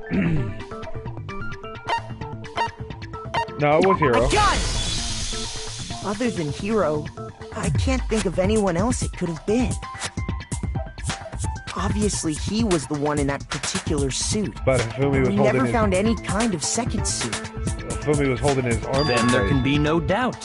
Hiro is the prime suspect. That doesn't make any sense. You just said Hiro didn't do it. It makes perfect sense. Hiro was the suspicious individual in the suit, but he's not the culprit. So what you're saying is... That's right. The culprit in this case has nothing to do with being in the Robo-Justice suit. What? Now that's a bold assumption. And what reason do you have to make such a statement? You do have a reason, yes? Of course. But before we get to that, there's something else we need to clarify first. So let's get that out of the way. Hey, stop trying to boss us around. All things have a proper order. So what is it? What needs to be clarified? The weapon. We must clarify the method of transportation for Taka's lifeless body. It would seem that his corpse was moved using certain particular items. Makoto, can you tell us what they were? Yeah, can. Oh, there it is. Oh, sorry. I got it!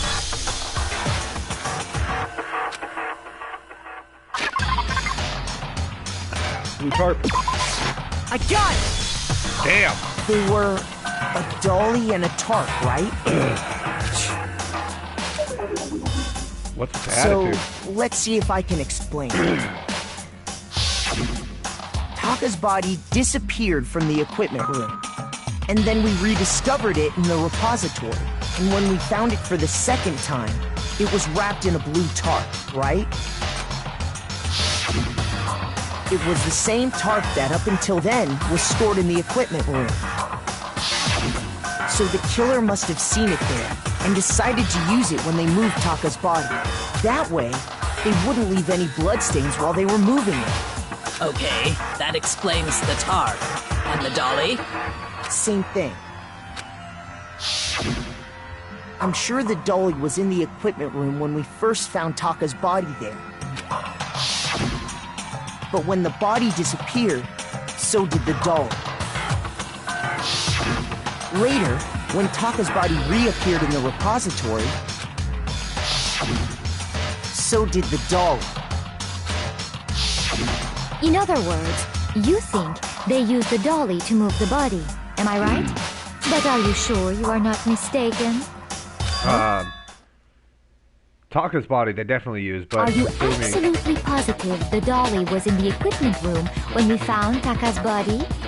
That dolly was made specifically for moving large objects between the repository and the art room. It would be very strange indeed to discover it had made its way to the equipment room. Is it not possible that it was in the repository all along, and you simply didn't realize it? She's raised an objection. How do you respond? There is no shame in being wrong. Nobody expects much from you anyway. Fuck you, We bitch. have all accepted the fact that you rarely understand what is going on around you. I've never really had anyone sound so nice while being so mean. But maybe I can change your mind. I can just explain to him how the dolly must have been moved from the equipment room to the repository. New elements and added to bullet timed out. Yeah, tell me about it. Reloading.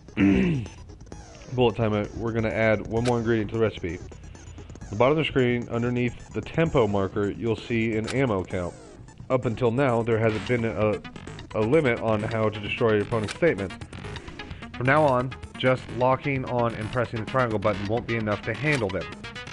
Now it will cost you 1 bullet to destroy a single remark. Once you run out of bullets, you can destroy any more statements no matter how you're locked on, or even by pressing box. Okay. Just by locking on, you'll have to press box in time with the tempo marker. Basically, remember that box now has a function as long as X in box. You automatically reload at the start of fever time. Your ammo will not decrease. But if your action difficulty is set to gentle, you won't have to reload at all. In which case, you can ignore everything I just said. Okay. I didn't realize we would be doing like a main fight. You have it wrong. I cannot agree. You are a fool. So pathetic. Lies will get you nowhere. Do your worst. Away with you. You miserable wretch. I cannot agree. You are a fool. Lies will get you nowhere. Do your worst, you miserable wretch. You have it wrong. I cannot agree. Why, I You are can't. a fool. Oh, So pathetic. he did something to me. Lies will get you nowhere. Do your worst. Away with you. You miserable wretch. I cannot agree. Final strike. I cannot agree. Do it. Do the final strike. Why is it not doing it? This should prove There it. it goes. Oh, man. That was rough.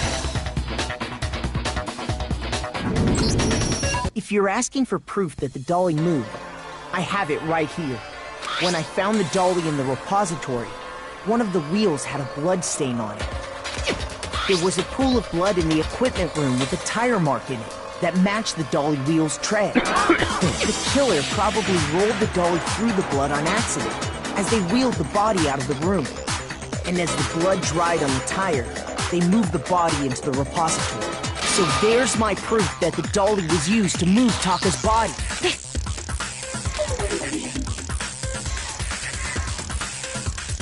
Jeez, does Celeste really hate me that much? Well, anyway, that was just something we had to get out of the way. Let's get back to the main subject. Yeah, the subject of how Robo-Justice didn't do it. Because if it's not a killer robot, then what kind of robot is it? I'm not sure that really matters. I'd be happy to explain why the occupant of the suit couldn't possibly be the killer. If you look back on how the body was transported, it will become immediately obvious. He can't bend. To be clear. What do you mean by that? You have to bend. Okay, blueprint. Okay, Robo just talked to him. As we know, Taka was killed in the equipment room. Yeah. And from there, the body was moved to the repository, correct? Also correct. Yeah, the culprit wrapped the body in the tarp, Yep. then loaded it onto the dolly and wheeled it off, right? Yeah. Now, keep in mind that the dolly doesn't have a handle. Well, No. yeah, but even without a handle, all you'd have to do is bend over. Can't. There we go. No, that's wrong. Glad that didn't, like, backfire in my face. I didn't mean to copy that statement. You're absolutely right that you could push a dolly without a handle if you stoop down low. But if you were wearing that suit, do you think you could actually get into a position like that?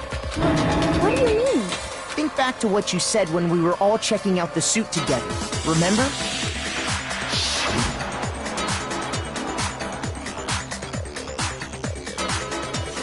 I'm blind as a bat in here. Can't see my feet at all. I'm surprised you got anywhere in this thing. I'm telling you, it wasn't me. And not to mention, you totally can't bend the waist. Seems like a pretty obvious oversight. When you're in that suit, not only can you not see your feet, but you can't even bend at the waist. Am I right about that? Now that you mention it, yeah. It seems like it'd be awfully hard to push that dolly if you couldn't. Well, what's to stop you from simply pushing the dolly with your feet? When you can't even see your feet? You really think someone could kick the dolly all that way? Yeah, it'd be totally impossible. Not that I can say for sure myself. On top of that, if you were wearing such a rigid, cumbersome suit, it's very unlikely you would have the dexterity to go about wrapping the body in a tarp. Well, I mean, it just a matter of taking off the suit when you're ready to move the body? Definitely no chance at the costume. There's a lat. I got it! I don't think taking off the suit was an option. If you remember...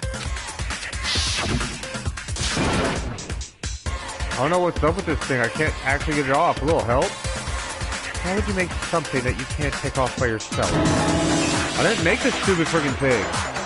There's a clasp on the back that's keeping you from getting it off. It looks pretty sturdy. I don't think you can get it off on your own. We don't really have a choice. Let's help him. That's true. It seems impossible to put the suit on or take it off without help. Then, you really can't take it off by yourself? Hiro wasn't just making it up? Of course I wasn't making it up. If he could have gotten it off by himself, I don't think he would have let us see him wearing it. Showing up in the suit was basically an invitation for everyone to suspect it. Yeah, that's right! So, it's really, really true that Robo Justice couldn't have moved the dolly? To be clear, whoever did move the body, it couldn't have been Hiro in the robot suit, correct? No, wait. Just a second, if you please. Have you forgotten about the picture that I took? You all got a good look at it, did you not? The image of Hifumi being dragged away by Robo Justice? If whoever was in that suit is not the culprit, how do you explain that? Besides, do you remember what the now deceased Hifumi said? How did you get hurt? That guy hit me. What guy? Robo Justice, or... That's what I decided to call him just now. So long as those facts exist, the proper conclusion is beyond question. The individual inside the suit and the culprit are one and the same. It was Hiro, without a doubt. Definitely Celeste. Yeah, that's gotta be right. Hold on a second! It's still far too early to reach that conclusion. Besides, there's no hurry to decide who did it before we rush to a verdict. Shouldn't we explore every single possibility? Instead of seizing on one viewpoint, the truth is uncovered by analyzing things from every angle. Perhaps, but where do we go from here? Let's review this series of unfortunate events from the beginning. Maybe we'll uncover something new. What a pain in the ass! I don't disagree, but our lives are on the line. If this is what it takes, we have to do it. Plus, maybe we'll get to find out where the heck Kyoko was when everything went down. All right then, let's take another look back at what happened. I suppose we could start with this morning. 4 of us gathered together in the dining hall. Makoto, Hina, Kyoko, and myself. We waited there for quite a while, but nobody else showed up, so we went to look for everyone. That was around 8 a.m. And as soon as we split up, Kyoko went missing. Soon after that, Hina found Celeste in the rec room and quickly came to get Makoto and me. It seems I was unconscious for about an hour after I was attacked by my mystery assailant. He wasn't unconscious I know it was an hour, because I remember being attacked a little after 7. That was when we saw Celeste's picture and discovered that her assailant had been wearing a strange costume. As it turns out, it was Robo Justice. It also soon became clear that this same Robo Justice had abducted Hifumi. We were soon joined in our search by Byakuya and Toko, and then went on to find Hifumi in the library. He was injured, so we took him to the nurse's office and resumed our search for the suspect. But not long after leaving the nurse's office... It still has to be Shizura. No. I saw a shadow, something moving around the top of the stairs. When Celeste told us that, we decided to split up and search the second floor. And soon after that... I saw someone moving around on the 3rd floor, and I yelled out to everyone as soon as I did. Celeste, what's wrong? That was rather intense scream for someone like you. I saw him, a strange costume man. He ran off as soon as I screamed. I was blocking the stairs, so he headed further down into the hallway and disappeared. And then...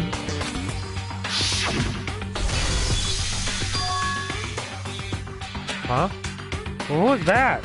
It came downstairs. It must have been Mifumi. He's in the nurse's office. This is bad. Come on, we have to go back. At that point, we decided to divide up into two groups. Celeste, Hina, and I went back to the nurse's office, while Sakura, Byakuya, and Toko chased after the suspect. When we got back to the nurse's office, we found Hifumi, dead. And that's when we heard the body discovery announcement. I left Celeste and Hina there and headed back to the third floor to let the others know what had happened. Meanwhile, we had just discovered Taka's body in the equipment room. We must have found both bodies at almost exactly the same time, because we heard the same announcement not long after we discovered his body. And that's when I told you guys about Hifumi. Then the three of us headed for the nurse's office. But right after we left the physics lab, we ran into Celeste, who'd arrived after us. And she told us something very surprising. Hifumi's body disappeared. Was there never a second... We rushed back to the nurse's office and saw that she was right. Excuse me. Was there never a second body discovery announcement? Did I just imagine that? Then we remembered we'd left Toko passed out in the equipment room, so we hurried back again.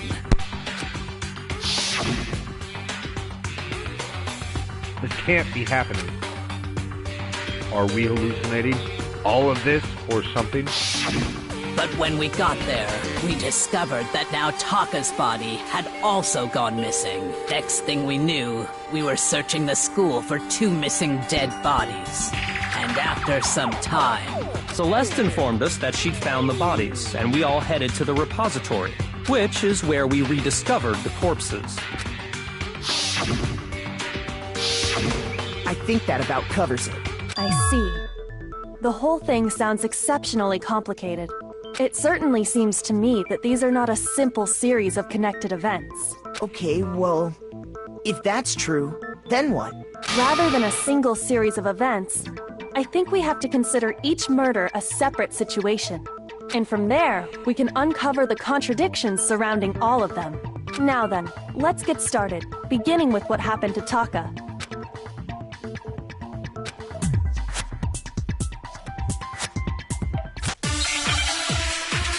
Okay, here we go. Yeah, the Monokuma file. So, regarding Taka's death, I wonder if he died before Hifumi, or perhaps it was after? We already know what order they were killed in. No, we don't. Shoot! Does it say in the Monokuma file in what order they were killed in? So, regarding Taka's there was no time of death. I wonder if he died before Hifumi, or perhaps it was after? I had to listen to everything. We already know what order they were killed in. Sure. Taka came last. No, Taka came first. What makes you say that? Because of the numbering of the Justice Hammers. No, I guess we could follow that too. Shoot! But even... So, regarding Taka's death, I wonder if, or perhaps it was... We already know what order they were... Taka came last.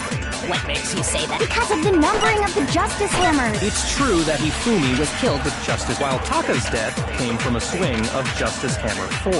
See? So it's obvious Taka came after.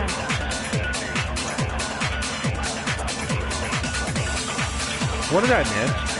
Oh, I see. So, regarding Taka, I wonder if he died, or perhaps it was after. We already know what order they were killed in. No. Triangle. Taka came last. What makes you say? Because of the number. It's true that he while Taka's death. See? So it's obvious Taka came... Yeah. So, I wonder if, or perhaps it was. We already know what order they were killed in. What makes you say that? Because of the numbering of the justice. There we go. No, that's wrong. I can't believe I didn't see that. I knew the answer. Hold on. There's no reason to assume that the hammers were used in the same order as their numbers. If anything, that's just another way the killer tried to disguise their actions. So you're saying the culprit wanted us to think the hammers were used in order, but in reality, Taka was killed before Hifumi? Okay then, let's see the proof. We've got the letter. Something... What time he died? The letter. Oh. Is it... Note? Hangings gave it. Is it. If it's 4 letters, it's gotta be note. What? No. Wristwatch.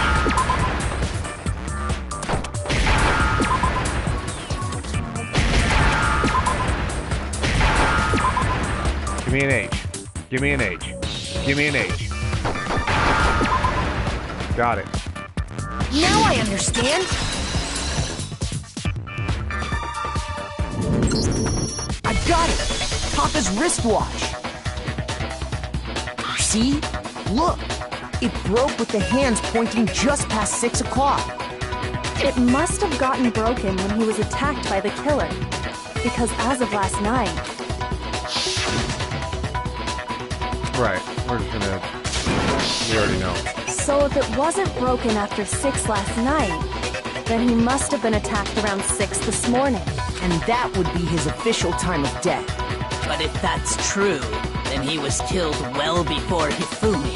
And before Celeste was attacked this morning, which happened around 7. That's right. Taka was killed before any of the other incidents took place. That simple fact slipped past all of us. We made the wrong assumption about the order of events, all because of those justice hammers. That's exactly why the culprit wrote the numbers on each hammer and had them increase in size. That way, when we saw how they were used in each incident, we'd easily make that wrong assumption. Now, if Taka was killed around 6, then everyone's alibis for his murder go out the window. Because when he was killed, we hadn't met up in the dining hall yet. That may be true in the case of Taka's murder, but all of our alibis still hold true for Hifumi's death. That's right. With him, at least, we're all safe.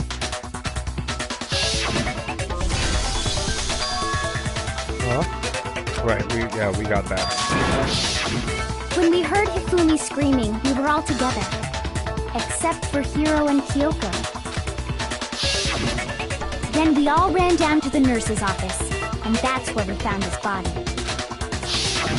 That's totally true! We're all in the clear! Oh, I know! They must have recorded him screaming on a tape or something, then played it later on! No, you're an idiot. If that's true, where's the tape? I don't know. Don't just go making stuff up! Anyway, we all have rock-solid alibis for when we heard Hifumi scream. Since all of us were there together, clearly none of us could have killed... And it does not stop there. There was also the moment when we discovered his body had disappeared. When his body vanished from the nurse's office, Hina and I were in the bathroom together, while everyone else was in the equipment room. And then there's the disappearance of Taka's body from the equipment room.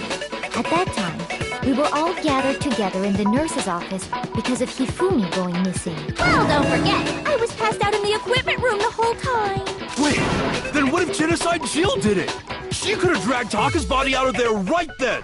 Even if she could pull that off, there's no way she could have done the same with Hifumi's body. Because, as we just established, she was passed out in the equipment room when his body disappeared. Besides, I didn't do either of them anyway. In other words, it is impossible that any of us could have killed Hifumi or moved either of their bodies. On the other hand, Hiro and Kyoko had disappeared, so they most certainly could have done those things. So what now, Kyoko? For now, we can't get fixated on who did it, or we'll just keep going around in circles. So instead of who, I propose we start talking about how. In particular, I think we need to figure out how Hifumi's body got moved. He moved it himself. We searched everywhere, but we couldn't figure out how to explain his body disappearing. And according to what Celeste said... Yeah, okay. His body apparently disappeared in the 1 minute her and Hina took their eyes off of it. But to carry that much weight from the first floor up to the third in that short amount of time? Oh man, yeah! There's no way! It'd be impossible! Well, what if I told you there was a way to make the impossible possible? What? How? If the dead body were to move itself. The dead body moved on its own? No! Not another... ghost! I don't think it has anything to do with the occult. I think what she's implying is we thought Hifumi was dead, but perhaps in reality he was still alive. He was... alive? Are you saying Hifumi wasn't carried out of the nurse's office, but simply walked out on his own? But I mean, we found his body. He was dead. Perhaps he was simply playing dead. That... it isn't possible. So it's really possible. Oh, yeah, I see the fucking rags found in the trash. Broken wristwatch. No. That's not the answer. Are you saying that when we first found Hifumi in the nurse's office, there's a chance he was actually still alive? Oh, no, wrong button. There we go. No, it is impossible. Hifumi was dead, without a doubt. And you know that how? Surely you heard the body discovery announcement along with the rest of us. Hifumi's dead body had been found. Oh. Shoot! Okay, this could be Are rough. you saying that when we first found Hifumi, there's a chance he was actually still alive? No. It is Hifumi was dead, and you know that. Surely you heard the body, the Hifumi's dead body had been found, and that is why the announcement... Are we really so sure about that? Maybe the announcement was intended to signal someone else's discovery. No, it's that second one I have to memorize. Oh, I just died. Oh no, I still have a sliver. Are you saying so I gotta that when we memorize the first second one. there's a chance he was actually... No. Hifumi was dead, and you know that. How? Surely you heard the body discovered. Hifumi's dead body had been found. And that is why... Are we really so sure? Maybe the announcement was intended to signal someone else's discovery. Oh, it was. We found him at the same time. Ugh, arbitrary. Yeah, I know. Let me get my health back. Well, let's go grab a drink. I'll be right back.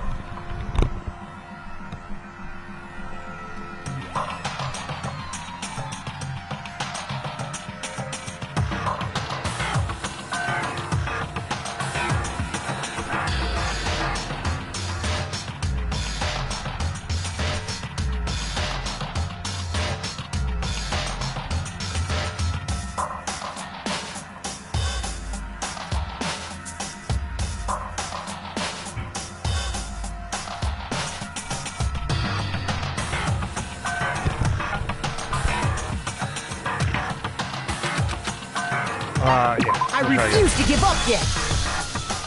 So, alright, we'll figure this out.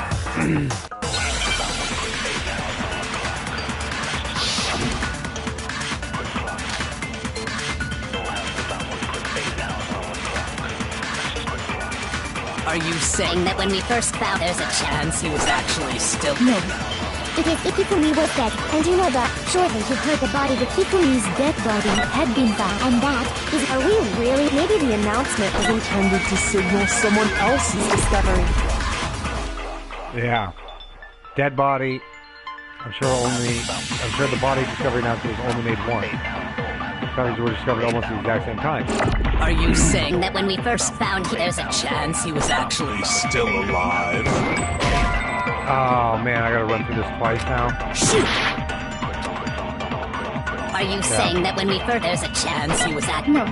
Hifumi was dead, and you know that. Shortly, you heard the body, the Hifumi's dead body, and that is... Are we real? Maybe the announcement was intended to signal someone else's discovery. Someone else's discovery is going to be on his dead body. Are you saying that when we first... There's a chance he was actually... No. Hifumi was dead, and you know that. Shortly, you heard the body discovered. Hifumi's dead body had been... No, it's wrong!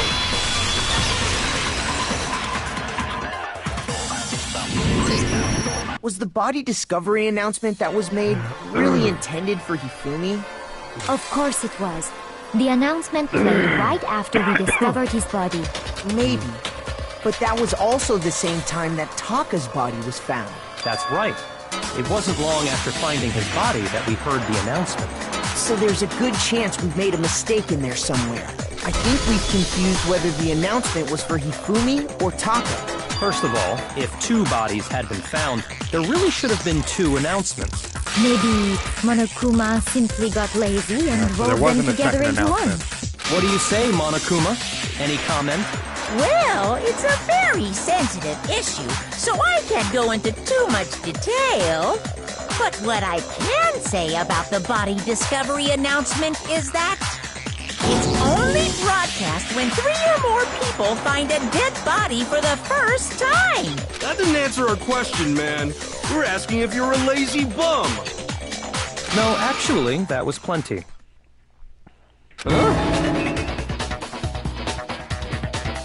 He said it's only broadcast when a body is discovered for the first time, which means even if we find the same body again later, he won't make the announcement again.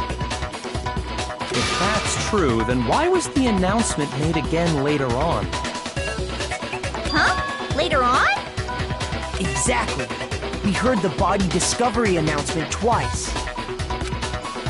Second body discovery announcement. The first time it played is when we found each body in the nurse's office in the equipment room. And the second time was when the bodies were rediscovered. I got it! We heard it a second time in the repository, when we rediscovered the 2 bodies.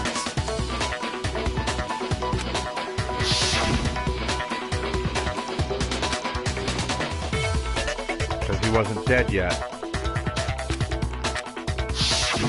It didn't seem weird at the time, but it contradicts what Monokuma just told us, doesn't it? Exactly. If we were actually rediscovering both bodies, the announcement shouldn't have played. Then in reality, when the 2 dead bodies were rediscovered, one of them was actually being discovered for the first time. So, when we found Hifumi the first time in the nurse's office, meaning he wasn't actually found dead until we came upon him in the repository. And that's just part of it. There's one other thing that leads me to believe he was still alive in the nurse's office. Eyeglass Clingy. I know! Because he was super good at playing dead! Bada bing, bada boom! That is the worst logic I have ever heard. But honestly, I do not think there's anything that can prove he was still alive. Okay then, let's take another look at the events surrounding the discovery of his body. Then it should become clear whether he was really alive or not. This whole thing is pointless. Yeah. Hangman. No. Give me that fucking eyeglass. Yeah.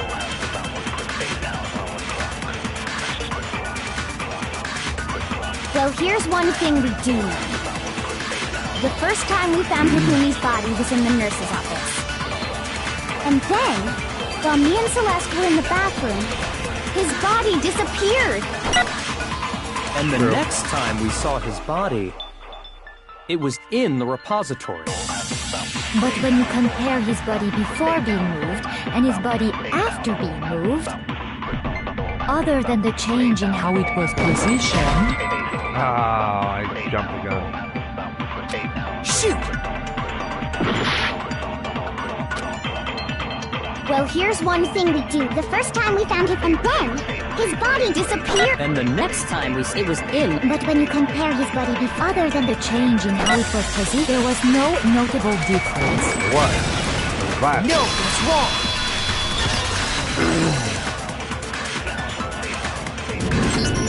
In fact, There was one clear difference between Hifumi in the nurse's office and his glasses. That fact alone proves that he was only playing dead in the beginning. Perhaps you'd like to fill the rest of us in? When we found Hifumi in the nurse's office, his glasses were covered with blood. But when we found him again later in the repository, they were spotless. And I found the item he used to wipe them clean in the nurse's office trash can.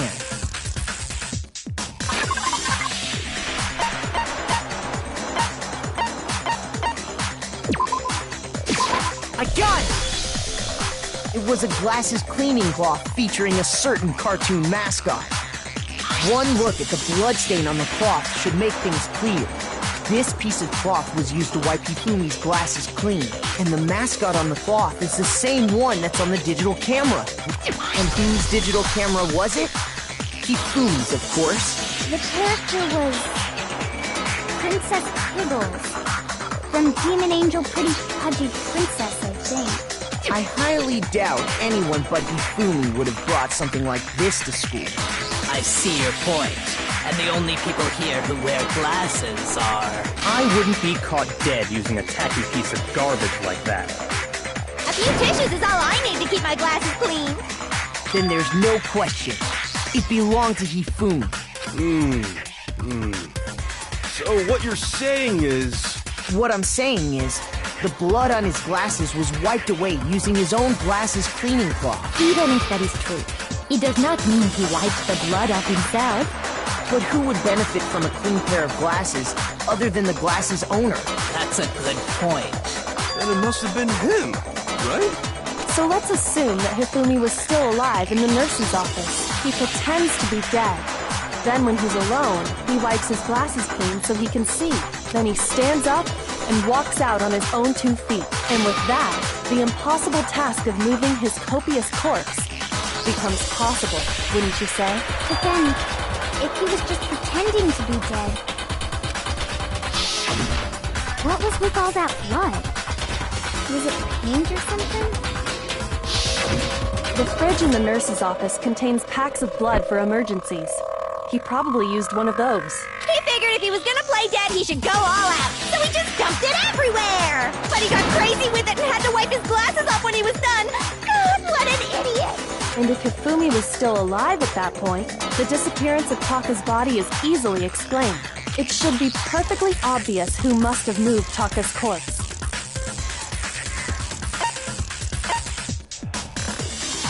I got it! It could only have been Hifumi. While we were all gathered in the nurse's office, he went to the equipment room and took Taka's body. That also explains how the door to the repository got locked.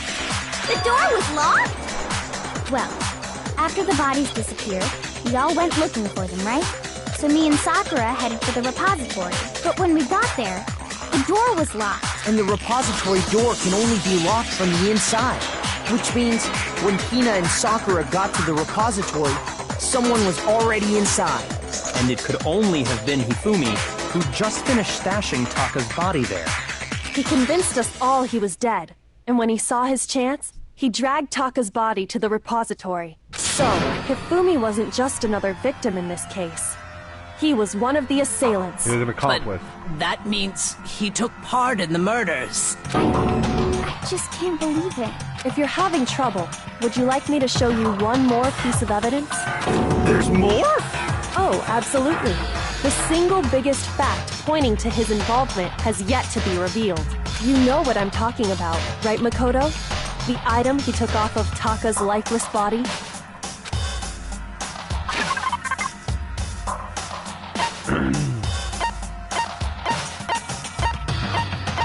His fucking... where's the note? Got it. I got it! You're talking about the note Hifumi had hidden away, aren't you? Hidden note? That's right. We found it stuffed in his pants. What? In his pants? Yes, his pants. Okay, well, forget about the pants for now. Take a look at what the note says. Found a hole, maybe we can use it to escape. Monokuma can't find out, so don't tell anyone about this for now. Let's meet at the equipment room. 6 a.m. That's the note I was telling you about. The one that told me where to go. Huh? Wait, this one's a little different. In my note it said, Monokuma can't find out, so don't tell anyone else for now. Let's meet in the rec room at 1 a.m. I see. Then this note isn't the same one Hiro got. It's not the same? In other words, the killer got in touch with another person besides Hiro, and that person could only have been... I got it! That's right! Taka! The killer used this note to draw out Taka and murder him. Hello? Over here! Objection! Objection! I don't really understand what's going on, but Hifumi had that letter, right? So whoever wrote it wasn't drawing out TikTok, they were drawing out Huffy! Just to be clear, TikTok is Taka and Huffy is Hifumi, right? Ugh! Yes! Why must you ruin it every time? Inside Jack's curiously scary, but still, can't let her get to me.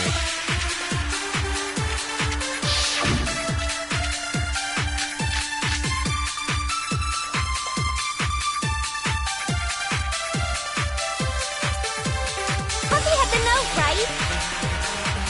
Then the person it was intended for must have been Huffy! But remember what the note said. What time did it say to meet? 6 a.m., I believe. The time doesn't matter! The note has nothing to do with TikTok! That's wrong!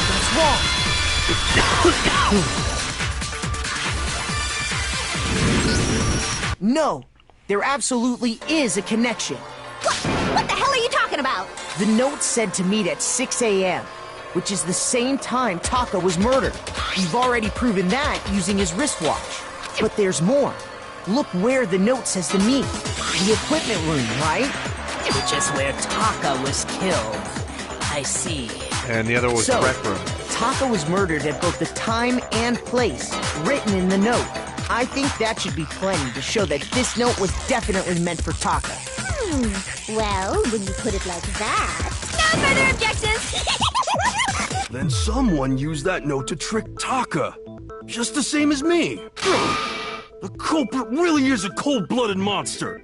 Telling people they found a way out. But if they gave the note to Taka, what was Hifumi doing with it? Stuffed down his pants, no less! Most likely. Hifumi stole it off Taka's corpse after he died. He stole it? Where's your proof? Go ahead, show us. It's the torn.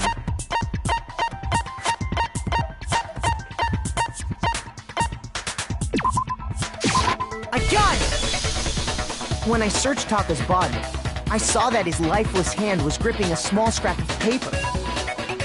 If I'm right about this, the sheet of paper this piece came from is... I knew it! It fits perfectly with the note we found hidden on Hifumi. Then Taka's scrap and Hifumi's note... Yup. They're from the same piece of paper. Hifumi had the note meant for Taka, while Taka's corpse still grasped a small piece of that note. There's only one way to explain it. Taka died clutching the note. Hifumi tried to free the note from its death grip, leaving behind only one small scrap. Did I get all that right? That means Hifumi knew the note was important. Exactly. Which proves that he was an accomplice in the murder. Whoa. Yeah. After seeing all this, Hifumi was super involved in this whole thing for sure. In fact, he was behind the whole thing. In fact, he's still alive! God, you're an idiot. Sorry, no. When we found him in the repository, Hifumi was truly and completely dead. The second body discovery announcement proves that. So then, who killed Hifumi? Whoever did is the mastermind, the true killer. He was killed in the repository. So he must have been killed not long after transporting Taka's body. So, he must have been killed after Taka's body vanished. But before we found both bodies in the repository. During that time, we'd all split up and were searching for Taka's missing body. In other words, during that time, none of us have alibis.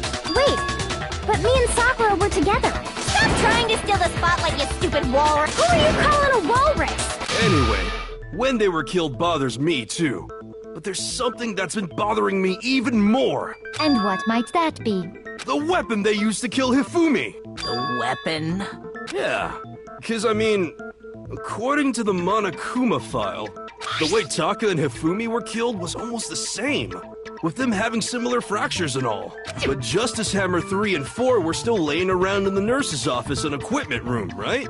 So if Hifumi was killed in the repository, the culprit would have had to grab one of the hammers, kill Hifumi, then put the hammer back where they found it. But wouldn't that be seriously risky for him? I'm surprised. It seems there's some semblance of a brain knocking around that skull of yours after all. I'm actually surprised too. Hell yeah, it's it's packed in there good and tight. And small and smooth. He's right, though. I don't understand it either. I The do. Monokuma file makes it clear that they were killed using similar instruments. But if the hammers were already laying around those other rooms... So the question is, how could the culprit have gotten their hands on either of the hammers? Personally, I haven't a clue. So which hammer was used to attack Celeste? Number 1 or number 2? Those Number were 1. accounted for in other rooms too. And I don't think either one is big enough to kill someone. Then... Is it not possible they used a different weapon? I don't think it is possible. They were both killed with the same kind of thing, right? So then, what was used to kill Hifumi? It was the hammer. The whole picture surrounding the case won't become until we figure that out. Somehow I have to find the truth. It's the wet hammer.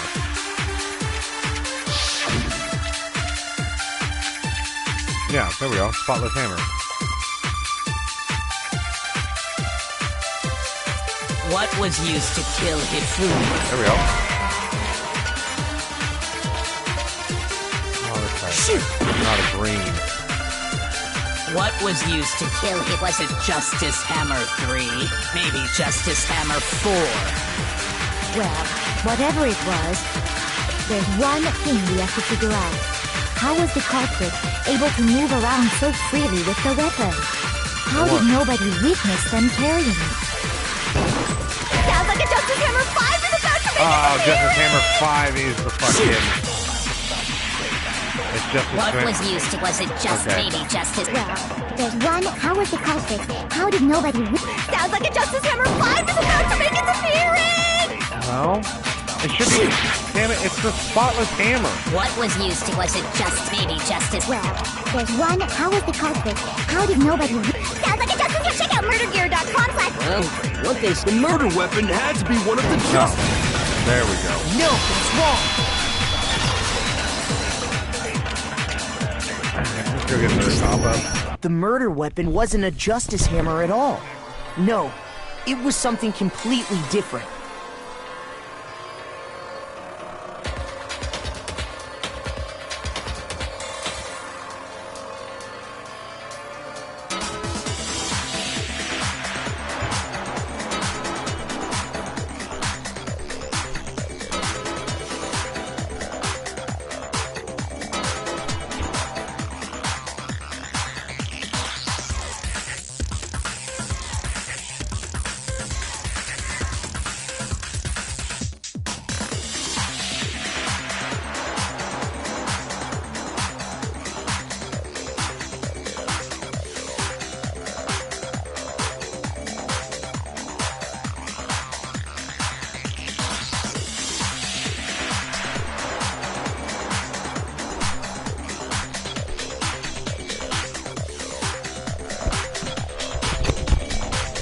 Alright. But, seriously? A different weapon? Specifically, a hammer from the repository. The killer could have easily used that to kill Hifumi. Now, all the hammers in the repository were covered in flecks of grit and debris. But for some reason, one of them had been scrubbed clean. And the reason it had been scrubbed clean was most likely because it was used to commit murder. If the hammer got covered in Hifumi's blood... I'd also like to point out that the repository has all kinds of hammers, and even some flat mallet-like ones. I think whoever made the Justice hammers used those as a basis for their design. If that's true, that would explain the Monokuma file's note about the wounds being similar. So Hifumi moved Taka's body to the repository, where someone then used a hammer to kill him. And whoever did that is the true killer. The one Hifumi was working with. And the one who betrayed him. Hold on a moment. I still think it's strange to assume someone was working together with him. The way the graduation rule works, there is no benefit to helping someone else carry out a murder. So the idea that anyone would work together like that is simply ludicrous. We talked about this, did we not? We did talk about it. Wouldn't there be a reason for anyone to work together? At least that's what we thought at first, but... He wanted Chihiro back. No, okay, so I gotta grab somebody. Based on the rules that have been laid out for us, even if more than one person is complicit in the murder, only the one who actually carried out the act can graduate and survive. Assuming the rule holds true, it is simply impossible that two people work together on this. That is how the rule was explained to us. But that only really applies if there's one murder, right? In this case, however, there were two murders. No, that's true.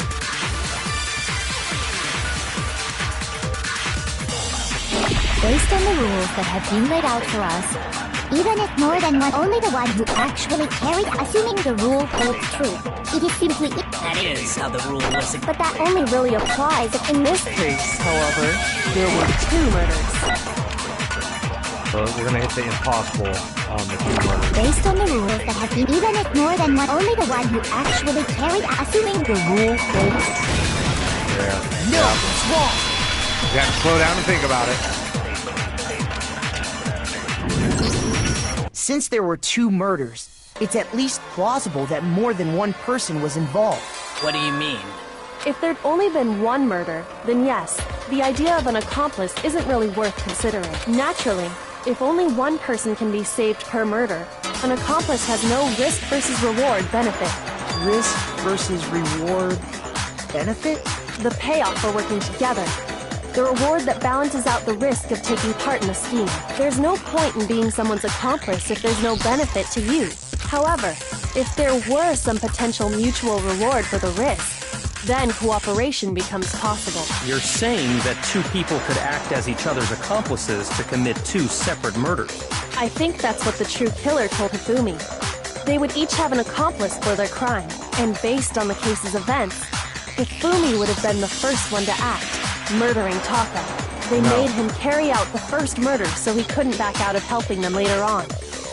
Oh, that's possible. So in this case, there wasn't one single person committing multiple murders. Instead, each person killed someone, creating two separate incidents. No, I don't and it think only so. looked like one person There can only be one because black that's how the true killer designed it to look. A single suspicious individual, a similar weapon used in each crime, disappearing bodies. By creating one seamless set of circumstances, they made it look like one person was behind it all. The mastermind picked their target and managed to convince him to go along with their plan. And then, to avoid the no accomplices rule, they simply killed their accomplice. Which, if true, means that betraying Hifumi was part of the plan from the very beginning. That's just awful! How could anyone be so cruel? You think so? I can't help but admire its cunning. Still, their choice of accomplice seems odd. Time. Must have noticed it's a fact in the very beginning. This is why she said not to look at this as a serious like an entire separate incident. Kyoko is really amazing, although when you think about it, she's almost too amazing. It's almost unnatural how good she is. I understand how an accomplice could be involved, but Then who was the one pulling Hifumi's string? That's problem numero uno right now. Manipulated Hifumi to carry out a number of actions, and in the end, murdered him. In the debate till now, the case has unfolded, and you consider all that, there's only one real person to fit. And I know you want me to pick Kyoko, I guess.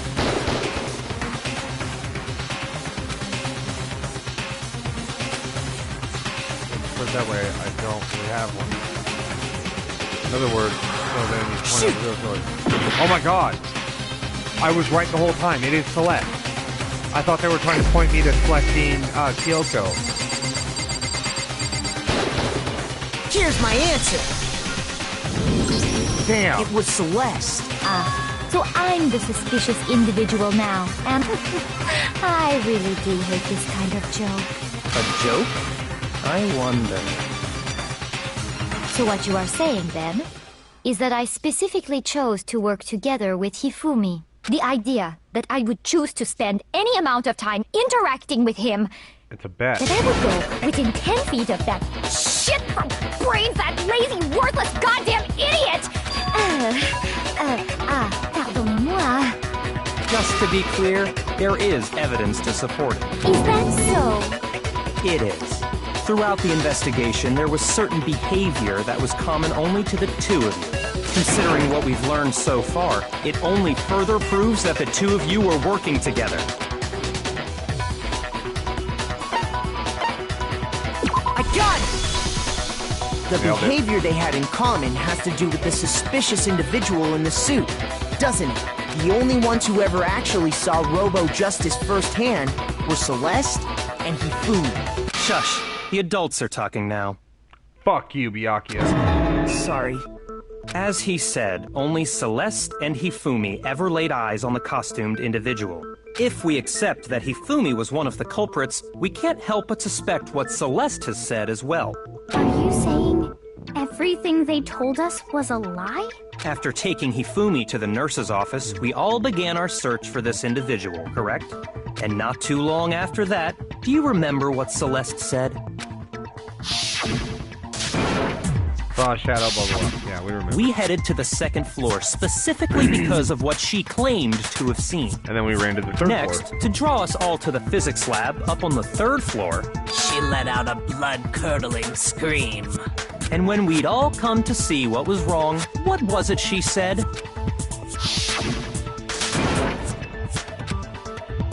Right, it was intense.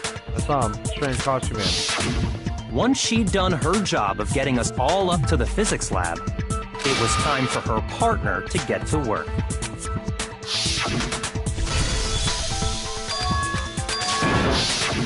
It was to get us to divide into two groups.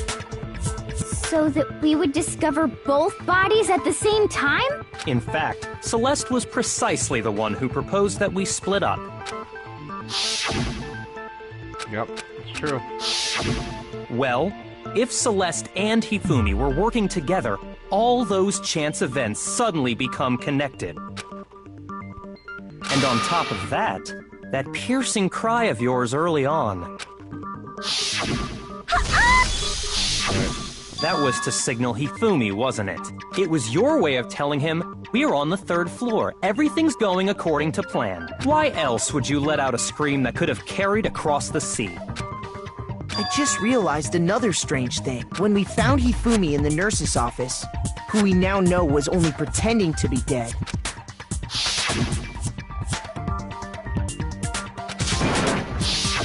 Celeste, you were the first one to say he'd been murdered.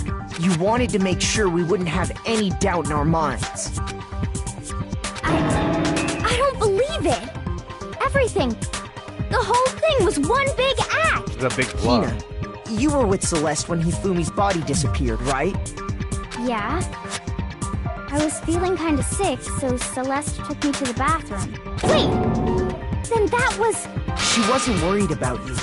She just saw a chance to help Hifumi sneak out of the nurse's office. Each piece isn't much by itself, but start putting them together and the picture gets very ugly indeed. Wouldn't you agree, Celeste? I have no idea what you mean. Don't bother trying to deny it. You made one fatal mistake. Oh, did I? I didn't even catch it myself when you first said it, but looking back, I can say that that one little slip-up was your undoing. What are you talking about? I'm talking about what you said after Hifumi's body disappeared and we returned to the nurse's office. They must really be enjoying this side of us standing around frightened and confused. We're all going to die here. Yeah, okay. I remember her saying that too, but I don't understand what's so strange about it. Then pay attention. Sakura, Toko, and I were first to discover Taka's body in the equipment room. Then Makoto showed up and told us Hifumi had been killed. So Sakura and I left with Makoto. Once we were in the hall, we ran into Celeste, and the four of us headed to the nurse's office. Oh, hell yeah, I do. Sometime this week. I don't know what your schedule's like, but fuck yeah. Now, the entire time we were together, none of us said anything about Taka being dead. Think about it. Celeste's comment doesn't make sense. It was completely out of place. Yeah, I see what you're talking about. Although I don't really get what it means. You hear that, Celeste? Everyone's having some trouble understanding. Could you repeat what you said? If you're really not the culprit, you shouldn't have any problem repeating it, right? Like I said, the comments doesn't make sense. Alluding to is the time. It's back to time.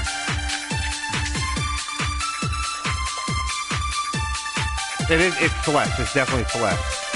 All I said was, they must really be enjoying this. Enjoying the sight of us standing around, frightened and confused. They must be positively elated. We are all going to die here. We are going to die, just like those guys died. And that is all I said. And that's all it takes to finish this. It's obvious, isn't it, what was so strange about Celeste's comment? It's right there. She had all of us. Shoot! Oh, I gotta do strange. Damn it. All I said, they must really enjoying the sight of us. They must be. We are going to die. And that is all I said. And that's all it takes to what was so strange about Celeste's comment? Those guys. She didn't know. Said, they must really enjoying the sight of us. They must be. We are all going to die. We are going to die. Just like milk and swamp. Nailed it.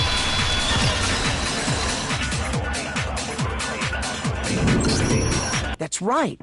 There's no reason Celeste should have said, just like those guys died. When she said that, none of us had told her Taka was dead. Exactly. And we didn't run into her until after we were all out in the hall. So there was never any chance for her to have seen his body in the equipment room for herself. So how did you know, Celeste? How did you know more than one person had been killed? And how did you know they were both guys? Because Kyoko had also disappeared, right? So she could have been dead too.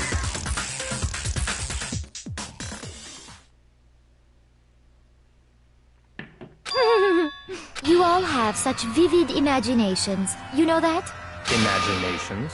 You claim that I was lying when I told you about the suspicious person I saw. Then what about the picture I took? He was holding him up. How do you explain this picture of the costumed villain dragging Hifumi away? It has to be some kind of setup, right?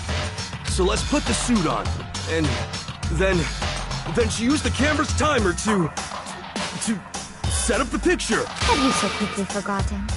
You are the only one who could have possibly fit into that suit. Plus, I happen to know that this particular camera does not have a timer. In other words, it is an unassailable fact that this is a picture of Hifumi being dragged away. If everything I told you was a lie, how can this picture exist? Simple. Are we sure that's really a picture of the suspect dragging Hifumi away? What could you possibly mean by that? Surely there are other explanations than the one you've offered up. No, there is no other explanation. Other explanation? Hifumi was holding him. It wasn't the picture of the suspect dragging Hifumi away. Only other possibility is the suspect's been drinking. I got it! Yeah. It's not a picture of the suspect dragging Hifumi away. I would say it's a picture of Hifumi dragging the suspect away. That's certainly within the realm of possibility.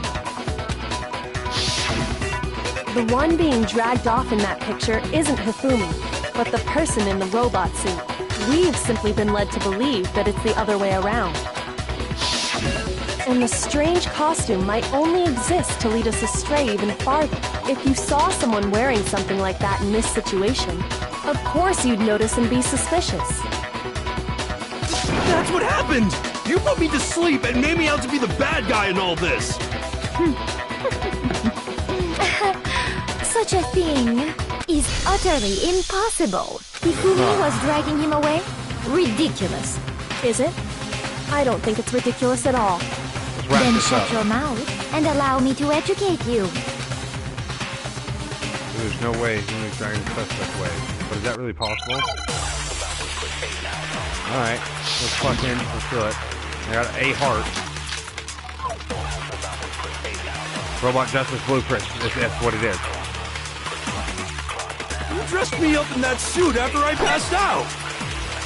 Then you just draped me across Hifumi and had him carry my weight! You tried to make me look like the bad guy! Like I said, ridiculous. As you can see in the picture, the suspect is standing perfectly upright.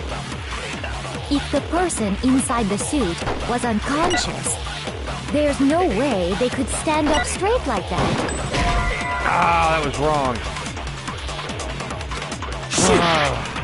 Alright, hold on. Plus, you gotta be the dumbest person I've ever heard. No. Trust me, Hero is the dumbest person you'll ever hear. I passed, then you just draped me across it. You tried to make me look like the bad. Like I said, as you can see in the picture, if the person inside the suit, there's no way they could stand up straight like that. Well, we can't see that they were unconscious. No way! Hold on. Then it's a waste, but... You dressed me up in that suit after I passed out. Then you just draped me across Hifumi and had him. You tried to make me look like the bad guy. Like I said, ridiculous. As you can see in the picture, the suspect is standing if the person inside the suit was unconscious. Alright, well, we just lost. I gotta do this again. Get my hearts back. What am I missing here? They can't bend at the waist. It's the blueprint. Is it really?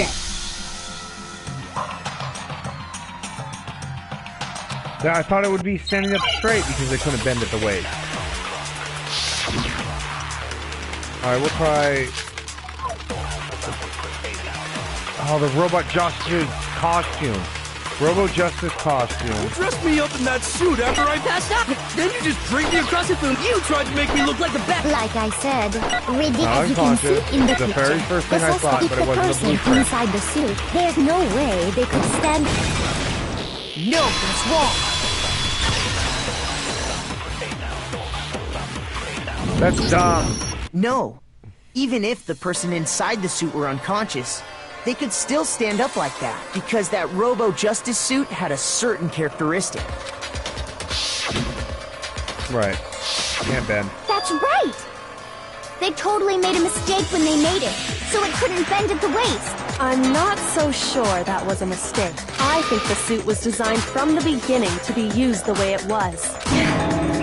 Celeste and Hifumi took the suit they'd specially designed and stuffed Hiro into it. That's how they were able to fake that whole thing. The point of it all was to make us believe whoever was in the suit was to blame. Well then, I suppose this is checkmate. It is.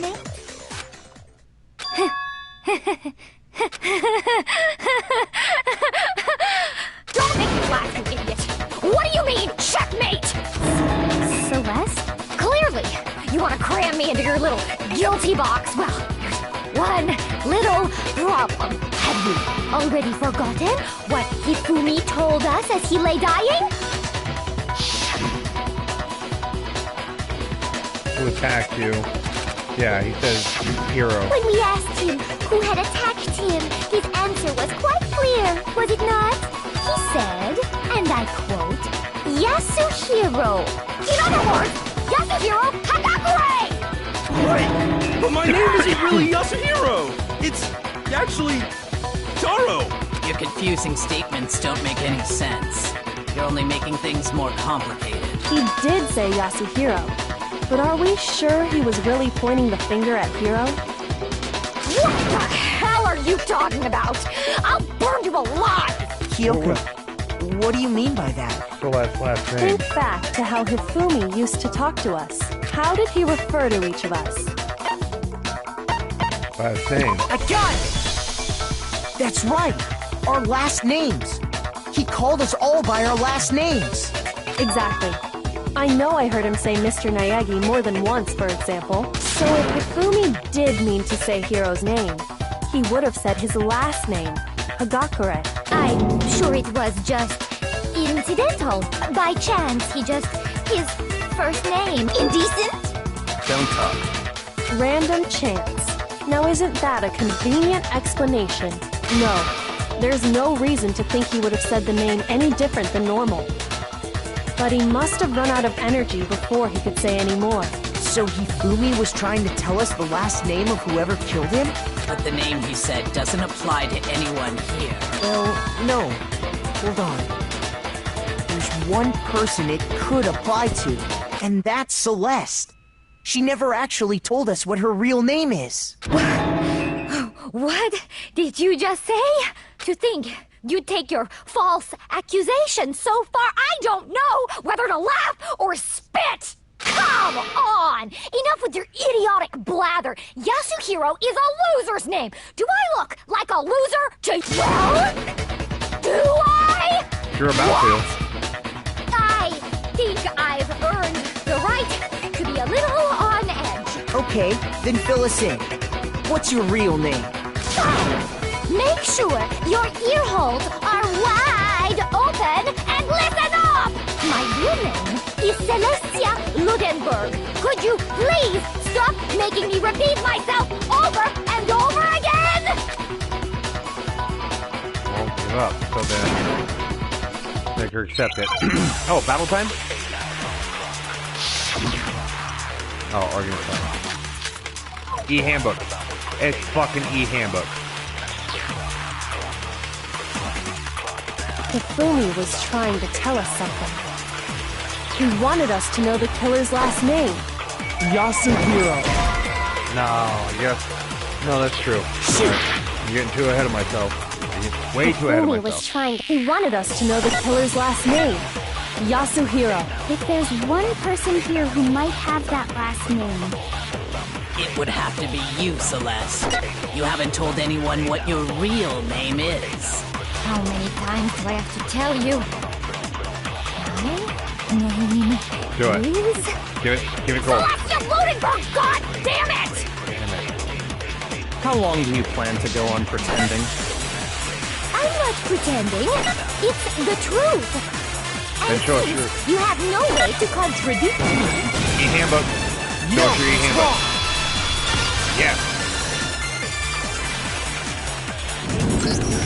That's it! The handbook! what? Anytime you turn your handbook on, it shows the owner's name when it boots up, right? Monokuma told us all about it before. Okay. Get that. So all we have to do is check her handbook, and that'll clear up everything. That's how we can find out Celeste's real name. That's an invasion of privacy. I refuse to cooperate. Celeste, can you please just tell us what really happened? Please. Just tell us. Even when I'm put in check, it's just my nature not to give up. Because...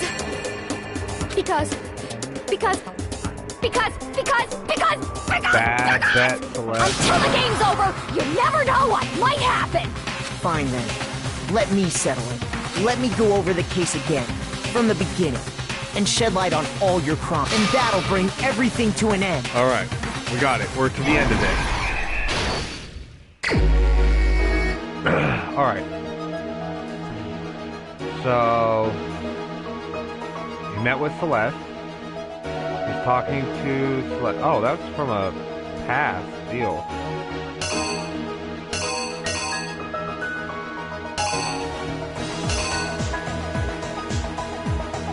I'm gonna say it's that.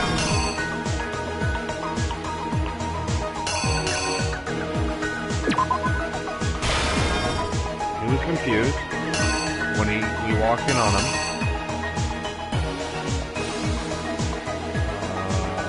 They did that thing. That's definitely the picture right there.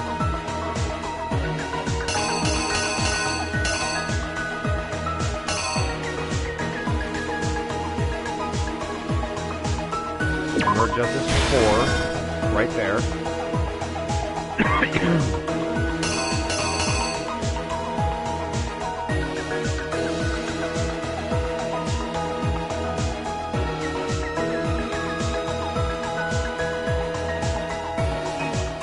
Yeah, that makes sense.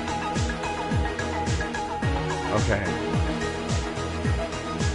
So we need the tarp thing, right there. Where's the wristwatch? That's not Hammer Justice 4. That's the wristwatch. He checked his watch.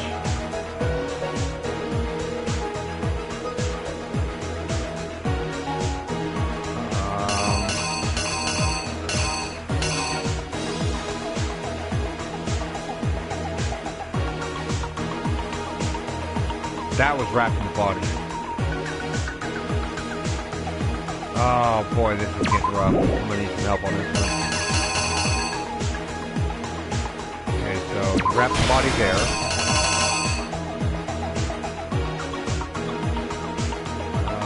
Blood packet. He swung around.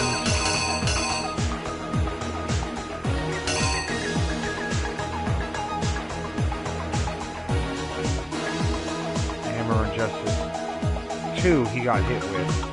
Hammer Justice 3 was the one that we found with him down there.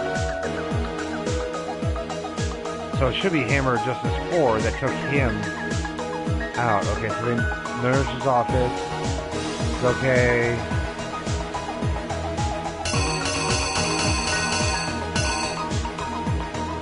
Where's the backpack coming?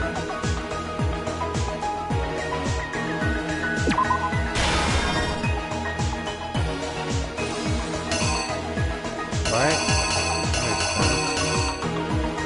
We've got the backpack on now.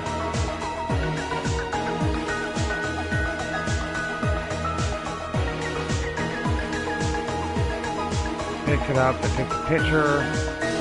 He was waiting, he killed them. Let's say Hammer Justice 4. Saw the picture. Bloody Hammer, maybe? I mean, that one, these two are from older videos. Bloody Hammer's there. Bloody Hammer is there. Where was that Bloody Hammer? Take that back. Maybe Chip? Maybe Chip. Figure that out later. Where's the Bloody Hammer at?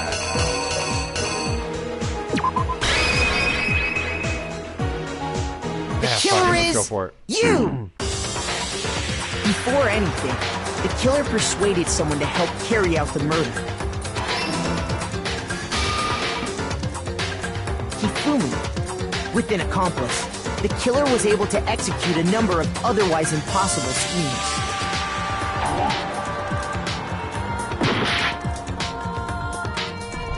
There's probably the backpack is right there. And he is right here. The killer is Let's try that. you! No, the backpack is still wrong?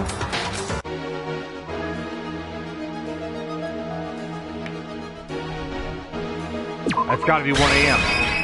It's Here's 1 a.m. exactly what happened.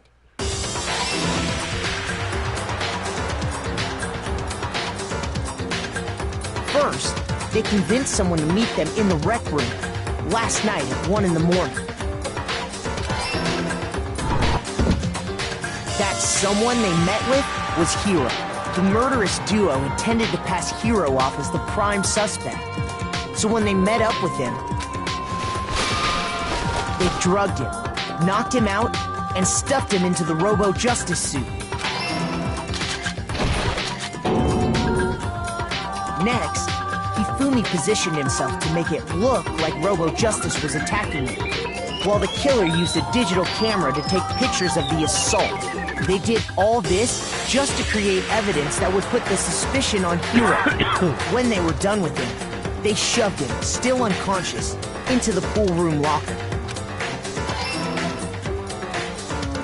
And then finally, at 6 a.m., they moved into the murder phase of their plan. They called Taka to the equipment room.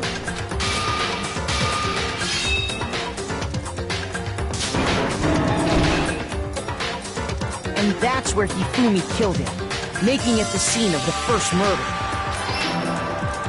The murder weapon was Justice Hammer 4, which was left there in the equipment room. We're on a fucking roll The now. reason Hammer number 4 was used was to create confusion about the order of the crimes. So, next they falsified 2 more assault incidents. For these attacks, the killers pretended to be the victims, to solidify Robo-Justice as the suspect. This is gonna be wrong. The first fake incident was the attack in the rec room. There, the killers wanted us to see Justice Hammer 1, and the Robo-Justice pictures they'd taken. They wanted to make sure we bought the surprise attack story. The second fake incident was the attack in the library. This time, they planted Justice Hammer 2, and an injured Hifumi, to sell us that story. With these 2 incidents, the killers were able to create a certain preconception in our minds that the suspect was increasing the size of the hammers and attacking people in order as they did. We fell right into their trap and started looking for the suspect based on that.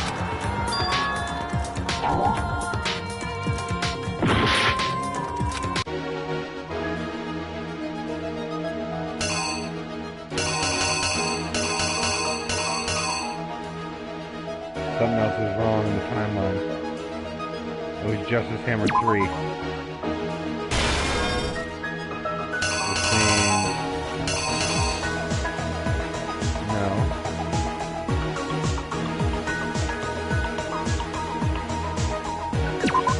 That's not it. That's not it. I talked about something else. Justice Hammer 3. You talked about Justice Hammer 2. Rolled with the body. That was the bloody hammer. Not the chip. It's gotta be Justice Hammer 2. Here's exactly what happened. So, next day for these attacks, the killers pretended to pick... Yes, we got it. The rest of it's good. We fucking nailed this one first try. While we did that, we left Hifumi alone in the nurse's office. This was exactly what Hifumi was hoping for. He took a blood packet from the refrigerator and Justice Hammer 3 and turned the room into a crime scene in which he himself had apparently been brutally murdered. He let out a scream to draw us back, and meanwhile, the other group that had been out searching found Taka's body at the same time. So when we heard the body discovery announcement, we left the nurse's office, and Hifumi once again took advantage of the situation. He simply got up and made his escape. When we learned his body had disappeared, we all rushed back to the nurse's office, and once again, Hifumi had the chance he was waiting for. This time, he snuck into the equipment room.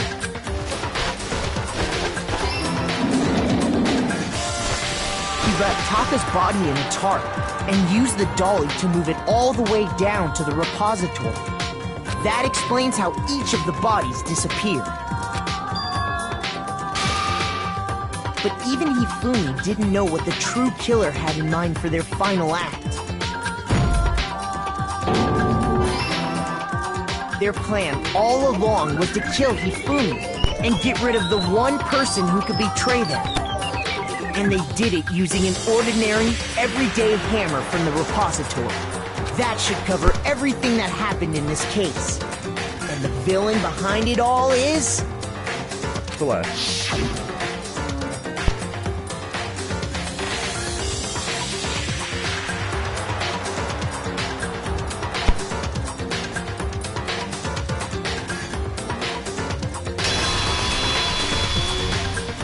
Celeste!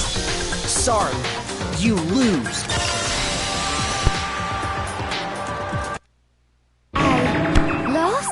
I lost? When was the last time I was forced to utter such words? They hang heavy around my neck.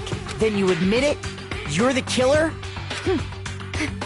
Listen to you, trying to take charge, as if you're my private instructor. I, Celestia Ludenberg. Actually, no, Taiko Yasuhiro is fine. Taiko? So, you finally accepted it. I'm the kind of person, once I've lost, I don't like things to drag on. Wow, Interesting.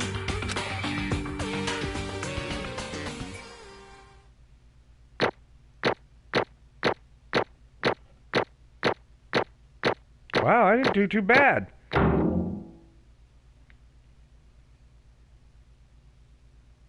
Let's see how she dies. Okay, Monokuma. I'm ready to begin. Or, no, I suppose this is the end, isn't it? It is indeed the moment we've all been waiting for. Time to vote, okay? If you would, please locate your lever and cast your vote. And when the votes are tallied, who will become the blackened? Will you make the right choice or the dreadfully wrong one? What's it gonna be? What's it gonna be? Yeah, we already know.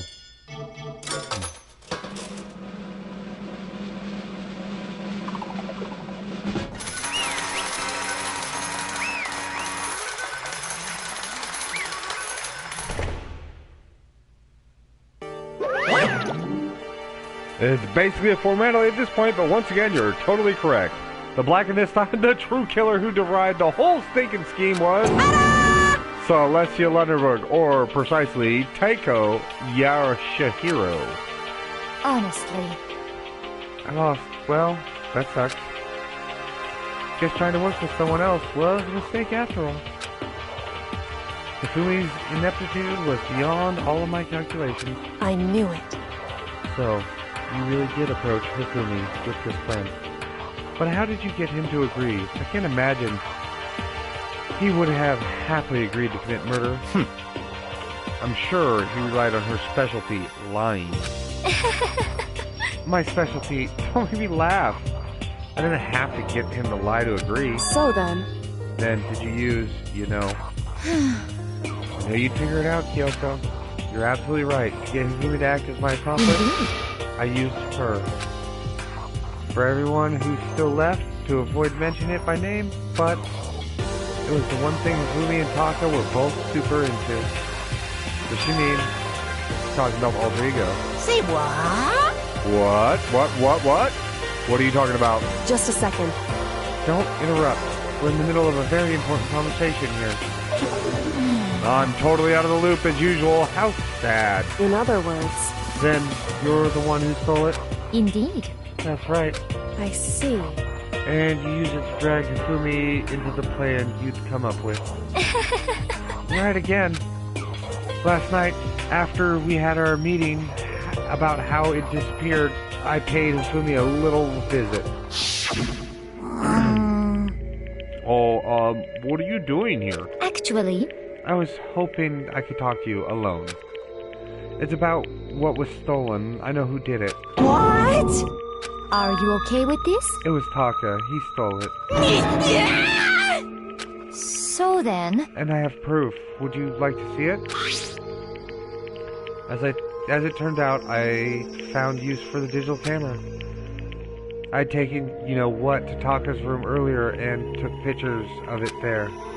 I deleted the pictures as soon as it's shown it to Hifumi, of course. Damnation! So it was him. But how did he do it? She was supposed to yell if either of us got too close to her.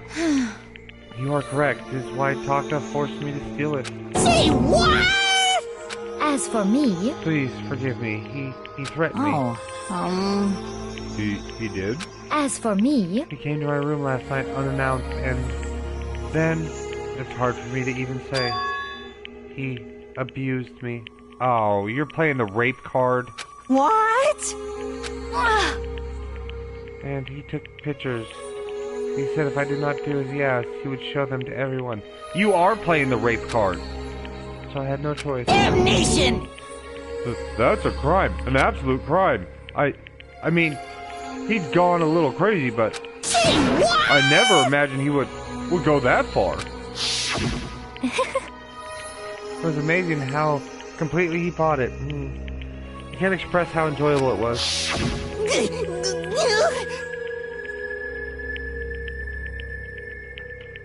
I'm about to say something I've never said before in my life. I'm going to kill him. I'm going to fucking kill him. Most unfortunate. Wait, please. If you go now, you'll be playing right into his hands.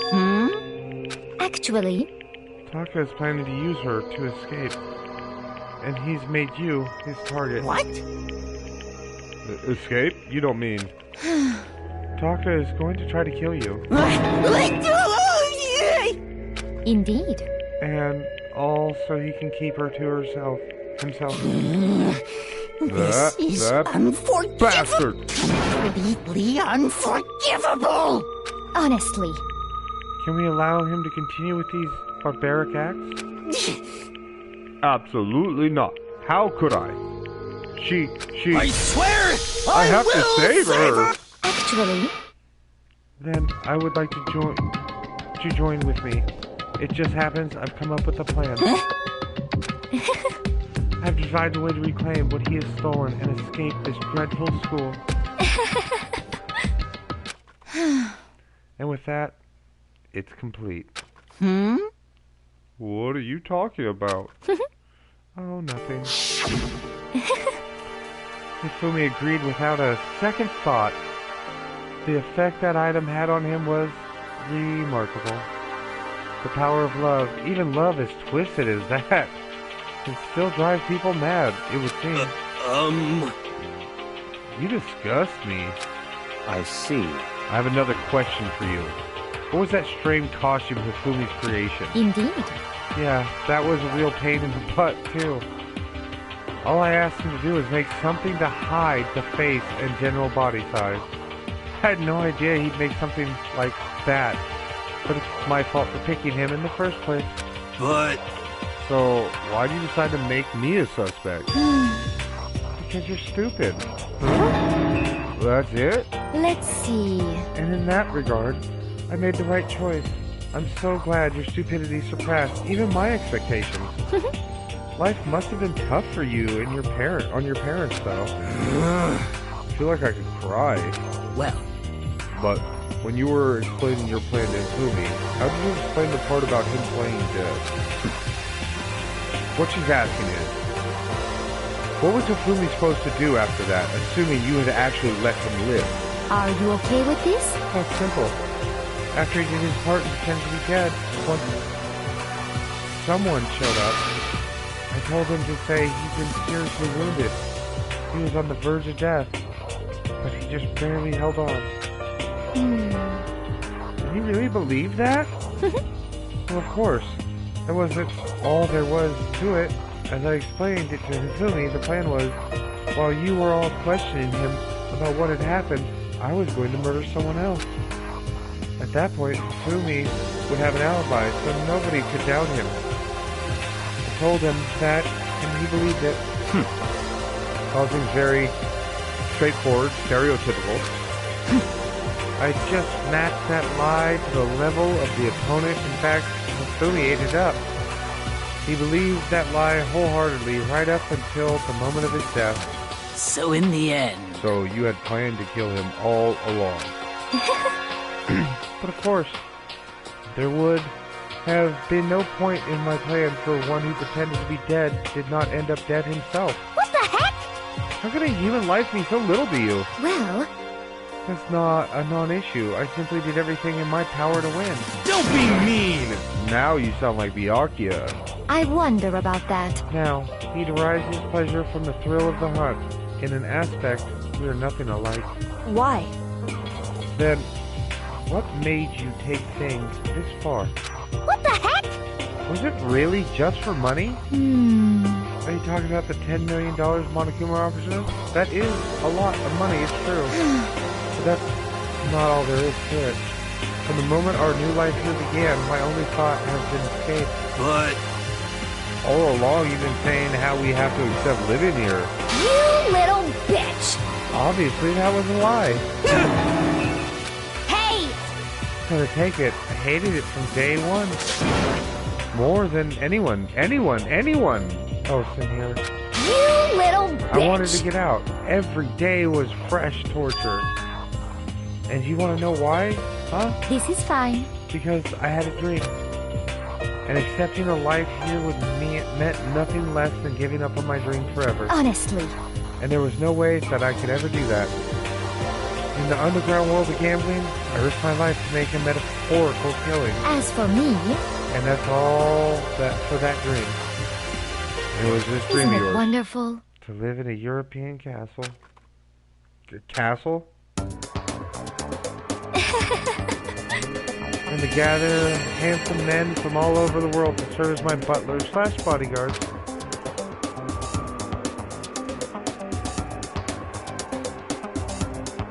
I was going to make them dress up like vampires and satisfy my every need.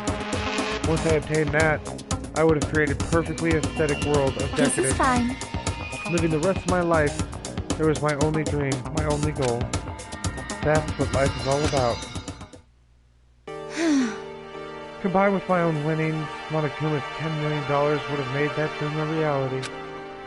I got right to the edge, but... there is nothing to be done. unfortunately, my dream has been scattered to the wind. Still, I don't have any regrets. I pursued my dream to the very end, so why would I? Just the worst. You sound so passionate, but you're really able to kill your own friends for it? Oh! Are you asking me to feel guilty? That's the point, Mr. Denver. I think nothing of sacrificing others for my own ends. I feel nothing. Do you understand? That's all there is to me. That's what makes me complete. Isn't it terrifying how different our values are? There's simply no room for understanding. What is this? That's what we should be saying? Plus, how can you be so calm? Don't you realize you're about to die? Why aren't you scared? My ability to lie is unrivaled, and I take pride in that. It's not just other people. I can even fool my own emotions. This consciousness deceives the unconscious. And that's why you're not scared. Yes, indeed. That's right. I don't fear death. Kill me however you like. But you know, if I could be reincarnated, if I had a choice then, Isn't it wonderful? I think I would come back as Marie Antoinette. Hey, You just get executed again. Let's smile then. And when she did it, it looked to me as a poor effort to force it. She claims she could not fool her own feelings. But that statement itself must have been her final lie. And that weak, fake smile is what betrayed her. Kills! Chills! Kills! You all done? Okay, let's get rolling. The black and disturbed the peace, they must pay the price. Now then, I prepared a very special punishment. Let's give it everything we've got. It's punishment time! I guess Wow. I'll let Kyoko hold on to this. What? Ultimate gambler Will it gonna die. really give you the hope you're looking for? I can't say I ever saw it that way. Which is why... Actually, it's not important. Well then... Take care, everyone. Perhaps we'll meet again. In another life.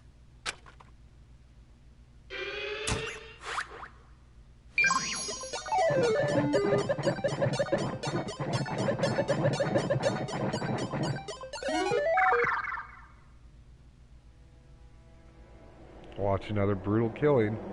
The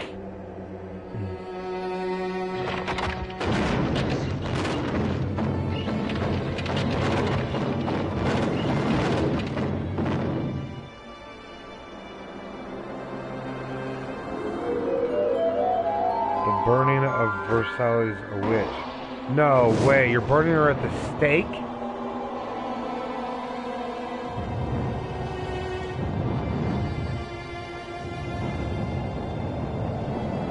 This is beyond brutal.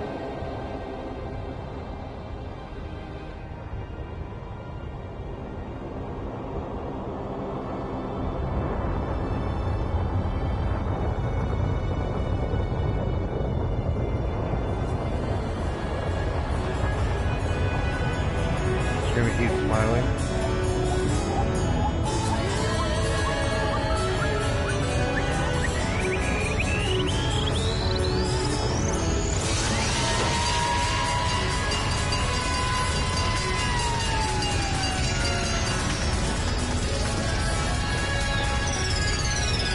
And you're hitting her with a fire truck.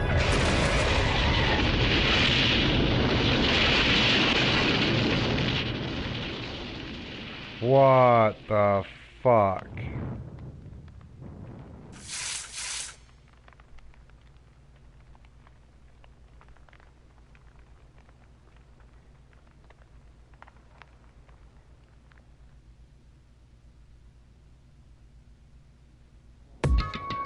It's over.